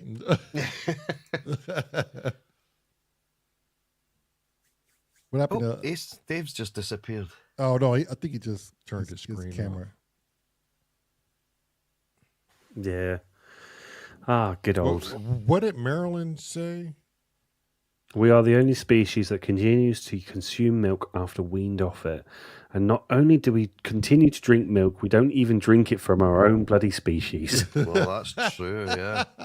For fuck's sake. She ain't lied. What the Not fuck? quite true, because I remember my mum's old cat used to go next door when they had kittens and would go over and sit with the kittens and drink milk from Really? her mum. Yeah. He was a little shit. Damn. Damn. So, Yeah. all right, maybe not be a different species, but Yeah. Yeah. I don't know why we do that. Why do we do that? It can't be know. the best way to get vitamin D. We just must like the taste. Yeah, I think that's what it boils down to really at the end of the day. And so many things require milk for us to eat them now that all sorts of foods that we Yeah, cook cake, with milk ice in them. cream. Who doesn't like milkshakes? Yeah. Who doesn't And like ice cream. chocolate chip cookies and fucking milk and Oreo cookies and milk? or just a Yeah, simple well- British cup of tea. Meryl's Yeah. got a point there. For years, everyone was told that milk is good for you. Drink lots of milk. And then all of a sudden it wasn't. Yeah. It was like, yeah, it's actually filling you full of fat. That and milk is very corrosive. If it spills on the roads out here, you got to call hazmat. Really? Yeah, hazmat to come out because it's corrosive, It's to corrosive. the concrete. Something about the chemical in milk What can you put with in the- milk? with the concrete Who knows? It's the U.S. that breaks it down. But So- yeah, you have to call hazmat to clean it up. Yeah, See, we have. that's where our roads over here are different because our roads are all tar macadam over here. We don't have concrete roads here. Mm, Yeah, We drink almond milk. Him and I are, and we can't tolerate milk yeah, at all. Yeah. It rips us up bad. not can't do a lot of it. of it, yeah. Should I say? Like we could do a milkshake or an ice cream cone, but anything more than that Right. in one sitting, we're asking for gut pain. Yeah. There's no way I could do milk all day. Oh, I drink about 2 pints of milk a day. Yeah, that would Yeah, tear I'm me probably up. the same, Panda. I'm probably the same. I always take a pint of milk to bed with me. Damn, Yeah. that would blow my insides up. He's going farting. Yep. And I'm talking about those fucking warm ones, the ones that come out hot. Yeah. Oh, the ones Yeah. that dry, the ones Oh. that dry the Irish Spring soap bubbles Yeah. straight away. Ugh. Yeah. I don't know. What's tomorrow? Wednesday? Tomorrow is Wednesday. Yeah. No, that's now. Right? For you guys. Yeah, For you today, guys. today is Wednesday. Yeah. Today's Wednesday. So I'm thinking about we do a little jam tomorrow and just get through this. Fuck, we're almost there. Like, what day is it we're on? 191. It's- 191, yeah. It's funny. We started this and we just hit a transition point to where the second half of it, we're just reverting back to the roots of it all. Like Yeah. that's how fast things can change in a year. Right. Hell, you guys know more about our lives right now than anybody I can imagine. I mean, I see you practically all of you every day. I'm pretty sure I see you more than my own wife. Man, Right? facts over here. I mean, that's why I love technology, though. It allows us to do things like this. And it makes you even more curious about those who sit in the chat, too. You know, I have this overwhelming curiosity about who these people are. How many of them are mass murderers who just took the day off? Like who knew Jack was out there murdering people on Abundance? I mean, you just never know. Could you imagine if Bicky was Elon Musk's like right-hand man and he just does this shit for shits and giggles? Yeah. Never told anyone. Never told anybody. Viral saying, shh. Well, you see, Elon, what you want to do is you want to make sure your hand is on the bottom of the burger and the top. Oh my God. He's Elon's advisor. How are you looking with this Bicky story? Like, are you close to stitching this up so we can let everybody hear the story told by Bicky, Sam? So I'm on 9 a.m. to 9 p.m. Or yesterday. When was it? I saw you Sunday, wasn't it? Yeah, So yeah, yesterday, today, and tomorrow. So I'm like, I've got Thursday off. It's my plan to do things. Oh, okay. Yeah. And it is in Ableton. It is there. It just needs a little bit of cleaning up. Yeah. That's fine. That's I mean, fine. I have recorded it at least. Make sure you spend some time with the wife too. Yeah, though, yeah. I just wanted Steve Elbows, or maybe we can. Those of you who have an AI generator, I know Wagyu has one. I just wanted like to figure out if we can do like some sort of AI generated animation to go along with the story, you know. But it's looking like that's going to be kind of hard to do because to get everything to look the same and get a long enough loop is kind of hard right now. Generate an image and then use that to train the video. So you can generate a character and then you get that into another image and then get the character doing something and then use that character to then generate the video. Basic story. So character it's like making a bloody animation itself. Design a character, make a storyboard, animate it. Yeah. That's how AI is working at the moment. You can't just text in saying, "I want 4 videos of the same fucking thing," because trust me, I've tried. Oh, it's just not there yet. Yeah. Yeah, no. Yeah, you see. I mean, like you've seen the AI's genius in making a panda. Right. I'm named after it now, for fuck's sake. Fucking bum cunt. Yep. Bum cuntuous.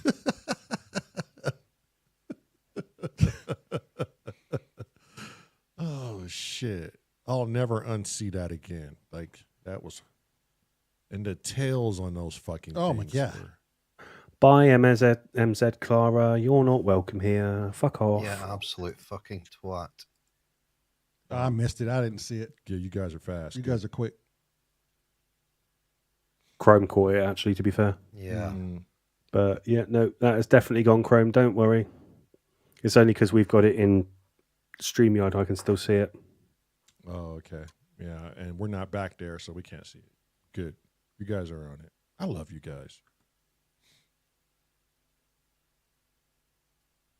Yes. Sammy calls them out. Yeah, twat. Yeah, twat. Yeah, fuck it. Come fight me. I will get naked and attach a speaker to my fucking back. Panda style. No, can't see them. Excellent. They are completely away from me. I've also logged them as racist cunts. Yeah, very good. Well done, Panda. Nice. Sam's on the job, along with Monkey Brains. Well, you got those people out there too, starving for attention, who's probably hurting inside, and that's about all they got is to hate. I just try and get a rise out of people, innit? Yeah, I'm not gonna. I'm gonna call you out as a white bloke. You're a fucking cunt. Yeah, exactly. Yep. But that's where people are in their lives, man. You just can't. You can't help it. That's what makes us all different. They know they suck. I suck at everything, so I'm just gonna go and just fuck with people. Yeah, go make your own channel, and then we'll judge you based on that, not your color of your skin. You fucking cunt. Yeah, right. I suck at things. Let me go fuck with people. My mama sucks. That's why I suck. I don't know if they're American or not, but that's what it boils down to. What, Wagyu? Someone called into Ramsey's show and streamed porn at him constantly for a few months. Well, did you not see the one on Kent Spongs? Oh yeah, he got naked. Panda. The guy just signed into going to Kent Spongs, and Kent Spong just let him in as he normally does, and the guy's like. I had just walked out of the room too. Thank God. Playing his little two-note flute. Yeah. Well, Rand I said to Ken, you should have just said, "Oh, look, looks like a penis, only smaller." He's good at quick wit, isn't he? When Rances happened, I was backstage, and I remember I was backstage, and all of a sudden, this hardcore porn just started coming up everywhere, and I was like fumbling, trying to get to get the hell off the street. I was like, "Get me out of backstage!" And then Red's, he's so smooth. He's like, yeah, I don't know if you're seeing this, but it's pretty bad, guys. It's exceptionally bad porn." Oh my God. I saw it. I was like, "Oh my God, I don't want any part of this." And I was yeah. So, people are clever, man. Yeah. I don't know what the end game was, but it doesn't just to fuck with, like Sammy said, just to fuck with people. It's never an end game. Yeah. You just want to fuck with people. Oh, see, I can't. That's so hard for me.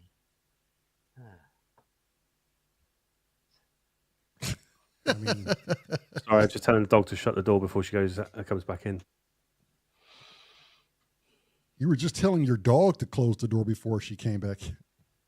Yeah, she can shut the door now. Holy fuck. Shit. Yeah, so all I got to do is open the door because I don't want her to learn to open doors while she's in the fridge. And then, just like her dad. Yeah. So I taught her to shut door because I can only be fucked to go to the door once. And here she is. What a smart pooch. Oh, yeah. Is it a collie? It looks like it's got some collie, yeah. Mm-hmm. Yeah, all Springer. But yeah, very smart. Yeah, very smart. They need a lot of exercise as well, Panda. Hour a day. Not too bad. An hour a day. Yeah. Oh, that's not too bad. That's not too Yeah, bad. no. So Springers are very good at adjusting to your lifestyle as long as you get them from a puppy. Right, okay. So our household is nice and chill. We don't have kids, so she's nice and chill. Whereas when I was growing up, obviously me, my brothers, we were all fucking mad. So all my old Springers were fucking mad. Yeah. Total dysfunction. I'm sure if it was like mine, there's people coming and going, stealing stuff. We had a dog take a roast beef off the counter. It was great. It was hey, man. Yeah. No, this one hasn't stolen anything off the counter. In fact, I don't think she even knows the counter exists. So don't pick her up in the kitchen. Right.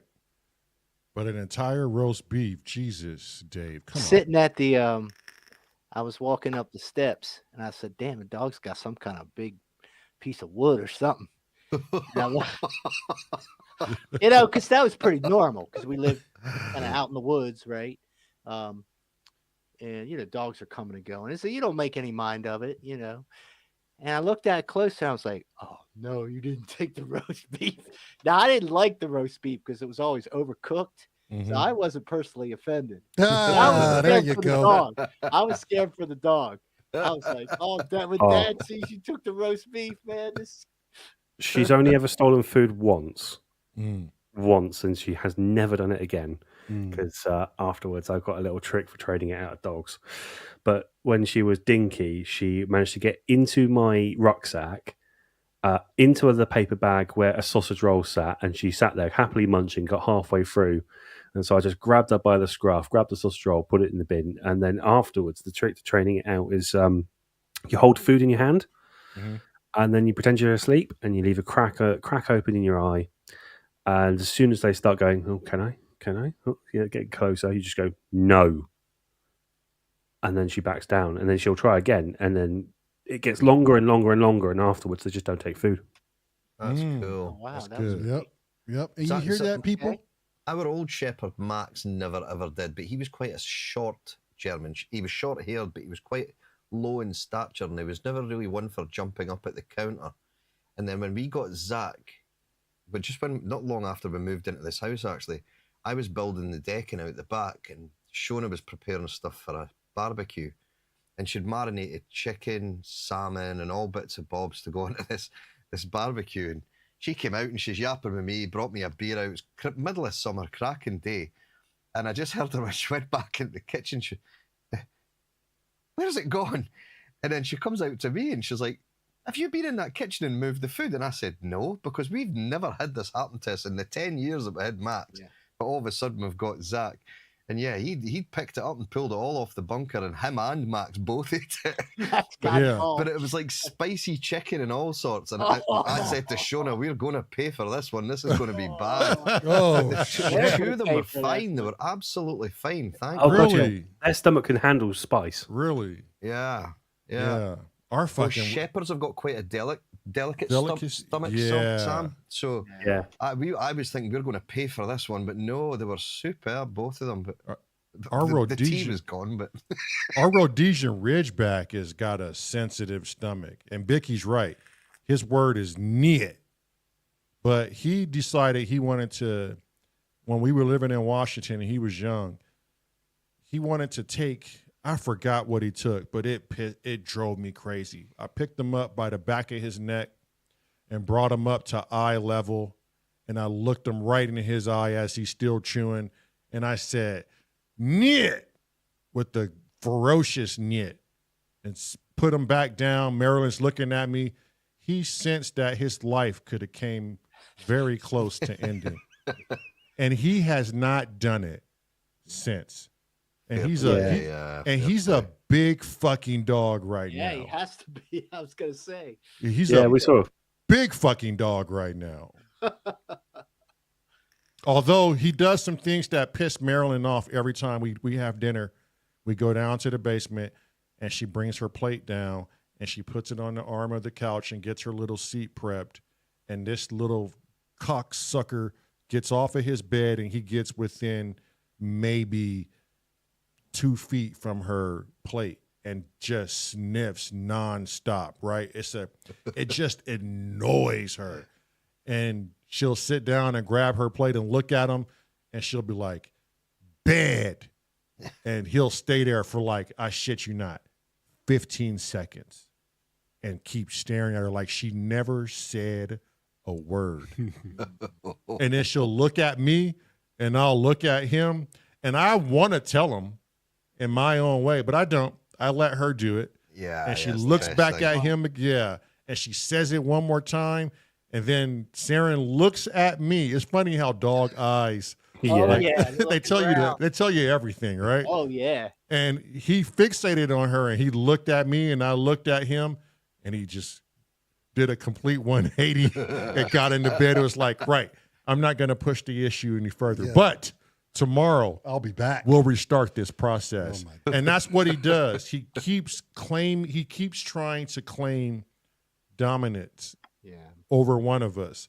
But what I've gotten in the habit of doing is not trying to speak for Marilyn and let her take control of the situation, Yeah. because he's Yeah. going to listen to me no matter what. Because if you're not around, yeah. She has to be able to get Yeah. control of that fucking that's dog. good sense. That's good Yeah. sense. Yeah. Yeah.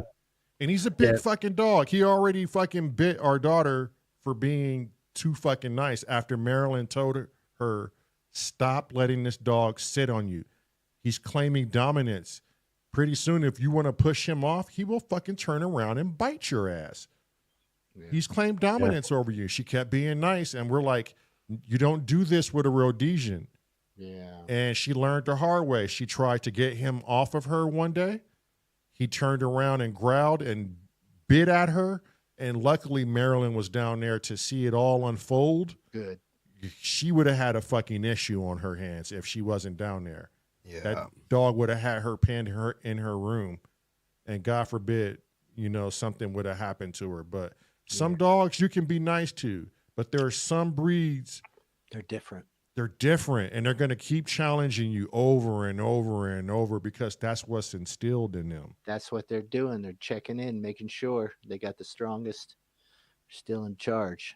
It's Right. funny because that's Merrill saying there that CERN's an amazing dog when Lamont's not around. Perfect dog and listens and protects her all the time. Yeah. Right, but he has to. Yeah. When I'm there, he minds his P's and Q's. He's just, especially when my brother and I take him out for long walks, he knows he can't fuck around. He's just the best dog you'll ever see out on the walk. He won't go after another dog. He won't go up to another person. He just won't do. He just won't do. He knows the outcome will be greater than what the intent would be. Yeah. So he'd rather not. I mean, the dog calculates that. What dog sits there? Like all dogs do it. They calculate how much trouble can I get in for the action I'm about to commit. Yeah. My husky, I got 2 girls now, so they're not as, boys are a little different sometimes. It really depends though. But my husky, she does that. She stops because she'll know something's going on. I'm mad about, I'll say, hey, and she turns around, she looks at me, and I look at her. We're looking at each other with our husky eyes, and it's just like, and if it's not about her, I'll say, hey, it ain't about you. Come here. Yeah, right. They If it's not her, I'll say over there. Yeah, Looks at me again, like, Mhm. you sure you're talking to me? I'm like, oh yeah, you over there, and I'll start to get up, but yeah, they because they like to they mind getting the same kind of mischief with the cats. They won't do it much when I'm around much. Mhm. Like they turn around and look, but I hear them upstairs sometimes. I'm like, what the hell's going on? And they're playing with the cats, but it's just not acceptable in the house, right? They break shit. They will break shit. Yeah. They will jump on Yeah. shit. Yeah. And so you got to just kind of tell them, nah, man, go outside for that. That's what Yeah. outdoors is. That's why we got a backyard. Dinner's ready. We didn't have that issue with blue nose pit bulls. I never had to once reprimand my blue nose pit. Really? He was a lazy twat, didn't want to do anything, Okay. go outside every now and then and get up under me and help eat my ice cream. That right there is a perfect dog. I've had so many different ones, man. I had one that ended up having epilepsy. And he was wired a little weird. He was like a big, tall boxer, maybe in a greyhound or something. But he would just take off running. And I never had a dog that would do this, like would run, like, and you kind of call it, say, hey, come on, you got to come back. Mhm. He would let you get so close. Boom, he'd go farther. And he's chasing. I'm like a mile away from the house with this dog. People are screaming at me. And I was like, man, I got to figure out this dog, man, because everything I thought I knew about dogs is getting thrown out the door right now with this dog. Right. Did you go the other way, the opposite way of the dog? Yeah, you're right. That does work, right? Typically, right? Because they're going to follow the pack. Nah, he wasn't coming back, I don't think. It was something. He legitimately had epilepsy. That's what killed him. Fuck. So I do think he was a little, Odd. Just a odd. little bit. But yeah, cuckoo. you're right. The Yeah. old turn your back and just start Yeah. walking, like, because when I grew up, we never had leashes on the dogs, and we would go out to the water or out to the woods. We'd go on long walks. And I never had a dog not follow me. You know, like they circle you like these big perimeter things, but they come back. Yep. They kind Yeah. of swoosh by you. Yeah. You just don't never want to take a dog's confidence. You could discipline Yeah. them, but That's a don't good take point. their confidence. Yeah, don't beat them down like that. Yeah. Well, speaking of good dogs, we're also good brothers. And as a good brother says, go eat your dinner. I'm about Go to eat your dinner. Yep. Thank you, everybody, Yeah, for I gotta showing up. go. Yep, I got Yeah.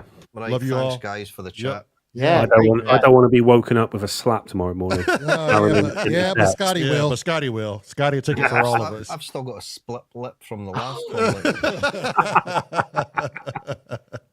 Shit. Domestic violence. I believe him too. I fucking believe him. All right, everybody. We love you, boys. We'll see you tomorrow. Take See you care. later, guys. Love you. Love you, you. boy. Panda. Scott, Love you more. love you more. I love you to the moon and back. Love you, boy. Oh, I love you all. Bye-bye. Bye.